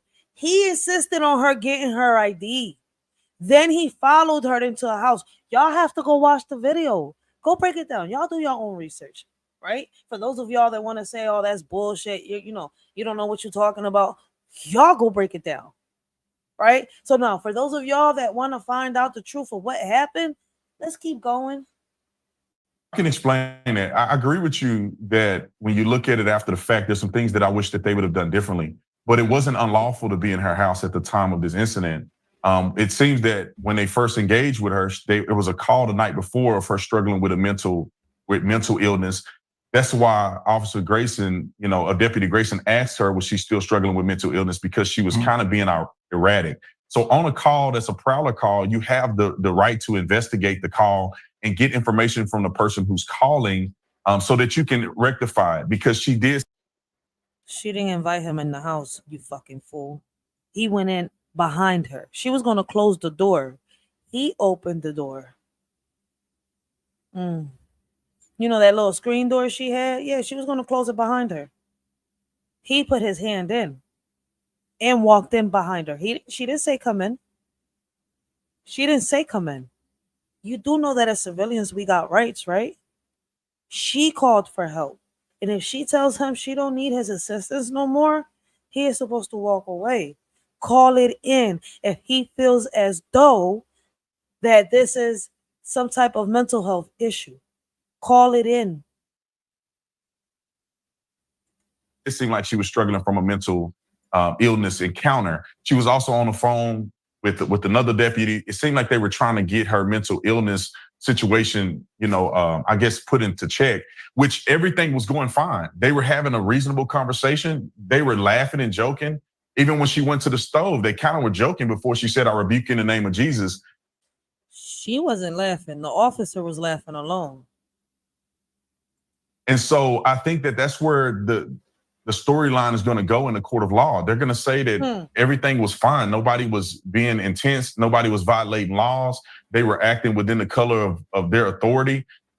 She didn't ask them to leave the house. She didn't say that she felt threatened by them at any point. And everything was fine until she got to the stove. And I'll just give an example of the stove situation. Looking back on it, I think they should have probably asked her, this is what I would have done if I was in a situation, because I don't want her to think I'm overstepping her bounds, and I do want to be cautious to her own living space. So I would have asked her, ma'am, would you mind if I turn your stove off, because it seems like it's going to catch on fire if we don't do something about it. I do understand how an officer wouldn't want to overstep their bounds and try to start turning stuff off in her house and messing with her appliances. In a reasonable situation, if she'd have went over there and turned the fire off and went back to sit down, that's what everybody would have liked to have seen happen. But it didn't end up that way. Officer Tatum, I'm going to respond to that, then go to our co-panelist. So the argument is interesting, the contrast between both of you. Because Tatum, you're basically arguing that this is within the statutory framework of law. Now, the reason why the shooting, only right, the shooting. You're saying that's your argument. The argument that you're making is that this happened within the statutory framework of what is legally allowable, correct? Yes. Okay. Now, here's the problem with that. If you believe that laws equate to morality, dear brother, that means you would have to believe that when it was law that Black people could not sit where they wanted to sit on the bus, that law equated to morality. When Black people could not frequent establishments, could not have the freedom to assemble or the right and access to vote, that was law. That equated to morality. My point to you is, you do not judge, or at least for men like myself, I do not judge a statute or the framework of a judicial ruling in order to determine my morality and ethics as it comes when it comes to people. In addition to that, you're making an argument for the worst among us in policing. And you admit you did not like anything they did. You didn't like none of it. But brother, I hate to bring this home, man. Your mama living, Officer Tatum? Huh? Is your mama living? Yeah, my mama alive. My mother is not. If somebody did your mother that way in uniform, would you come on my show and defend them? I'm not defending. Yes, y'all do, brother. Come on, man. As if, listen, people say like I'm defending it. Like Would you defending say this what officer. you're saying I'm if saying, this was your mother? I would say the same thing. This way. I would say the same thing because I'm going off of what the law says. You would say that if they killed your mama? If this officer shot my mother after she threw a pot of boiling water at him, going through a mental health episode, they did not follow protocol. Yo, you got me fucked up. Our own kind. So, yeah, we need to change some stuff. Yo, I want to hear what y'all gotta say. They like look at the other Officer Taylor's looking at him like, what the fuck? Yeah, like nigga, you even smirking at certain things. Like, really? What do y'all call this type of men right here? Officer Tatum. He is saying that Officer Grayson's shooting was justified. Him assaulting Sonya Massey was justified. He'll do the same thing. He'll kill his own mama for throwing a pot of water at the floor and trying to protect herself. Did not de-escalate. You will still come on television in order to debate that they or that cop was still legally in the right. I'm only debating the law. I don't care for this cop, and I don't think that he did everything right. I think that he would have been probably worse off if he would have shot her the way they've been perpetuating it out in the news. That if she was just standing by the stove, she put her hands up and homeboy shot her because he thought she would throw a pot of boiling water. I mean, he would go to prison for the rest of his life. What I'm saying is that things begin to change when a person throws a pot of boiling water at him. I would have liked to see him do things differently. I would be very upset if that was my mom. I would have been very upset. I wouldn't have liked. I'm upset that this woman lost her life. I don't think that this should have resulted in that. But the law will dictate certain things when it comes to self-defense. And boiling water is a deadly weapon because a person can get seriously injured, dismembered. I mean, not dismembered, but get seriously injured and pretty disfigured for life. Sir. Damn. I didn't know that we could turn into Guppy now. Shit. We could turn boiling water into a sword or something and dismember somebody. You know, we can be heroes. That little show, that movie they got on Netflix, my daughter loves it. The daughter of Shark Boy and Lava Girl. So basically he's saying that we could be like Guppy. We could use hot water as a weapon and dismember somebody. Damn, I didn't know I had Guppy's little power. I didn't know I could turn water into a sword or a chainsaw or something and just dismember the shit out of somebody. This man makes no sense. Is he an officer? I hope not. Because if he's an officer, be careful, yo. Be careful. See, this is why a lot of people are scared to call the police. My condolences go out to Sonya Massey's family. And I hope that, listen, man, may Sonya Massey have peace in paradise, yo. I can't believe, really though? It's not considered a deadly weapon. It is a deadly weapon. According to Illinois law, a boiling pot of water is a deadly weapon. No, it's not considered. It's considered. No, sir. Look at the ruling, sir. It's not considered. I know the ruling says, Dr. Ritchie, the ruling says that the water was the deadly weapon and deadly force was justified in that scenario. However, they are arguing that he put himself in a situation that should not necessitate a deadly force. Let me just give you an example. Brother, let me do this. Let me just give this example real quick. Tatum, I'm going to let you give me the example, dear brother. But I want you to understand the difference between a deadly weapon, which is categorized by instrumentation, and the use of deadly force. The court made the distinction. You see, the device or the pot itself is not a deadly weapon. They talked about what the officer subjectively believed was the deadly weapon. That was the contextualization of the court, not the category of the pot or of the boiling water. To Officer Taylor, I want you to respond to Tatum, and then we'll go back for Tatum's example. Go ahead. Okay, well, the law does provide for self-defense. For instance, in the case of an officer chasing an armed person, if that person is going to get to a position of cover and be able to return fire, and the officer is in the open, that officer is justified in shooting this person. Okay, because it's accepted that the officer, through no fault of their own, right, in the performance of their duty, is inadvertently placed in a position of severe disadvantage, right, which could result in severe injury or loss of life. That is mutually understood. It's universally understood.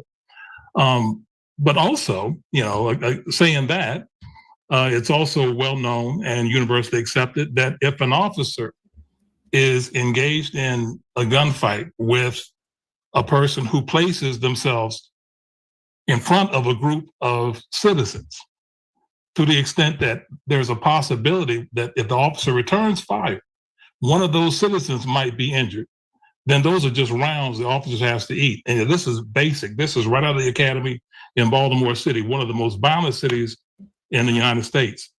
It's known that if that person has a backdrop that's not safe, where the officer would take the risk of hitting someone, that officer's got to seek cover as best he can until the situation changes. This entire situation was manufactured.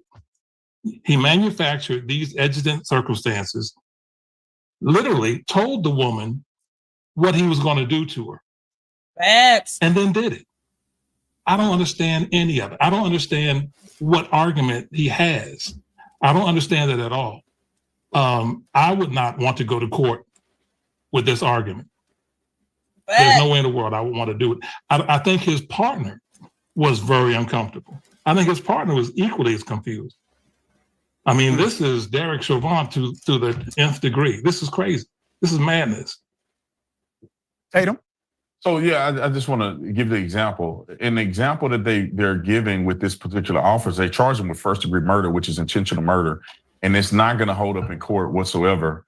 And I wish they would have charged him something a little more appropriate. The example that I was going to give was that, give me a more appropriate charge. Joe, I just want to pull this officer out the screen and just.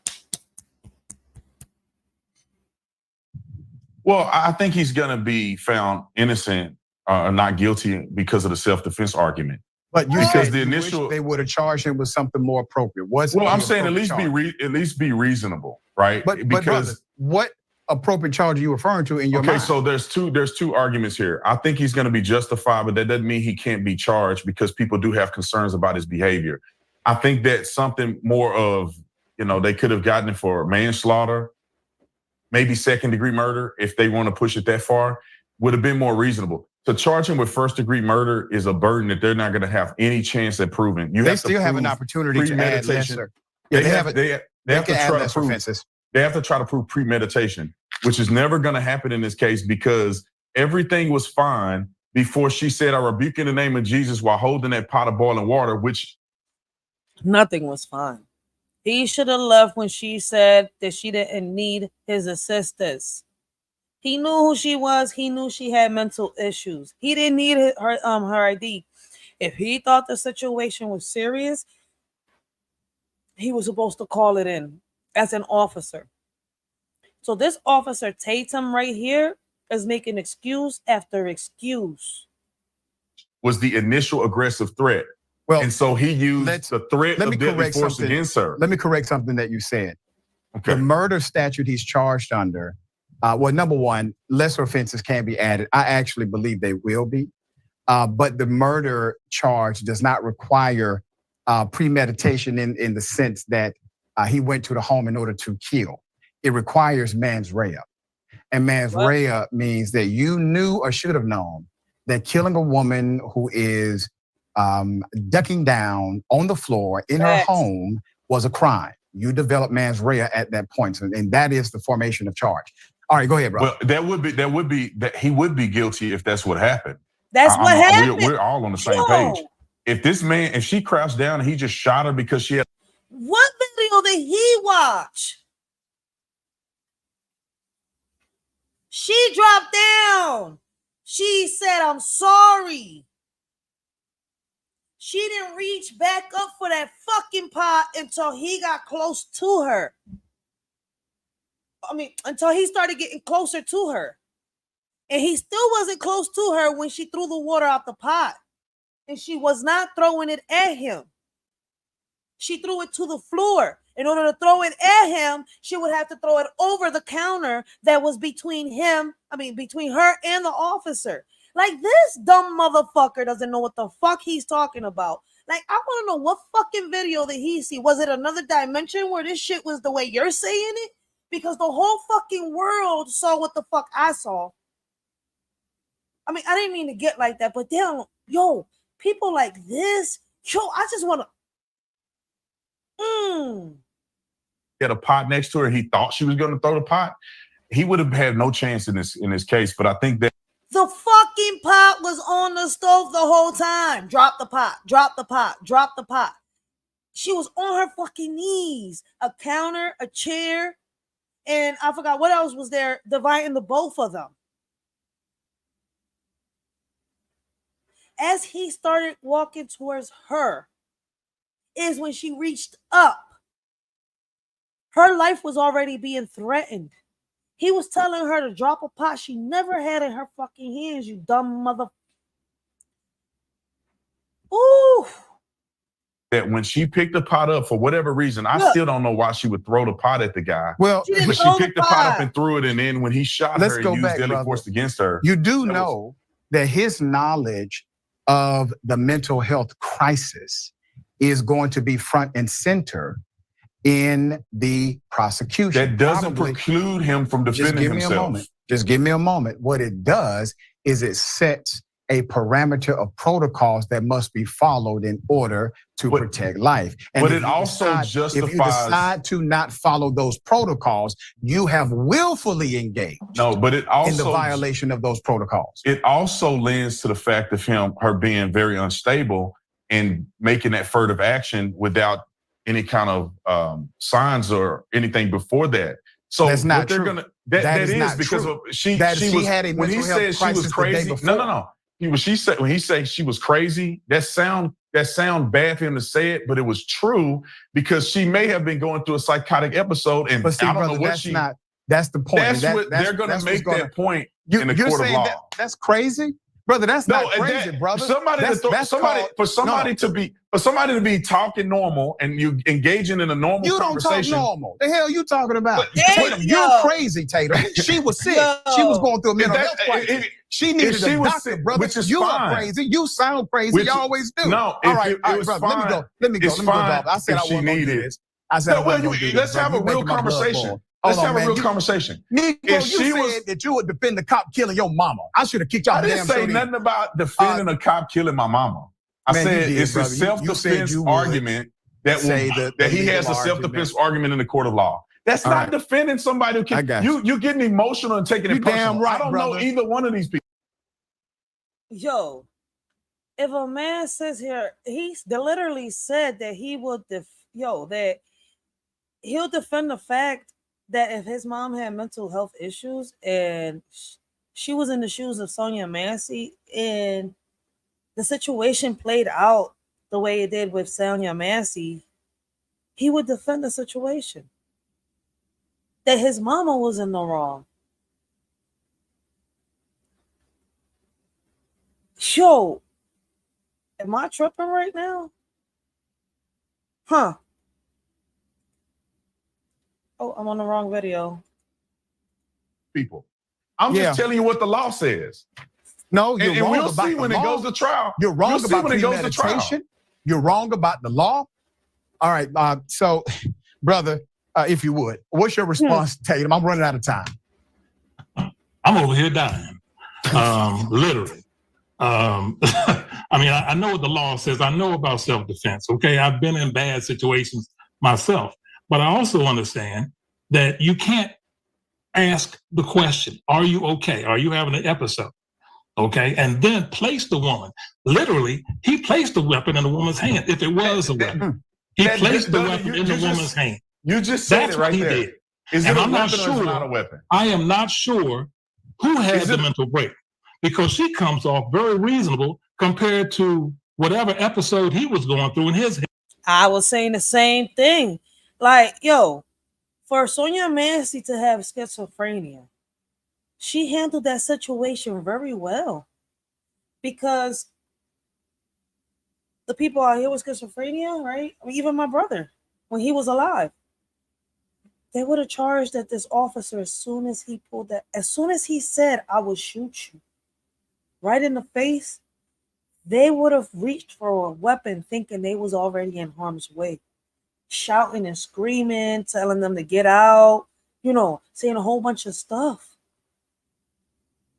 Sonya Massey dropped to the ground, pot on the stove still, gloves in hand, said, I'm sorry.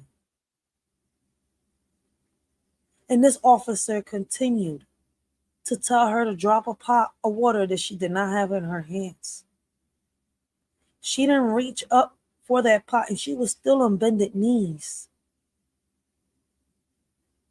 until she saw that officer come closer. There was a whole counter in an office chair in front of this officer and Sonya Massey. It was a nice distance, but I think she was trying to grab the pot for protection. That's when she threw the water on the floor. She didn't throw it at the officer. In order for her to throw it at the officer, let's pretend this is I just dropped some stuff. Let's pretend this is the pot, right? There's the pot of water. In order for her to throw it at the officer, she would have had to go like that. She didn't do none of that. She grabbed the pot, tilted it over. The water went over the chair to the floor. Officer wasn't nowhere near the officer. Nowhere near that officer. And what's crazy is that when she put the empty pot towards her face, she was going like this because I guess in her head she thought the pot was going to protect her. Officer started shooting like crazy. The pot was empty. She wasn't aiming for you. She was trying to protect herself. And now Officer Tatum got the nerve to say that Sonya Massey was in the wrong?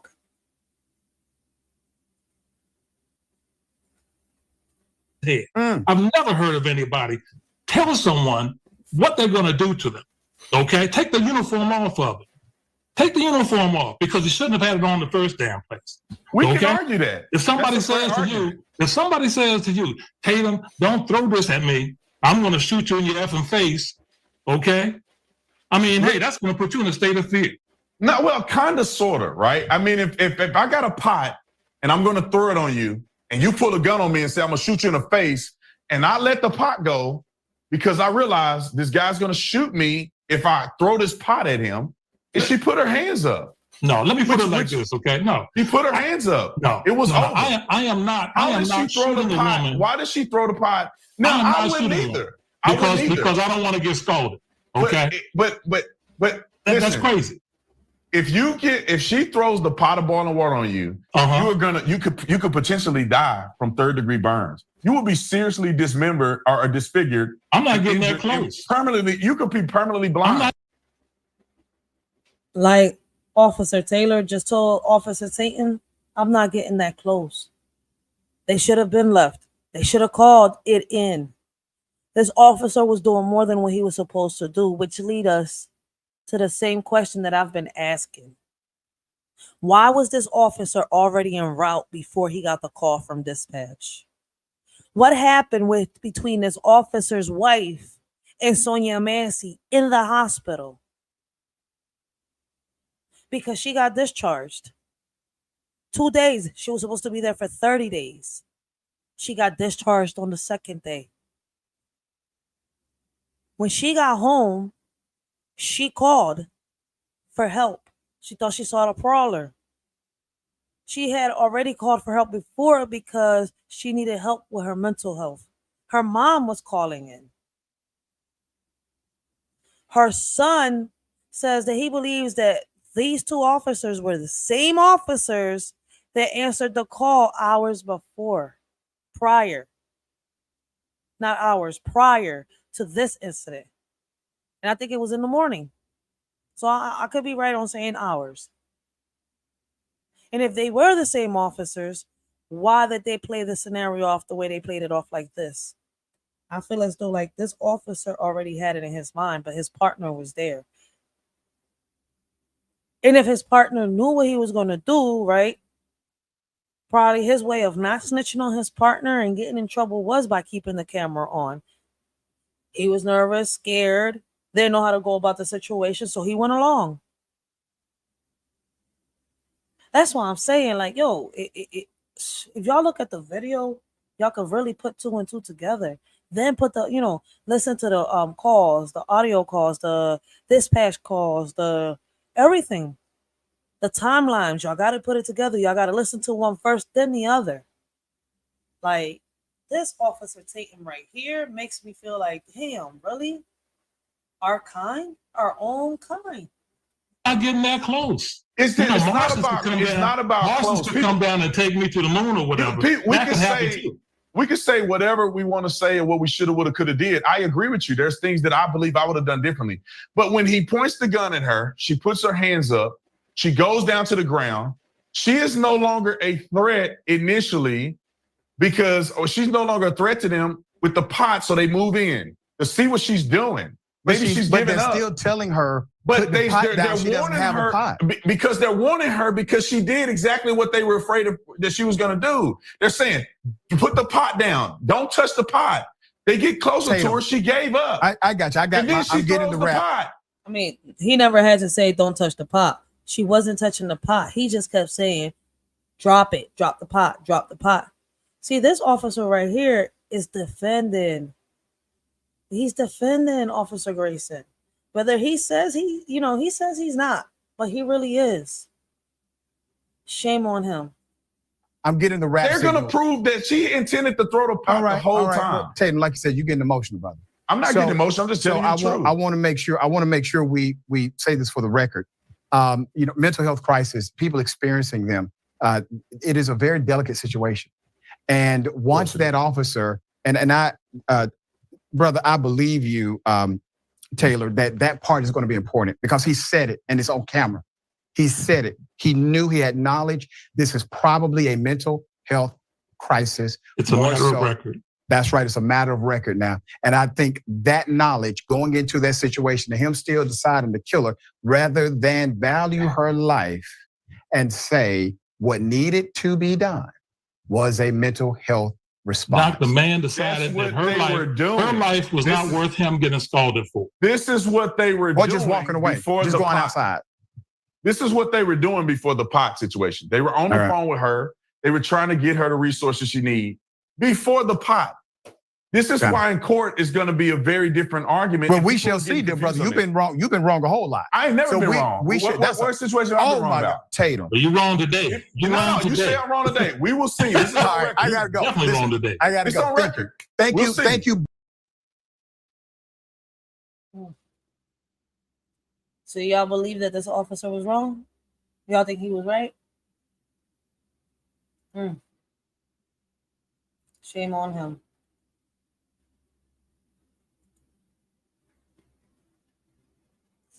All right. So shout out to Novelty, right? The Sonya Massey cover up. We're gonna let him, finish this off right here, and then we're gonna check his other video out, skim through it, and I'm gonna end this live because this is crazy. Let's listen. This is the distance of Sonya Massey's house and the hospital. It is an 11-minute drive. Now, where am I going with this? You're saying, no, where you going with this, buddy? What are you trying to show us? See, that's the problem. Blessings, George Parra. Blessings, we on Lock Nations. Blessings, how y'all doing?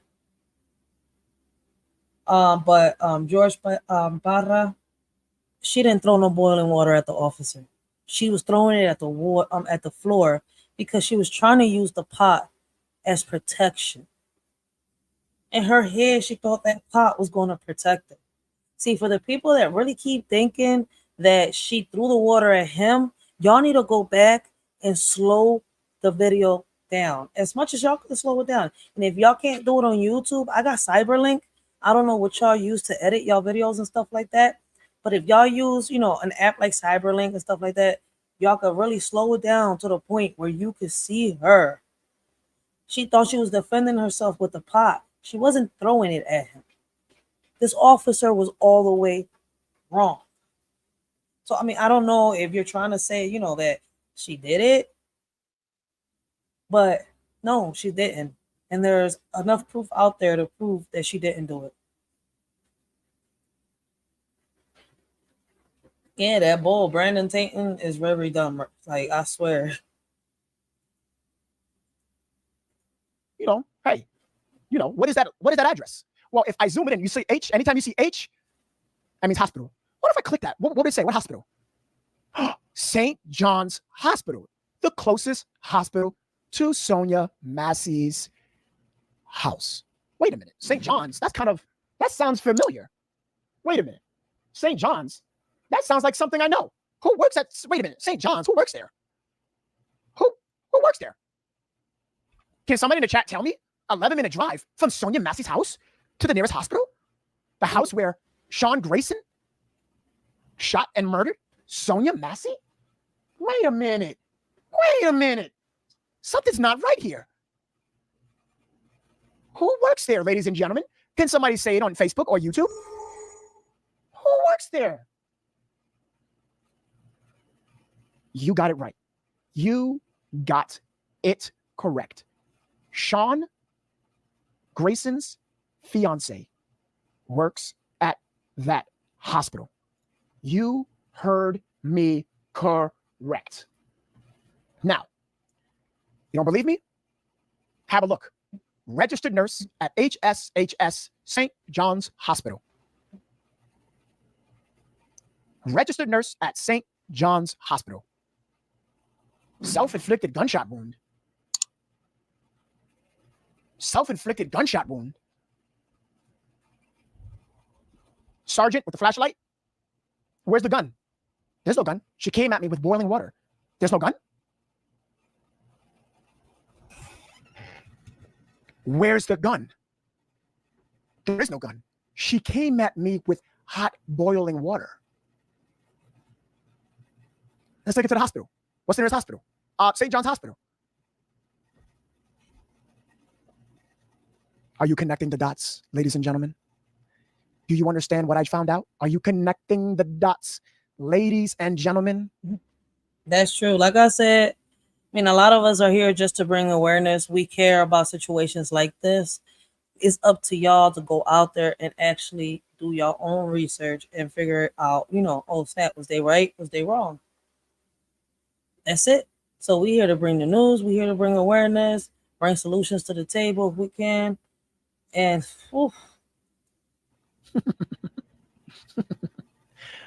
oh man, these people are just have a listen for yourself.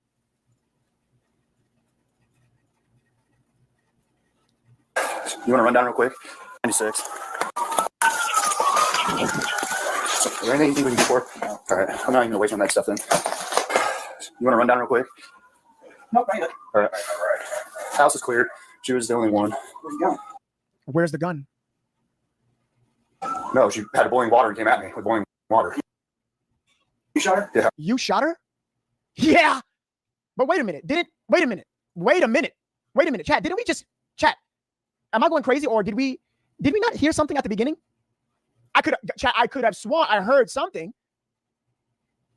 I could have sworn we heard something, chat. But later, dispatchers can be heard. Body cam video clearly captured Officer Sean Grayson shooting Massey in her kitchen. Headshot wounded female. Headshot wounded female. Units on scene are 1078, shots fired. But later, dispatchers can be heard saying they were told Massey died due to a self-inflicted wound. They're now saying self-inflicted.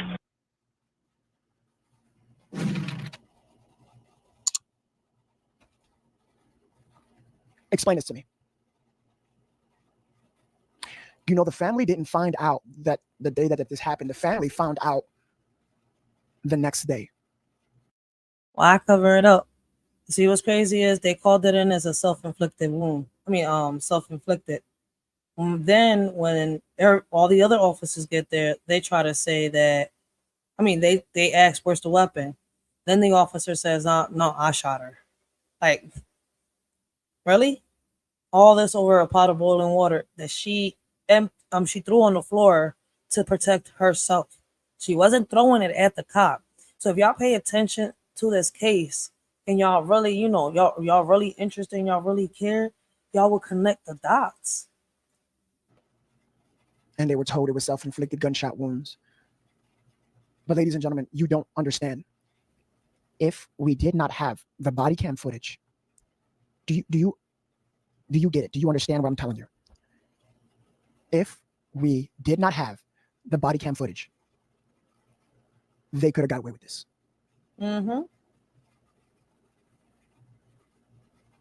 Talk about a cover up. We're not done. We are not done. Listen to this. Really need to be talking about. She said her mother told her something like this was going to happen. Now I'm gonna roll the clip, but this is the scary part. She said she ain't gonna say no names. Y'all, protect this young woman at all costs. Now with that being said, I'm gonna roll the clip. The last thing my mom told me when she talked to me is that she gave me specific names. I won't say y'all, but she did tell me that the police was gonna. Then that's why I keep saying throughout this whole time, I said it on the first part of this live, the second part of this live, and I'm saying it throughout this whole live. She was set up. Either Sonya witnessed something that she wasn't supposed to witness at that hospital between Sean Grayson and his wife, or something happened between Sean Grayson's wife and Sonya Massey in that hospital. and she came home to report it. But who she ended up with answering the door to was the same officer that was probably with Isabel Butterfield in that hospital. I mean, this is just a theory so far. I can't really say but so much until more evidence comes out, until more of the story unfolds, until we really find out into what happens. So far, all we can come up with is theories until all of this, everything that happened really does surface completely. That the police are going to kill her. Or these other people. And I'm like, why is that? And then after that, I didn't talk to her until like about 2 days later. She was like, she had told me her exact words is they gonna baby. And I got mad. So Sonya Massey told her daughter, okay, this is the part where this is a little creepy. And I can't truly back this up. I give the facts, but facts. That's what they were saying. Well, they were already saying that she committed suicide when her son went to the hospital. Facts. But her family's already, her family. That's why, shout out to this family because they ain't quit. They ain't stopped. They're still fighting justice for her, and I feel as though they're going to get somewhere. But Sonya Massey told her daughter that the police are going to kill her. Yo, I have no words for this. I have no words for this. I don't know what to think, what to say, but that's crazy. I have the full video of this discussion. We had got to it, and I'm like, stop saying that because you're gonna speak out of find yourself. And then the day, like 30 minutes before she died, she called me and she texted me asking what I was doing, but I didn't reply because I was asleep. But the day before that, I talked to her and she was like, I love you. She always kept saying, I love you, I love you. And then she texted me, she said, God always win, and mom loves you. And then I was supposed to go home with her that night too. But I was like, no, because I knew something was off. I was like, I'm just having my dad bring me in the morning. And the next morning came, like 8 o'clock that morning, I told my dad, I tried to call my mom back. And then that's when he told me that she was. Let me say this, and I don't. Y'all gotta share this because I don't see a lot of influencers talking about this part at all. Oh, I'm talking about it. I'm talking about a lot. And if you know me, I am not a conspiracy theory. Everything that I just finished telling you is fact, but when I got to this part exactly, I can't give you information on that. But if Sonya said to her daughter that the police are it's insane. It's not something she knew, and I keep saying it. But you know what? Until everything comes out completely, we're not going to really know what happened. And this one worked out. Said Butterfield in September of 2019. Now, this blows my mind. This was given an award for the Illinois. I knew something was off. I was like, I'm just having my dad bring me. I knew something was off. I was like, I'm just having my dad. I mean,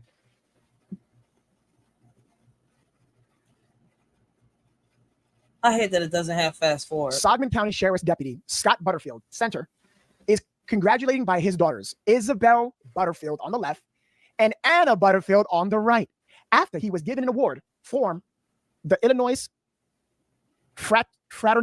Order of Police. I sounded like Brent Kump for his on-duty actions. I couldn't pronounce that. Fraternal. Sorry, guys. Certain words I can't pronounce. Fraternal Order of Police from his on-duty actions that saved a life during a ceremony at the Sangamon County building Wednesday, February 5th, 2020 in Springfield, Illinois. Deputy Butterfield was one of the sheriff's deputies that received an automated external defibrillator that was, listen to this, donated through a grant from the Firehouse Subs Public Safety Foundation in 2017 that provides AEDs to various departments in the state through the FOB State Lodge. It's something that all of us do every single day. You do your job, and if something happens, you respond to the call, and this one worked out. Said Butterfield in September of 2019. Now, this blows my mind. This blows my mind because that is Scott Butterfield. And that's Sean Grayson's father-in-law, and that's Sean Grayson's wife, Isabel Butterfield, right here. It's to my left on the screen, but to y'all right probably on the screen. That's her on the left.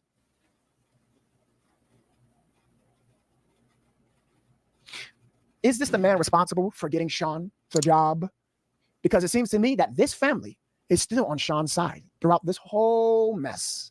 Facts. They are on Sean's Grayson's side. You don't believe me? Well, the letter that the grandmother wrote seems to be proof because she's asking for, what about the family? I'll read that letter in a few. I want to get to new updated information. That hospital, what happened at a hospital? Because the hospital could tell the family, hey, your mother shot herself. Ooh, there's going to be a big problem here. I mean, somebody could actually go to jail. Somebody could go to jail. That's false information. Who said it? Who said that? I wonder who said that. I don't know. I don't know who said that. I wonder who said that. I don't know. I don't know. I don't know. I don't know, man.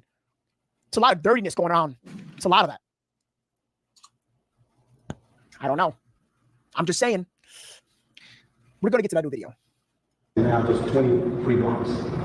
Oh, Narissa with the 10 super chat. Not sure if I'm right, but on the webcam, listen to the cop on the left side, leaning on the pole on what he's saying, what he says to the killer. That's when he and the sergeant walks out. Narissa, do you mind giving me a specific stamp? Or I need to, the poll on the left? Okay, Narissa, I'm going to, mods, can we copy and paste her comment in our cord real quick so I can remember that? And thank you for the 10. Metal Chick 82. Guys, I can't feature your comments because it's not working. Sorry. She says, justice for Sonya Massey. Thank you for all your hard work. No, you are so welcome. I do work hard. And it's a fact. Justice for Sonya Massey. Justice, yo. Make sure y'all say her name loud and clear. Say her name loud and clear so they'll never forget it. Sonya Massey. Anywhere where fear runs deep, heavy trigger cops don't think, they just leap over a pot of boiling water. Such a shame, a coward in blue playing a deadly game. Sonya Massey pleaded on her knees. I'm sorry, she cried, but he still squeezed. No heart in his chest, just cold and bitter. This feels like a setup by the trigger happy hitter. A life taken too soon for what crime? Just a pot of water bubbling over time. No chance to explain or make it right. In the blink of an eye, plunged into eternal night. The headlights scream of injustice and pain as we mourn another life lost in vain. The system broken, hearts shattered apart by those who should protect with courage, not dart. Sonya Massey pleaded on her knees. I'm sorry, she cried, but he still squeezed. No heart in his chest, just cold and bitter. This feels like a setup by the trigger happy hitter. In a world so unjust, Sonya Massey lost her life. Blame thrown left and right, but just to show ignite. Say her name loud and clear, let the truth be near. In the shadows of the sea, her memory we hold dear. Amidst the darkness and lies that cloud her fate. A victim of cruelty and a cruel twist of hate. Whispers of the injustice echo through the night. Sonya's spirit lingers, demanding what is right. Sonya Massey pleaded on her knees. I'm sorry, she cried, but he still squeezed. No heart in his chest, just cold and bitter. This feels like a setup by the trigger happy hitter. In the shadows of the night, Sonya stood tall. I rebuke you, in the name of Jesus she called. The officer's eyes filled with venomous spite as he dared her. And I rebuke you in the dim moonlight. Sonya pleaded for mercy on bended knees. I'm sorry, she whispered, her voice filled with plea. But the officer's words cut through like a knife. A crazy bitch, she spat with hatred and strife.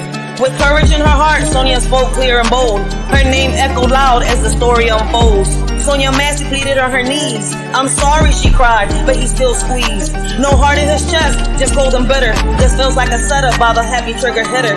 In the darkness of despair, a cry for help was in the air. Sonya Massey, just 36, her mental health in need of fix. But a heartless cop's cruel hand ended her life without a care. Say her name loud and clear, let it echo far and near. Justice must be served, for Sonya's unfairly taken. May her story be a beacon, shining light on lives forsaken. Sonya Massey pleaded on her knees. I'm sorry, she cried, but he still squeezed. No heart in his chest, just cold and bitter. This feels like a setup by the happy trigger hitter. We lift our voices high to honor Sonya's name in the sky.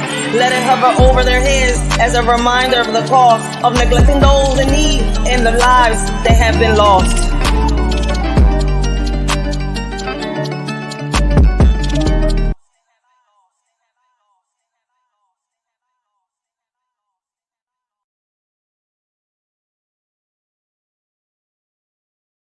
So true.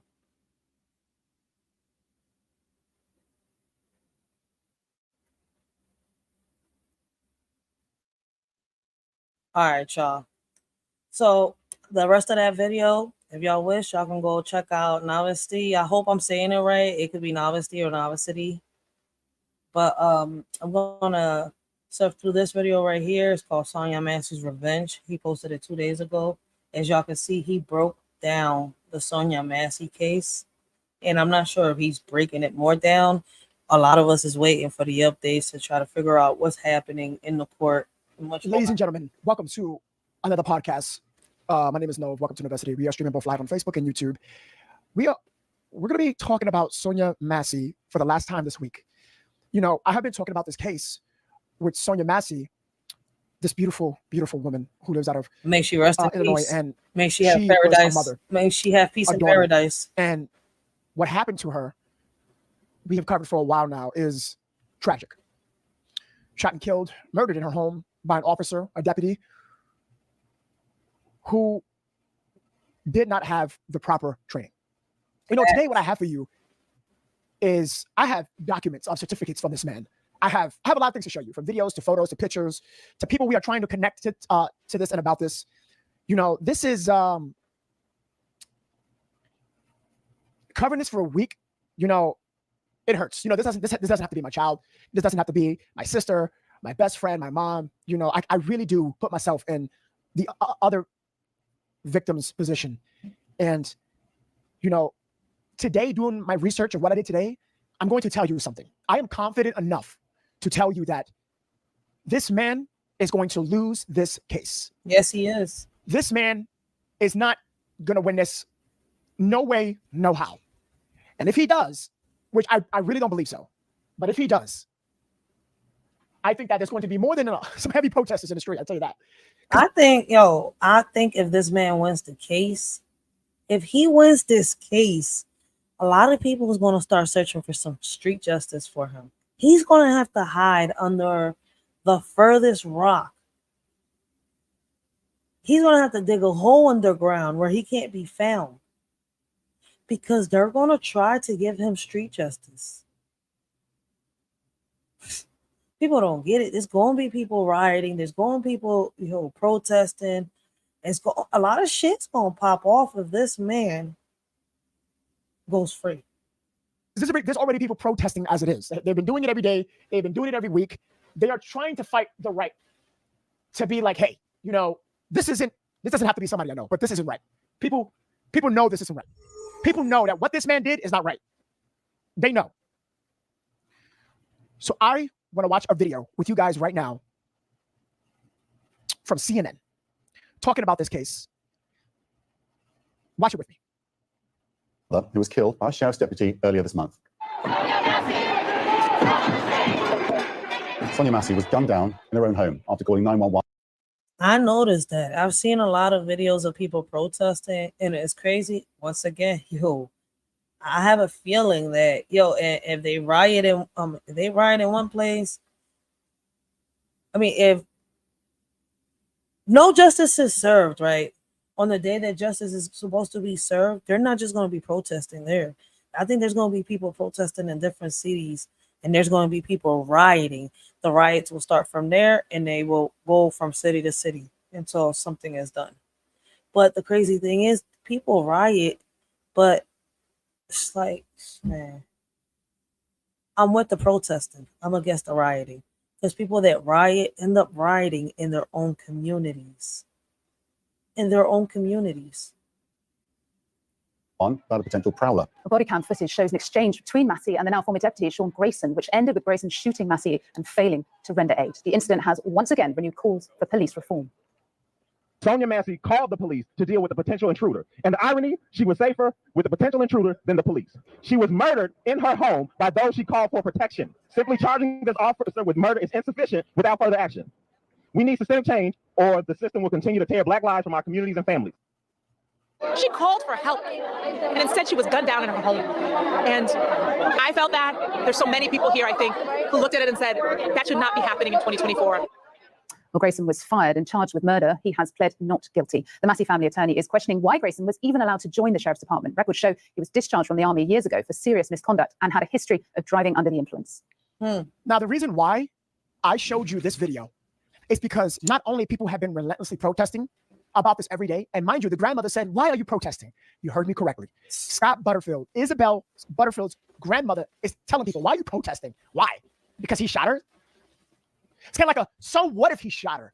Why are you protesting? That's not going to do anything. How are you trying to question people who want change? I have never heard of that in my life. That is another thing that I've heard of for the first time.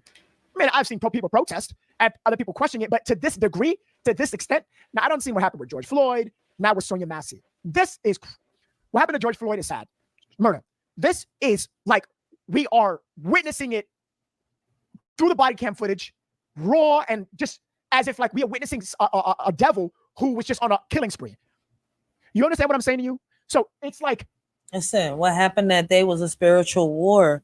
Sonya's spirit saw the demon in this officer. That's what happened. This officer tried to provoke Sonya, but Sonya kept calm. She could have threw that pot of water at him, but she didn't. She could have, but she didn't.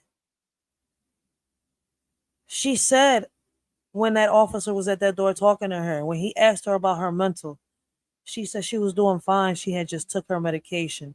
She kept telling the other person that was on the phone that, you know, the deputy is here, but she didn't want them. She wanted somebody else to come and help her.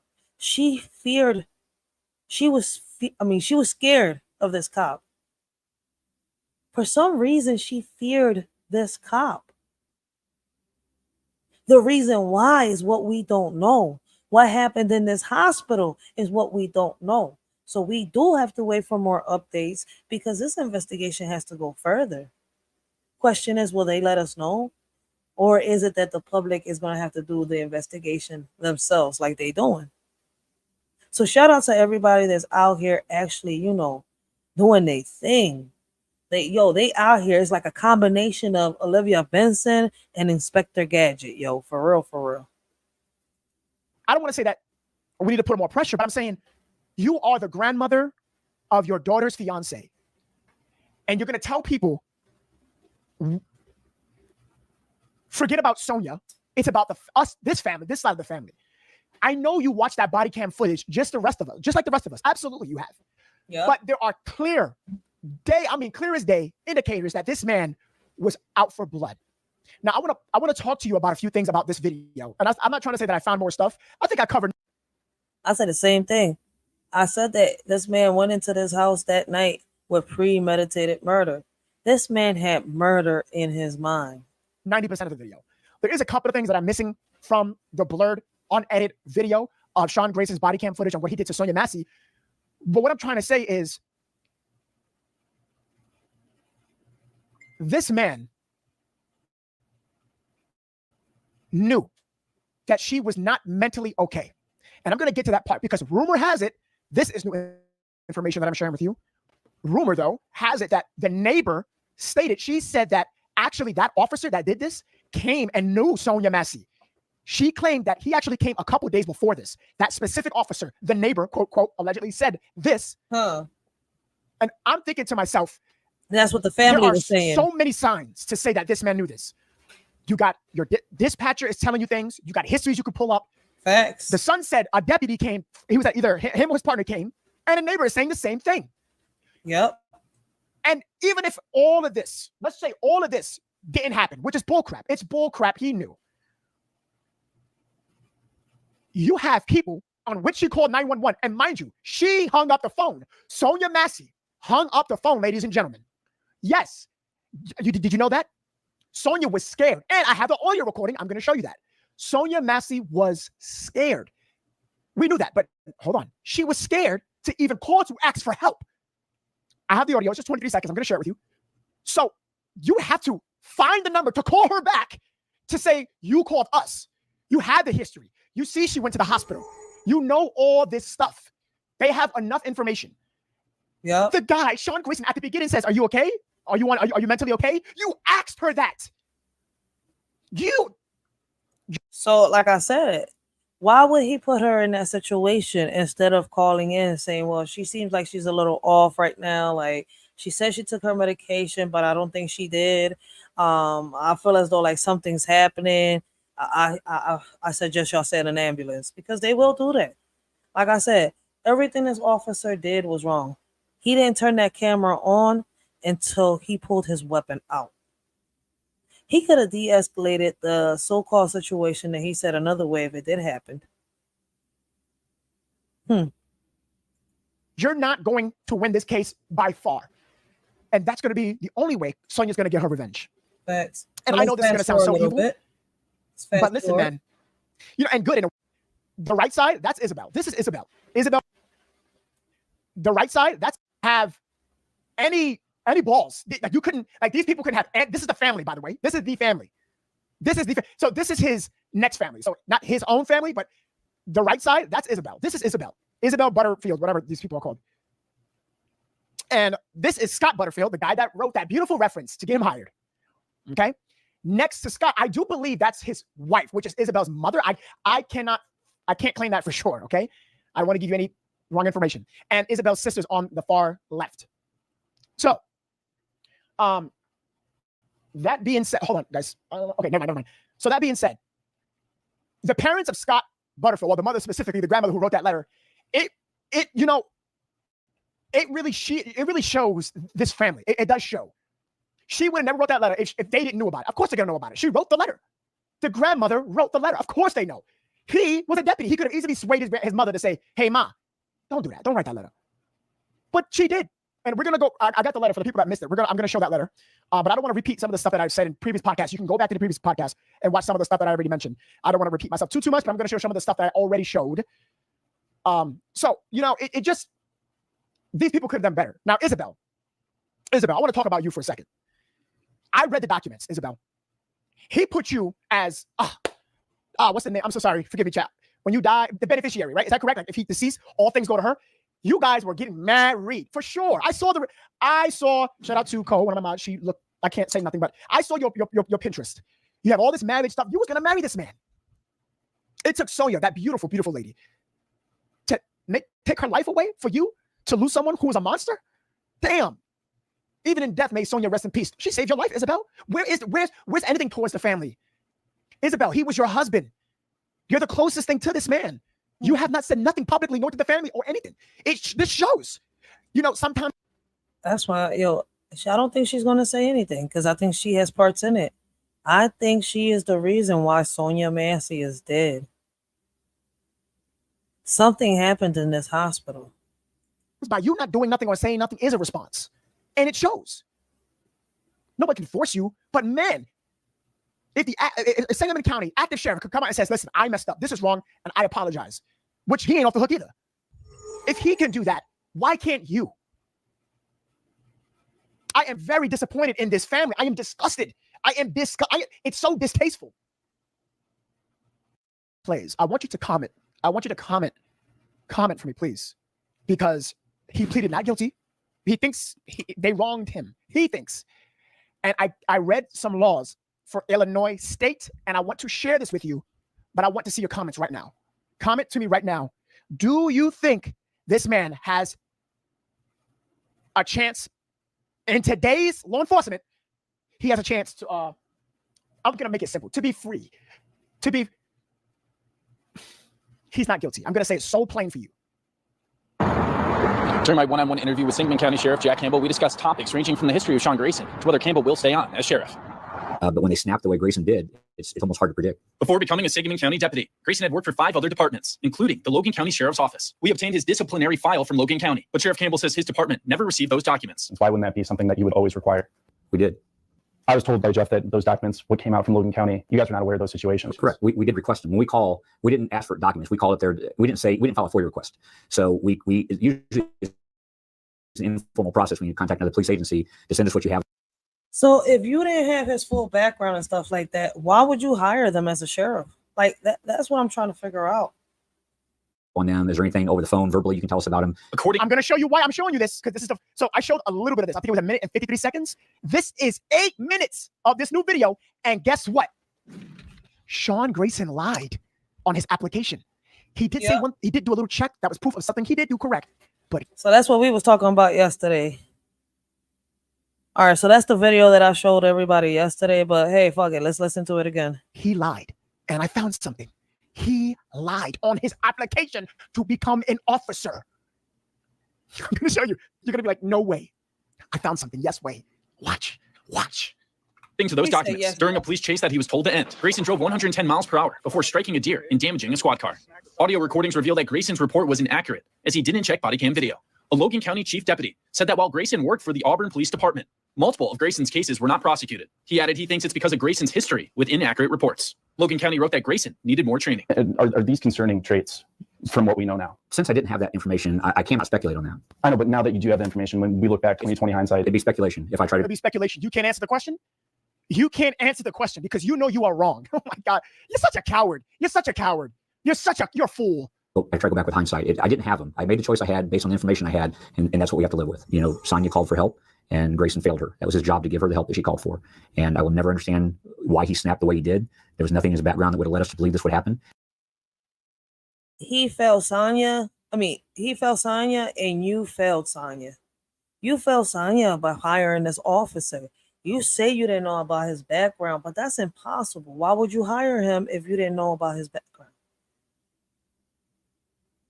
I mean, how in the world is it that the world knows about his background, but you being interviewed right now, right? No, this didn't happen today, but my whole point is that at the point that he got interviewed, the whole world knew about his background. How come he didn't know about his background? How is that possible? There's been some calls by some members of Sonya Massey's family and also board members on the Sangamon County Board asking Sheriff Jack Campbell to resign. When I spoke to the sheriff about this, he says he will not be leaving his position. I'm Carson Gordy. Back to you. Thank you, Carson. Tune in at 6 o'clock on our sister station, News Channel 20, to hear how Sheriff Campbell says what changes could be in store for the Sangamon County Sheriff's Office. And Grayson is facing 3 counts of first-degree murder for the death of Sonya Massey. He is also facing charges of aggravated battery with a firearm and official misconduct. He pleaded not guilty to all charges. A judge denied him pretrial release, and he's set to be back in court later this month.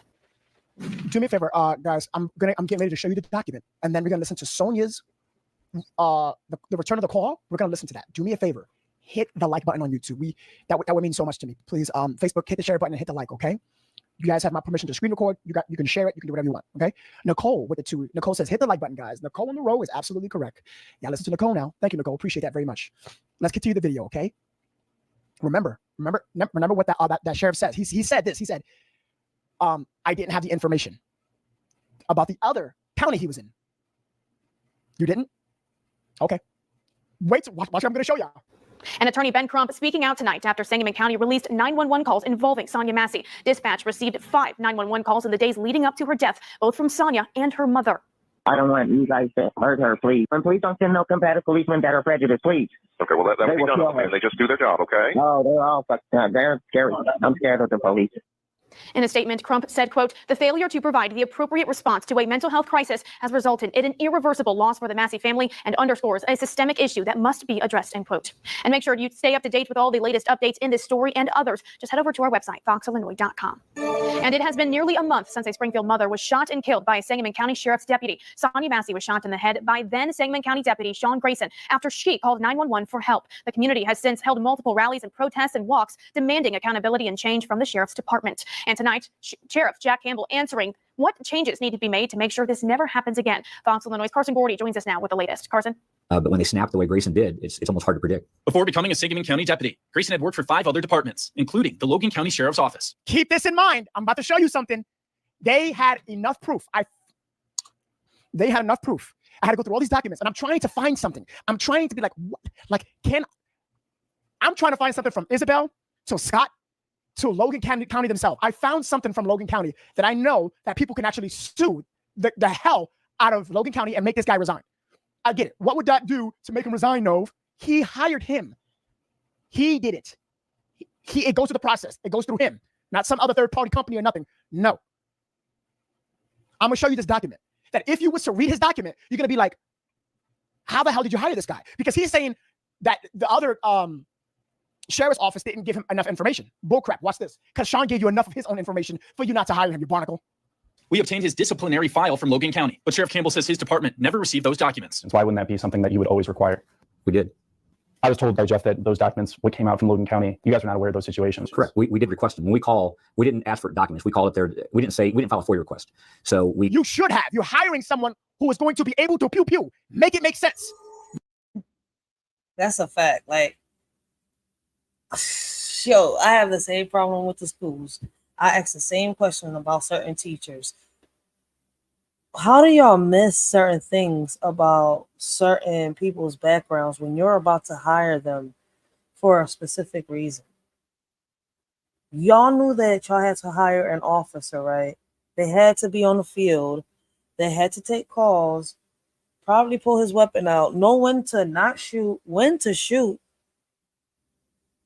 That was trained to deal with mental health patients, but in this situation, everything that y'all allegedly trained him for went out the window. Was it because the father-in-law gave y'all his word? Why is y'all trying to really protect this man so much? Like, damn, his father-in-law cannot be that important. Make that make sense. That's like me hiring one of you guys in the chat, and I'm gonna be like, Well, I think you're cool, so I'm gonna just hire you. You're wearing. I might just hire you for those shoes. You know, I'm gonna hire you. I'm gonna request the for your background, but I'm just gonna hire you anyways. And if it don't come in, I'm still gonna keep you. That's basically what it was. That's the dumbest shit. Usually it's an informal process. McDonald's don't even do, like, none of these jobs do that. If you got a background and you a criminal, you think you're gonna get hired? Nope. Chipotle is gonna look at you and be like, no. Contact another police agency to send us what you have on them. Is there anything over the phone, verbally, you can tell us about them? According to those documents. Verbally, yes. There's audio tape. How you didn't get this information? This is public information. Can somebody please tell me this? God. Dude, I just asked the same question. I've been asking it for days, weeks. Like, what in the world happened? How y'all don't see this? By the time he got this interview done, the public already had his records. And you're telling me you couldn't find it? Well, if they couldn't give it to you, you telling me you couldn't search into it? You couldn't search for it? This shit is not making sense.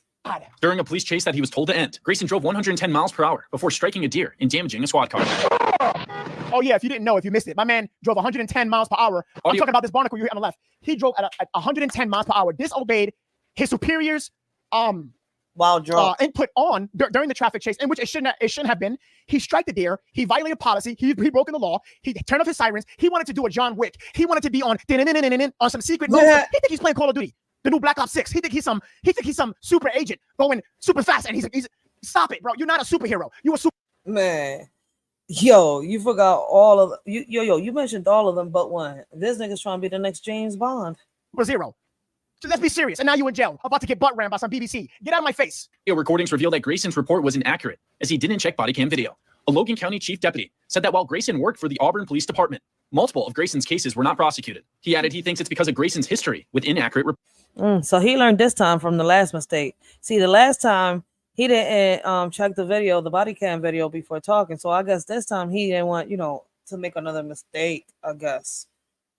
And he turned his camera off until he pulled his pistol out, right? Not realizing that his partner still had his camera on. Reports. Logan County wrote that Grayson needed more training. Are these concerning traits from what we know now? Since I didn't have that information, I cannot speculate on that. I know, but now that you do have the information, when we look back 20/20 hindsight, it'd be speculation. If I try to go back with hindsight. I didn't have them. I made the choice I had based on the information I had, and that's what we have to live with. Did you just hear what he just said? I'm glad. See, I know it's not like it's repeated on the same video, but they repeated it, but it's longer. He's trying. See, the guy said the information that you have now. I'm gonna try to make it simple.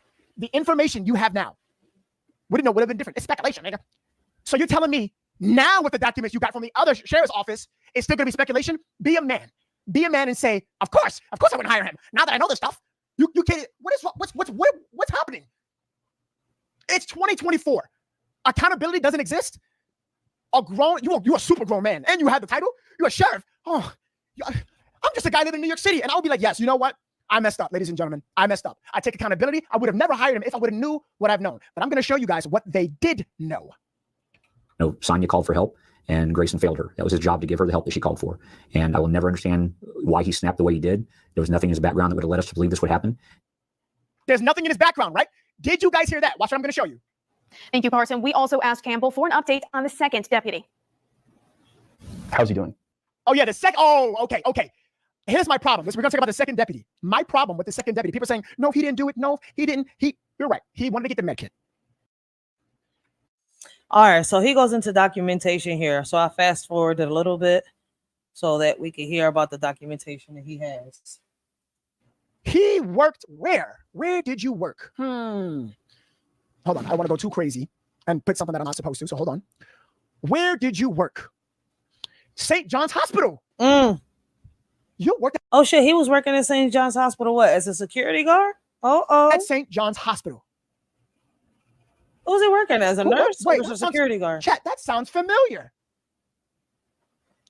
So that's how he met his wife. He met his wife at St. John's Hospital. But what was he working as? A security guard or as a nurse? Oh, shit. Who works at St. John's Hospital? He worked there as a security guard. And he wanted to work for a department, law enforcement department.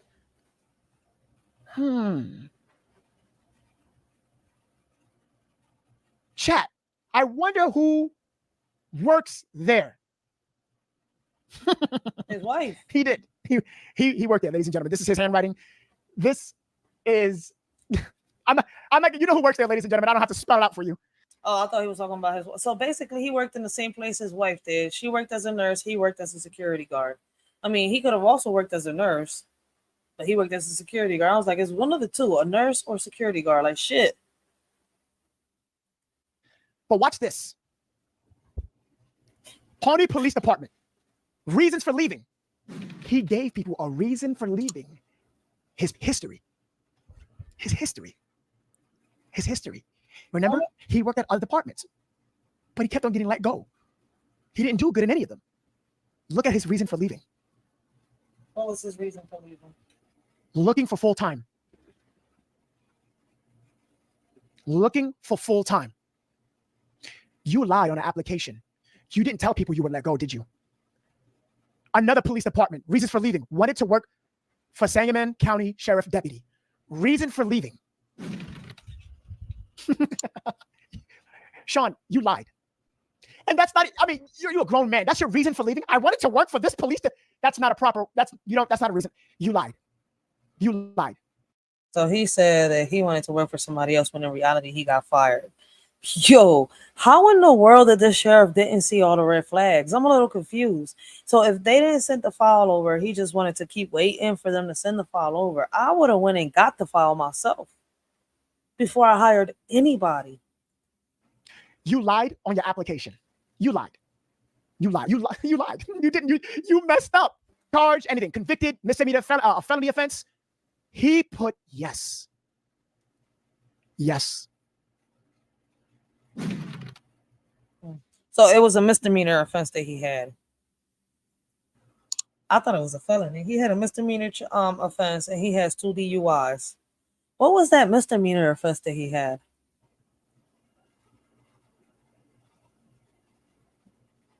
There you go.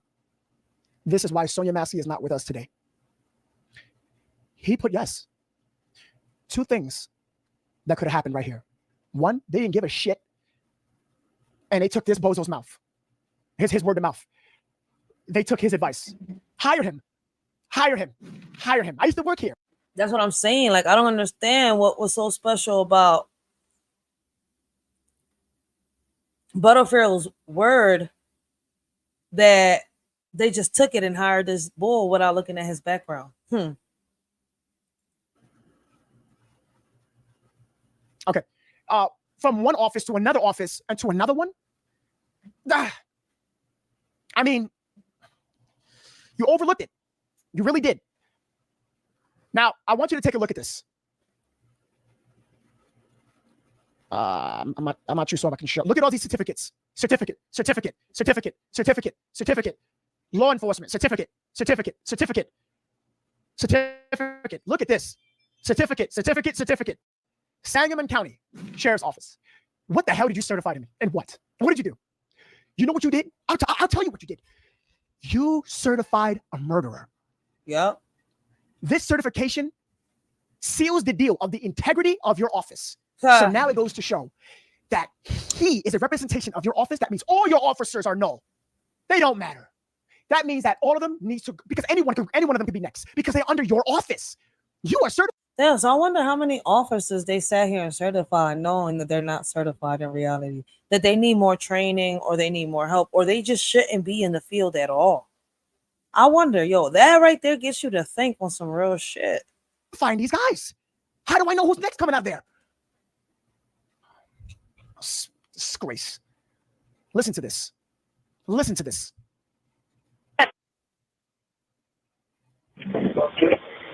I guess we don't get that. Hello, 911. Hello? This is 911. We received a call from this number. Do you have an emergency? Yes, I do. What's going on there? Somebody's trying to hurt me. Somebody's trying to hurt me. She's afraid. YouTube, we have 3,000 people We're almost there in likes, ladies and gentlemen. Everybody hit that like button for me on YouTube. I would appreciate that so much. I love you guys, and thank you for spending your Saturday night with me. I have no life, all I do is work, so I am so grateful for having you guys with me today. Thank you guys. I love you guys so much. YouTube and Facebook. Thank you. Who's trying to hurt you? A lot of them. Who? Well, never mind. Must not be the right number. That's not what I said. Look at that attitude. Look at this look at this attitude. Yo, I ain't gonna sit here and lie. Yo, that's the one thing I hate about a lot of dispatchers. Yo, they attitude on the phone. Shout out to them dispatchers that sit there and they listen, and you know, they help guide those that make them calls. Trust me, I've had experiences with a lot of disrespectful dispatchers that makes you, some of them make you want to pull them out from the fucking phone. It's like you're sitting here explaining to them the situation, and they're still like, stuck up, obnoxious, assholes. Like some of them really are. Like something serious is really happening, and you on the phone sitting here disrespecting me, like you don't understand what the fuck I'm trying to tell you. Or like, for example, there was this one time, right? I called and I'm telling the dispatcher, like, look, listen, man, this guy just got beat up. They really messed him up. It was a gang, a crowd. They messed him up real bad, and he's having a seizure. So we trying to help the ball out and everything.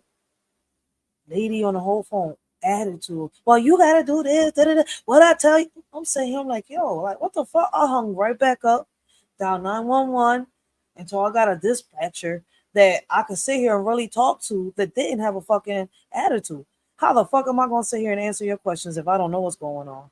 Some of these dispatchers need to have patience or not be there and do that type of work. I know it's not easy. I know it gets hard at times. I know that you get a lot of prank calls. But that don't mean take it out on every caller. I mean, but shout out to them dispatchers out there, because there are a lot of them that are, that deal with a lot of situations respectful. But I don't know why they have certain dispatchers there that, I don't know. It's like they make you feel like they don't want to be there, or they don't want to hear what this call is about. Like they're on the phone like, what the fuck is you calling for? Like you just ruined my day. She's afraid for her life. Well, I guess we don't get that. Hello, 911. Hello? This is 911. We received a call from this number. Do you have an emergency? Yes, I do. If it's an emergency and she's saying somebody's trying to hurt her, send officers now. Stop it. Send officers. What's going on there? Somebody's trying to hurt me. Who's trying to hurt you? A lot of them. Who? But never mind. Must not be the right number. That's not what I said. That's not what I said. Even on the phone, you guys were so nasty that you pushed her away on the phone. Now I know why. Who can she call? Because she had a problem before and you guys were no help. You gave her attitude. She hung up. She was scared. She's going through mental issues. You know that, and you're talking to her like that. She fears everyone. That's why she wanted to stay on the phone with the other guy on the phone, in which he had an attitude with her. You guys are failing that whole entire. I don't know about Chicago, but I know here in Philadelphia, they have, they got trained officers to come out to help people with mental illness. Why would they send, a regular officer that's not, I mean, they say that they're trained to deal with mental health patients, right? But there are officers that are specifically for this. Because when the first time I called the cops for my brother, that we had to call the cops, like he was out of control and he was on the straight, man. But anyways, we had to call the cops, right? And we didn't know nothing about calling, telling them the dispatcher about sending the officers that are trained to deal with mental health patients. And I didn't know at that time that there was a difference, right? And so I had an encounter with that officer. Right here, face to face, to the point where I'm sitting here explaining to this officer what's going on, detail by detail, and I'm taking my time, right? And officer obnoxious as shit, trying to get me to repeat everything over and over. Like, dude, do you not speak English? I'm not even speaking hood right now. Like, I'm really speaking properly for you to understand what I'm trying to tell you. Aggressive. So I reported that officer, and after that I learned that there are, when you make the call in for someone that has special needs, schizophrenia, autism, Down syndrome, there's a lot. But anyways, when they got special needs, these officers deal with the mental health patients in a different way accordingly. Like, they wouldn't deal with them like they would deal with me or you. They really, they know how to de-escalate the situation. They're trained for that. They don't pull out their pistols, none of that. Like, I've seen this in person. So shout out to those officers that are really trained to, do those types of jobs. But I want the community to know that when you make these type of calls, and what's crazy is the mom called and warned them she had mental health issues. Why even call them? But what's crazy is they would have been there anyways, because they was already en route. I don't know how far away they was, but allegedly they were supposed to be on another scene, according to the dispatch call. But they got there fast as hell. I mean, there's so many things to this case that make you think. Entire sheriff's office needs a redo. A redo. Get the button, ladies and gentlemen. Redo. Like that, it's disgusting. You're so rude. She's telling you it is an emergency. I feel like someone's out to get me. A prowler, whatever. Dude, guys, do better. Every variable was set up for her to get killed. Everything. The whole system failed her. Everybody. Scott wrote this letter. Okay. First to the protesters. So Scott wrote this letter. So this is the father-in-law defending his son-in-law. You're protesting. Sean is in jail. Charges are filed, trial date to be set, and punishment to be applied. Sean is not going anywhere. So please, knock off wearing out your sweat glands. Yo. So please, take your signs and go home and just be humans. Wow. So expressing your First Amendment means you're not human. What? Oh my gosh, I was about to say something. Forgive me. I gotta be nice. Matter of fact, you guys can do it for me. Not to the amusement or disgust to the public. Did you hear that? Point number 2. Does anyone care about Sean's family and what horrifying reality they are dealing with?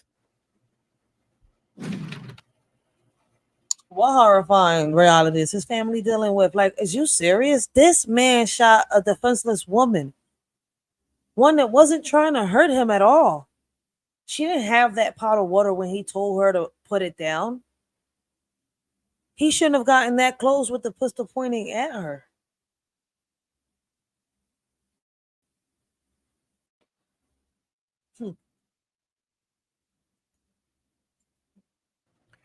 What about his fiancée he was to marry in October? She is an innocent young woman who also is unfairly being persecuted. Well, I'm not persecuting her grandmama. I'm not. I just want her to come out publicly and express her thoughts on this and to ask her if she has any connection towards this or if she ever talked to Sonya. That's all. I will never persecute the innocent. I would never do that. If she really has nothing to do with this, then she doesn't have nothing to do with this at all. But I'm here to get the facts. And everyone is a suspect. And to further notice, let's continue. Quote, does anyone care about the destruction of her life? She is left to deal with an emotional death. Sonya Massey's family is left to deal with an emotional death. They killed, listen, man, he killed a mother, a daughter, a friend, a cousin, a sister, somebody that a lot of people cared for. And they was trying to get her help. She was trying to get herself help.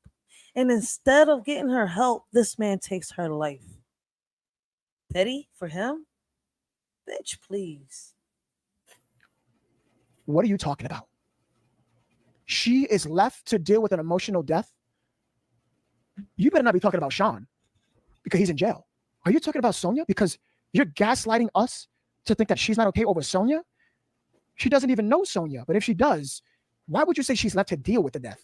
Right? Does she know Sonya? Does she? I'm just asking questions. Why would you say she's left to deal with an emotional death? That's something you would tell that to the family, not her. She has nothing to do with this. Sean's future-in-law's families. A to-be father-in-law who is a close to Sean as a father can be. What happened at that hospital? Oh, boy. A future mother-in-law, sister-in-law, and brother-in-law who is Sean's friend. Future grandparents who loved Sean dearly and still do. So you love a murderer, is what you're telling us? Grandma, you love a murderer? Well, good job. Good job. You love a murderer. I'll get to the super chats. I know Ross James and Peach sent super. You both are on fire with the super chats on YouTube. Wow, incredible, incredible. Future grandparents who loved Sean dearly and still do. Shock, disbelief, and reality, but an underlying support for Sean. You just admit that you support Sean still. It's good to know the mindset of this family. You just proved it to us. So you support him. Mama, he pleaded not guilty. By you supporting him for that plea, that means you agree that he was in the right to do that, because that's what he believes.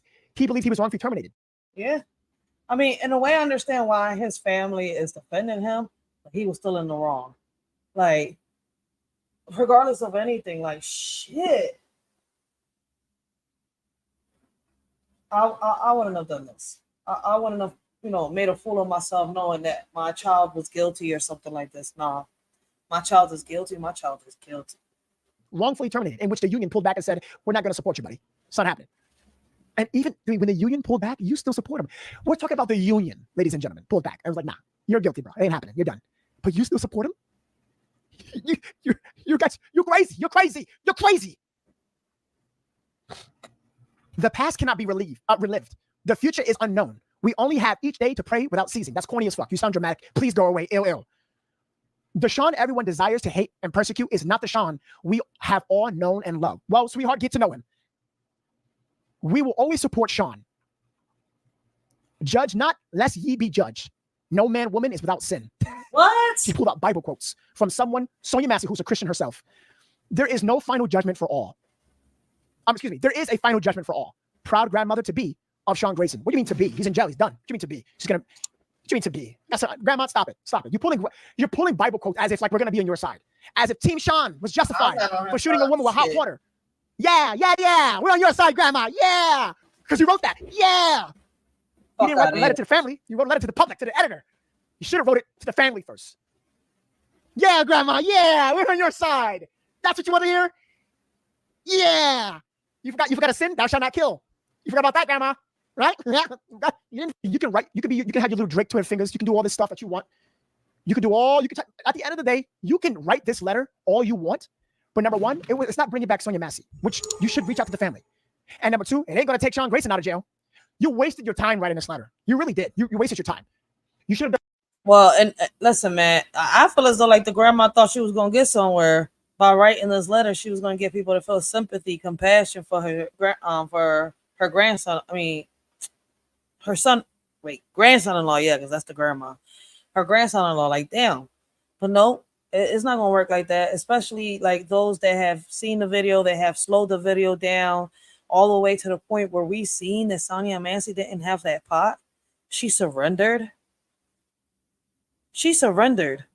And he still squeezed. Done something positive. You made the family look wrong. But it's about doing what's right. You didn't do that either. Eyes of the story, okay? It's a terrible video. I did see it. I don't recommend nobody seeing that. It's messed up. Let me see here real quick.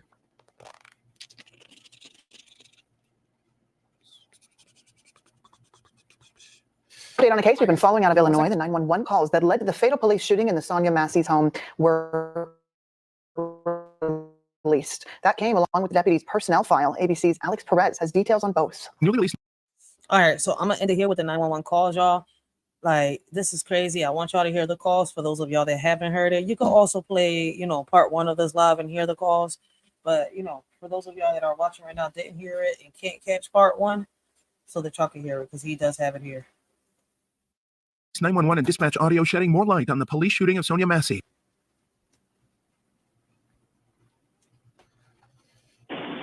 Hello, hi, Jessica. This is No from the Bestie. How are you? Hey, I'm fine. How are you? Thank you for calling me. I tried to get a hold of you yesterday. I paused this. I'm sorry. No, yes, I have a story to tell. Thank you for calling me. Yes, I have a story to tell you. My son has moderate hearing loss. He has a disability. He has weird hearing aids. He had a U-Haul truck one night, and he had rented it. He fully rented it. And he had his hearing aid batteries. They had died on him. So he took his younger brother with him to help him DoorDash one night. Well, they were reporting him around Charlotte as robbing people, but they wasn't. They were door dashing. I don't know why I don't know what happened there. All I know is that I had a police officer call me and they said they had my son in handcuffs. Okay, I was like, why? What's going on? What's going on? They couldn't tell me. So I called right back. I was really upset. My son calls me and he says, Mom, they pointed guns at me. They pointed guns at me and Dakota. My son was 20 years old. My other son was 14. I'm telling you, about 11 cop cars pulled them both over and drawed guns on both of them. And whenever this makes me so upset, I just want to cry. It's okay. It's okay. You can cry. It's okay. We have a lot of support in the chat. I know. I'm sorry. It's okay. Hey, it's okay. It's okay. You can cry. This right here really tears me up with Sonya because it brings back a lot of emotions from that. Anyway, and they draw guns on both my kids, and my son, he couldn't hear them. He didn't understand what was going on, and they were taking it. The police officers was taking it like he was being smart, and he was not listening to them. And they thought he was being, wasn't listening to him, wasn't paying attention to him, but he couldn't hear them. But whenever I finally I called back, and I finally talked to an officer, and when I told him my son cannot hear, his hearing aids aren't working right now. That's why his little brother is helping him.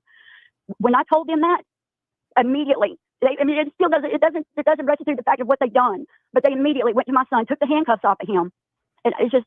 You want to tell me that the officers couldn't tell that he couldn't hear? No, he had hearing aids in, and they didn't know. They thought he was like rebelling against them. Like they all had guns, and he was like asking them, "What's going on?" What is his name? What is his name? His name Nicholas. No, Nicholas what? Nicholas Martin. Okay, and he had hearing aids, right? Yes, he had hearing aids. He has a moderate hearing loss. He cannot hear at all without his hearing aids. Well, his batteries wasn't working. He didn't have the money to get them that night, so he asked his brother to help him with DoorDash. Now, his little brother was 14, so he would go run into restaurants and he'd go grab the meals and come out to the truck and they'd go deliver them to the DoorDash, the resident. Mm-hmm. Well, yeah, my 14-year-old comes out of the restaurant and he drops. They had all the police officers shooting. They had the guns pointed at my 14-year-old son. He had dropped the bags on the ground, and I don't know. I don't know what would have happened if I would have called. I don't know. It's a traumatizing thing. Whenever the Sonya Massey thing, I feel so sorry. That's crazy, but this is content. Let me, go to where he's putting the audio call in. I didn't mean to stop it like that, but that is his, his little content right there. It's okay. It's okay. It's okay. My focus is more towards the audio call. I get that, but you know what? He still was in the wrong for drawing the gun on her. I just reached 815. You guys are following my calls. I'm sorry. I got to. You can't tell me you didn't know all of this. With this, because they're not taking accountability as an entire sheriff's office. They're loosening the chain and cutting the rope from Sean to take full accountability on him to make it look like they're okay. So basically, they're taking the light and shining it on him as well as the public. So yeah, you're very right about that. So the sheriff's office is like, no, we're with you. Yeah, Sean is terrible. Yeah. But once you say you hired him, oh, no, that don't count. You know what I'm saying? They're claiming ignorance on that part. We hired him, but we didn't know about his background. You're going to say, what's the first thing that comes to mind when someone tells you, oh, I've had this many jobs in such a short amount of time? The first thing you ask is why? Like, what? His guilt, the conscience was telling him, hey, man. He knew Isabel. It's too much of a coincidence. And plus, the dates kind of match up. I just can't fathom. There's nothing to say. It's just you don't want to tell me. And I'm like, what does the car have to do? They're gonna call me silly by stating facts. You know why? You someone you can't handle it. That's why. You just in this case, why did he act like that? In your opinion, Mary? Love it. Really hard for me to say, but yeah. So this information could be tied together, and it could have been an inside job conspiracy. It's crazy. YouTube, to get all of your perks, you have to join Discord. It's a must.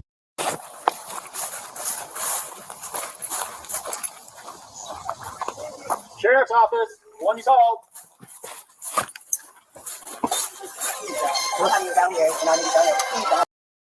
She was doing, but I do personally from seeing it myself in church and seeing people do it and seeing it around. We are 300 more likes away from our goal. 300. We will hit the highest goal. Sheriff's office.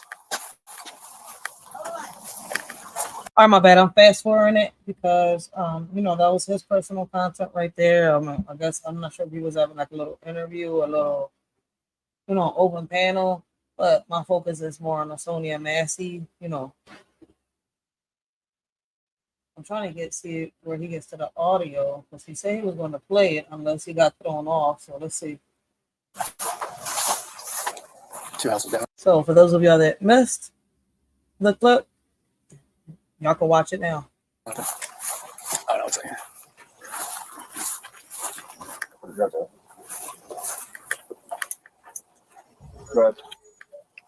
Remember, guys, join the Discord. Remember, if you're a member on both Facebook and YouTube, to get all of your perks, you have to join Discord.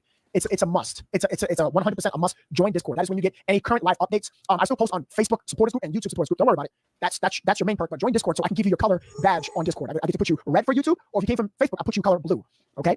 If you see somebody in orange, that means they are an executive. All right?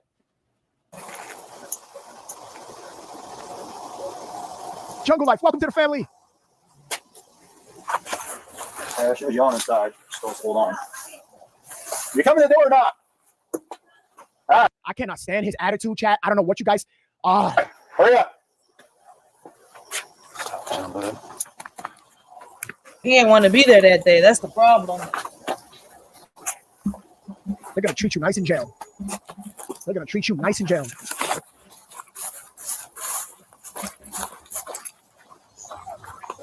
Sheriff's office, the one you called. Sheriff's office, the one you called. Please don't hurt me, y'all. Please don't hurt me, y'all. I was telling you. You called us. We're not gonna hurt you. You called us. So what'd you hear? Somebody keeps outside my house, Is this your car over here? Please, Is this your car over here? I'm looking for the part where he says about her mental state or something like that. He's gonna play. Yeah. Let her play. Let her play. Oh, well, we checked your yard. We walked around the whole block. We didn't see anybody. Right? We don't. We checked the whole area. There's nobody out walking around. I know, y'all. Please, God. I'm trying to get help, y'all, but What do you need help with? nothing. I just, please, God. I don't know what to do. Do with what? Huh? What do you need help with? Nothing. I just wanted to see if I could help me. What do you want help with? Huh? What do you want help with? I heard somebody outside. Yeah, we checked your house. We checked your backyard. I walked all the way through all these backyards. We checked your front yard. We didn't see nobody. So nobody's out here. You didn't see anybody? Nope. Check the whole area. Okay. What took you so long to answer the door? Oh, I was trying to put on some clothes, sir. I'm sorry. I was trying to get. I got you. All right. Is there anything else we can do for you? Huh? Is there anything else I can do for you? No, sir. Okay. Okay. Now, see, I want y'all to notice how she was going to close the door right there. And that's what I kept saying throughout the live. That's what I said on the second part of the live. He said, is there anything else I could do for y'all? She was about to close her little storm door, but he asked for ID. All right. You doing all right mentally? Look. You're doing all right mentally. There we go. There you go. My bad. You knew. That sums it up for me. That sums it up for me. My bad. That's what he says first. That's what he says first. Sums it up for me. That sums it up for me. It pisses me off. Are you all right mentally? You know. You saw it on your little computer dashboard. You know it. Stop playing games, bro. You shot a mentally ill individual. You had. That's because I don't think he saw the dashboard. He was already en route to that house. He was already en route to that house when the dispatch sent the message. Well, you know, right? Yeah, you're right. You're right. When dispatch sent it down, they sent the message through the little computer too. You could be right. It doesn't matter if they was en route already or dispatch told them to be en route. You make a point. Damn, I didn't even think about it your way. There's nothing that's gonna. You can't win this. You can't. There's nothing you can do, Sean. You're done. You're done. You're done. This is what I wanted to hear. I wanted to make sure that I heard that correctly. You're done. You're done. You're done. You're done. You're done. You're done. How you gonna act if she's okay, but pull a gun on her face? Make me sick. Smoking facts. I am seeing comments. Bonnie Rudolph says, "Where is the accountability of the 5 of this police departments? They fired him." This is a great question. Look at this. Oh, sorry. Let me get this thing off my screen. This beast. Where are you at? Get him off my screen. This is a very good super chat. I like this question. There isn't none. That's why they're not taking any questions from no one. They haven't. None of the other precincts. They don't want to. They know he's a disgrace. They know that. That's why they're ignoring everyone's interviews, comments, stations, everyone. Every anchor's input. They're ignoring everyone. They know. I love y'all. Thank y'all. All right. That's not your black car, though. She just dismissed you. Why you keep going? SUV? That's a fact. He was already dismissed. He shouldn't have been in her house at all, especially knowing that she had mental issues. What is it? You don't know? Should have called it in. They brought it to my driveway. And just left it? Mm-hmm. He should have called it in. That's it. Yeah, I'll try that. Yeah. Stephen, thank you. David Mary 43556. Now look. Oh, he tried so hard to enter the house. I can hear it. Wait, why is this audio clear? Wait a minute. Can I get your ID? Can I get your name? Wait, what? Why is he pressuring her to get in the house? 19 out of 20 points. Does anyone else live here? David Mary 43556. So do you live here by yourself? You got a name and ID? She dismissed you already, bro, twice. She said, why? To say that we spoke to you. You don't need ID.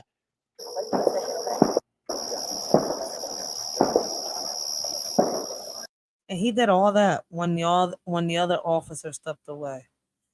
I mean, this officer, I feel as though he had something to do, but then again, I don't want to put my foot in my mouth.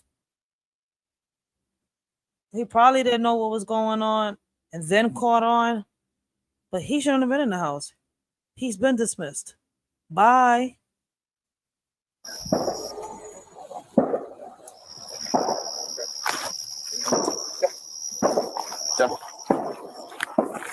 Look, oh God! Look, you didn't even hold the door for your partner. You're so sketchy because you knew your body cam footage is off. You a little, yo, Sean. I didn't catch that before. I just caught that just now. I just caught that just now. You're so scummy, bro. God, I am so. Yo, he didn't hold the door for his partner. He was supposed to. Ain't that yo? He was already yo. This man had premeditated murder in his mind. Oh, are you not mad? Like, I'm angry, bro.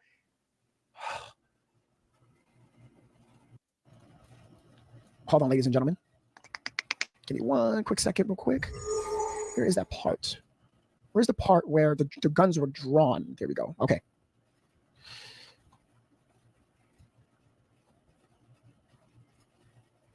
Okay. Here, grab your ID for me.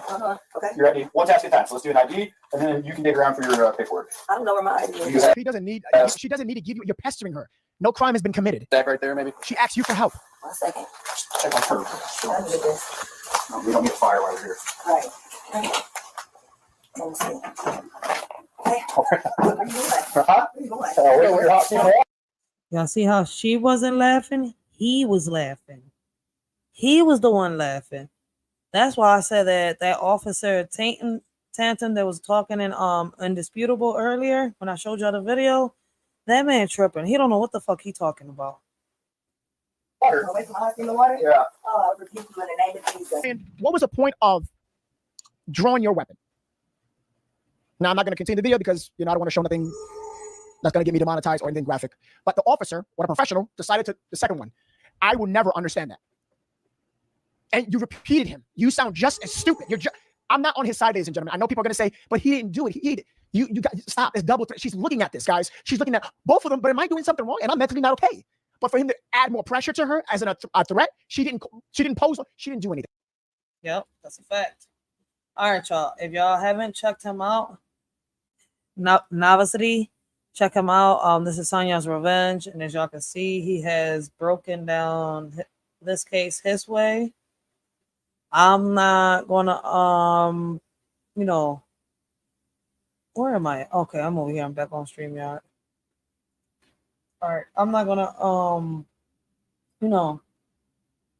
bring up the case again until we have more updates. I've shown y'all as much as I can within these 3 lives. If I keep showing, it's going to be me repeating myself. It's going to be repeating the clips over and over.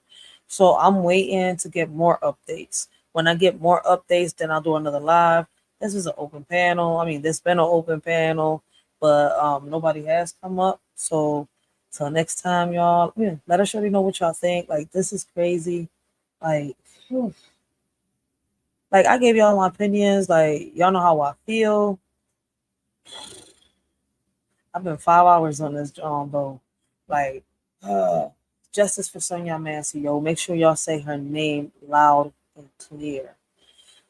My next the next live I do, I think we're gonna be talking about Kwame Brown, Judge Joe Brown, on Kamala Harris, and then I'm gonna be speaking on the downfall of Vince McMahon. So stay tuned to those lives, and I will give you an update on, whenever they give us an update on the Sonya Massey case. Hopefully she gets justice. This man stays behind bars. Like, it's crazy. Officer Tanner was making it seem like they're only doing this to please a crowd, so there'll be no riots. People are already protesting. Like, and if y'all just locking him up to release him, shit gonna go left. Man, let us surely know what y'all think about the situation, about, what's going on. What can we do, to change future laws so that something like this doesn't happen the way it happened to Sonya Massey? Like, enough is enough. We want to change these laws. See, I can get together on these meetings that we have. We could talk about this. Like, you know, something has to give. So when we get to the meetings, talking to the mayors, the senator, and the governors, like, hey, we could request. We got to make a change. We got to do something about these trigger happy cops and them not doing deep backgrounds on these officers. They got to come out here and protect themselves. I mean, I would love to hear the different types of opinions that y'all got. What can we do to, you know, better the law? What types of laws can we do? What type of changes can we make? But on that note, till next time, this is your shorty Rachel. I hope all of y'all have a blessing.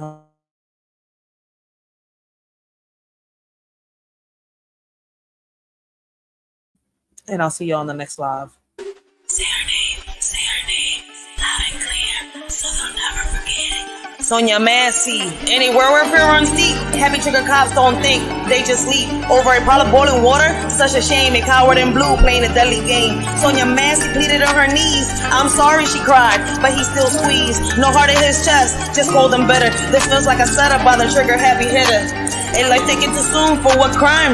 Just a pot of water bubbling over time. No chance to explain or make it right. In the blink of an eye, plunged into eternal night. The headlights scream of injustice and pain as we mourn another life lost in vain. The system broken, hearts shattered apart by those who should protect with courage, not dark. Sonya Massey pleaded on her knees. I'm sorry, she cried, but he still squeezed. No heart in his chest, just cold and bitter. This feels like a setup by the trigger happy hitter. In a world so unjust, Sonya Massey lost her life. Blame thrown left and right, but just to show ignite. Say her name loud and clear, let the truth be near. In the shadows of the sea, her memory we hold dear. Amidst the darkness and lies that cloud her fate. A victim of cruelty and a cruel twist of hate. Whispers of the injustice echo through the night. Sonya's spirit lingers, demanding what is right. Sonya Massey pleaded on her knees. I'm sorry, she cried, but he still squeezed. No heart in his chest, just cold and bitter. This feels like a setup by the trigger happy hitter. In the shadows of the night, Sonya stood tall. I rebuke you, in the name of Jesus she called. The officer's eyes filled with venomous spite as he dared her. And I rebuke you in the dim moonlight.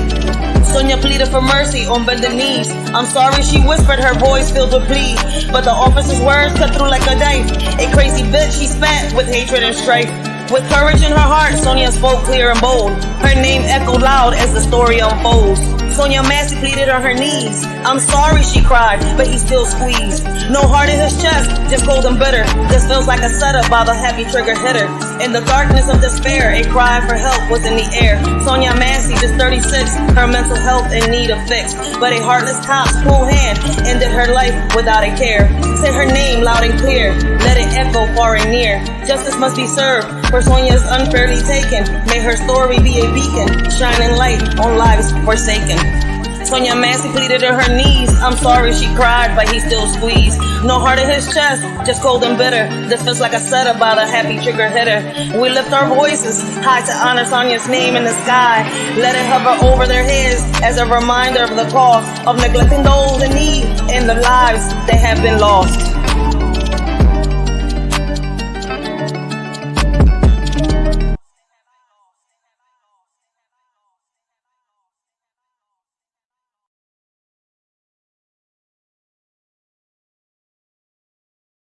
Oh, hi, Mrs. Sterling. We're going down to parking. Where are you off to? Mr. Sterling has the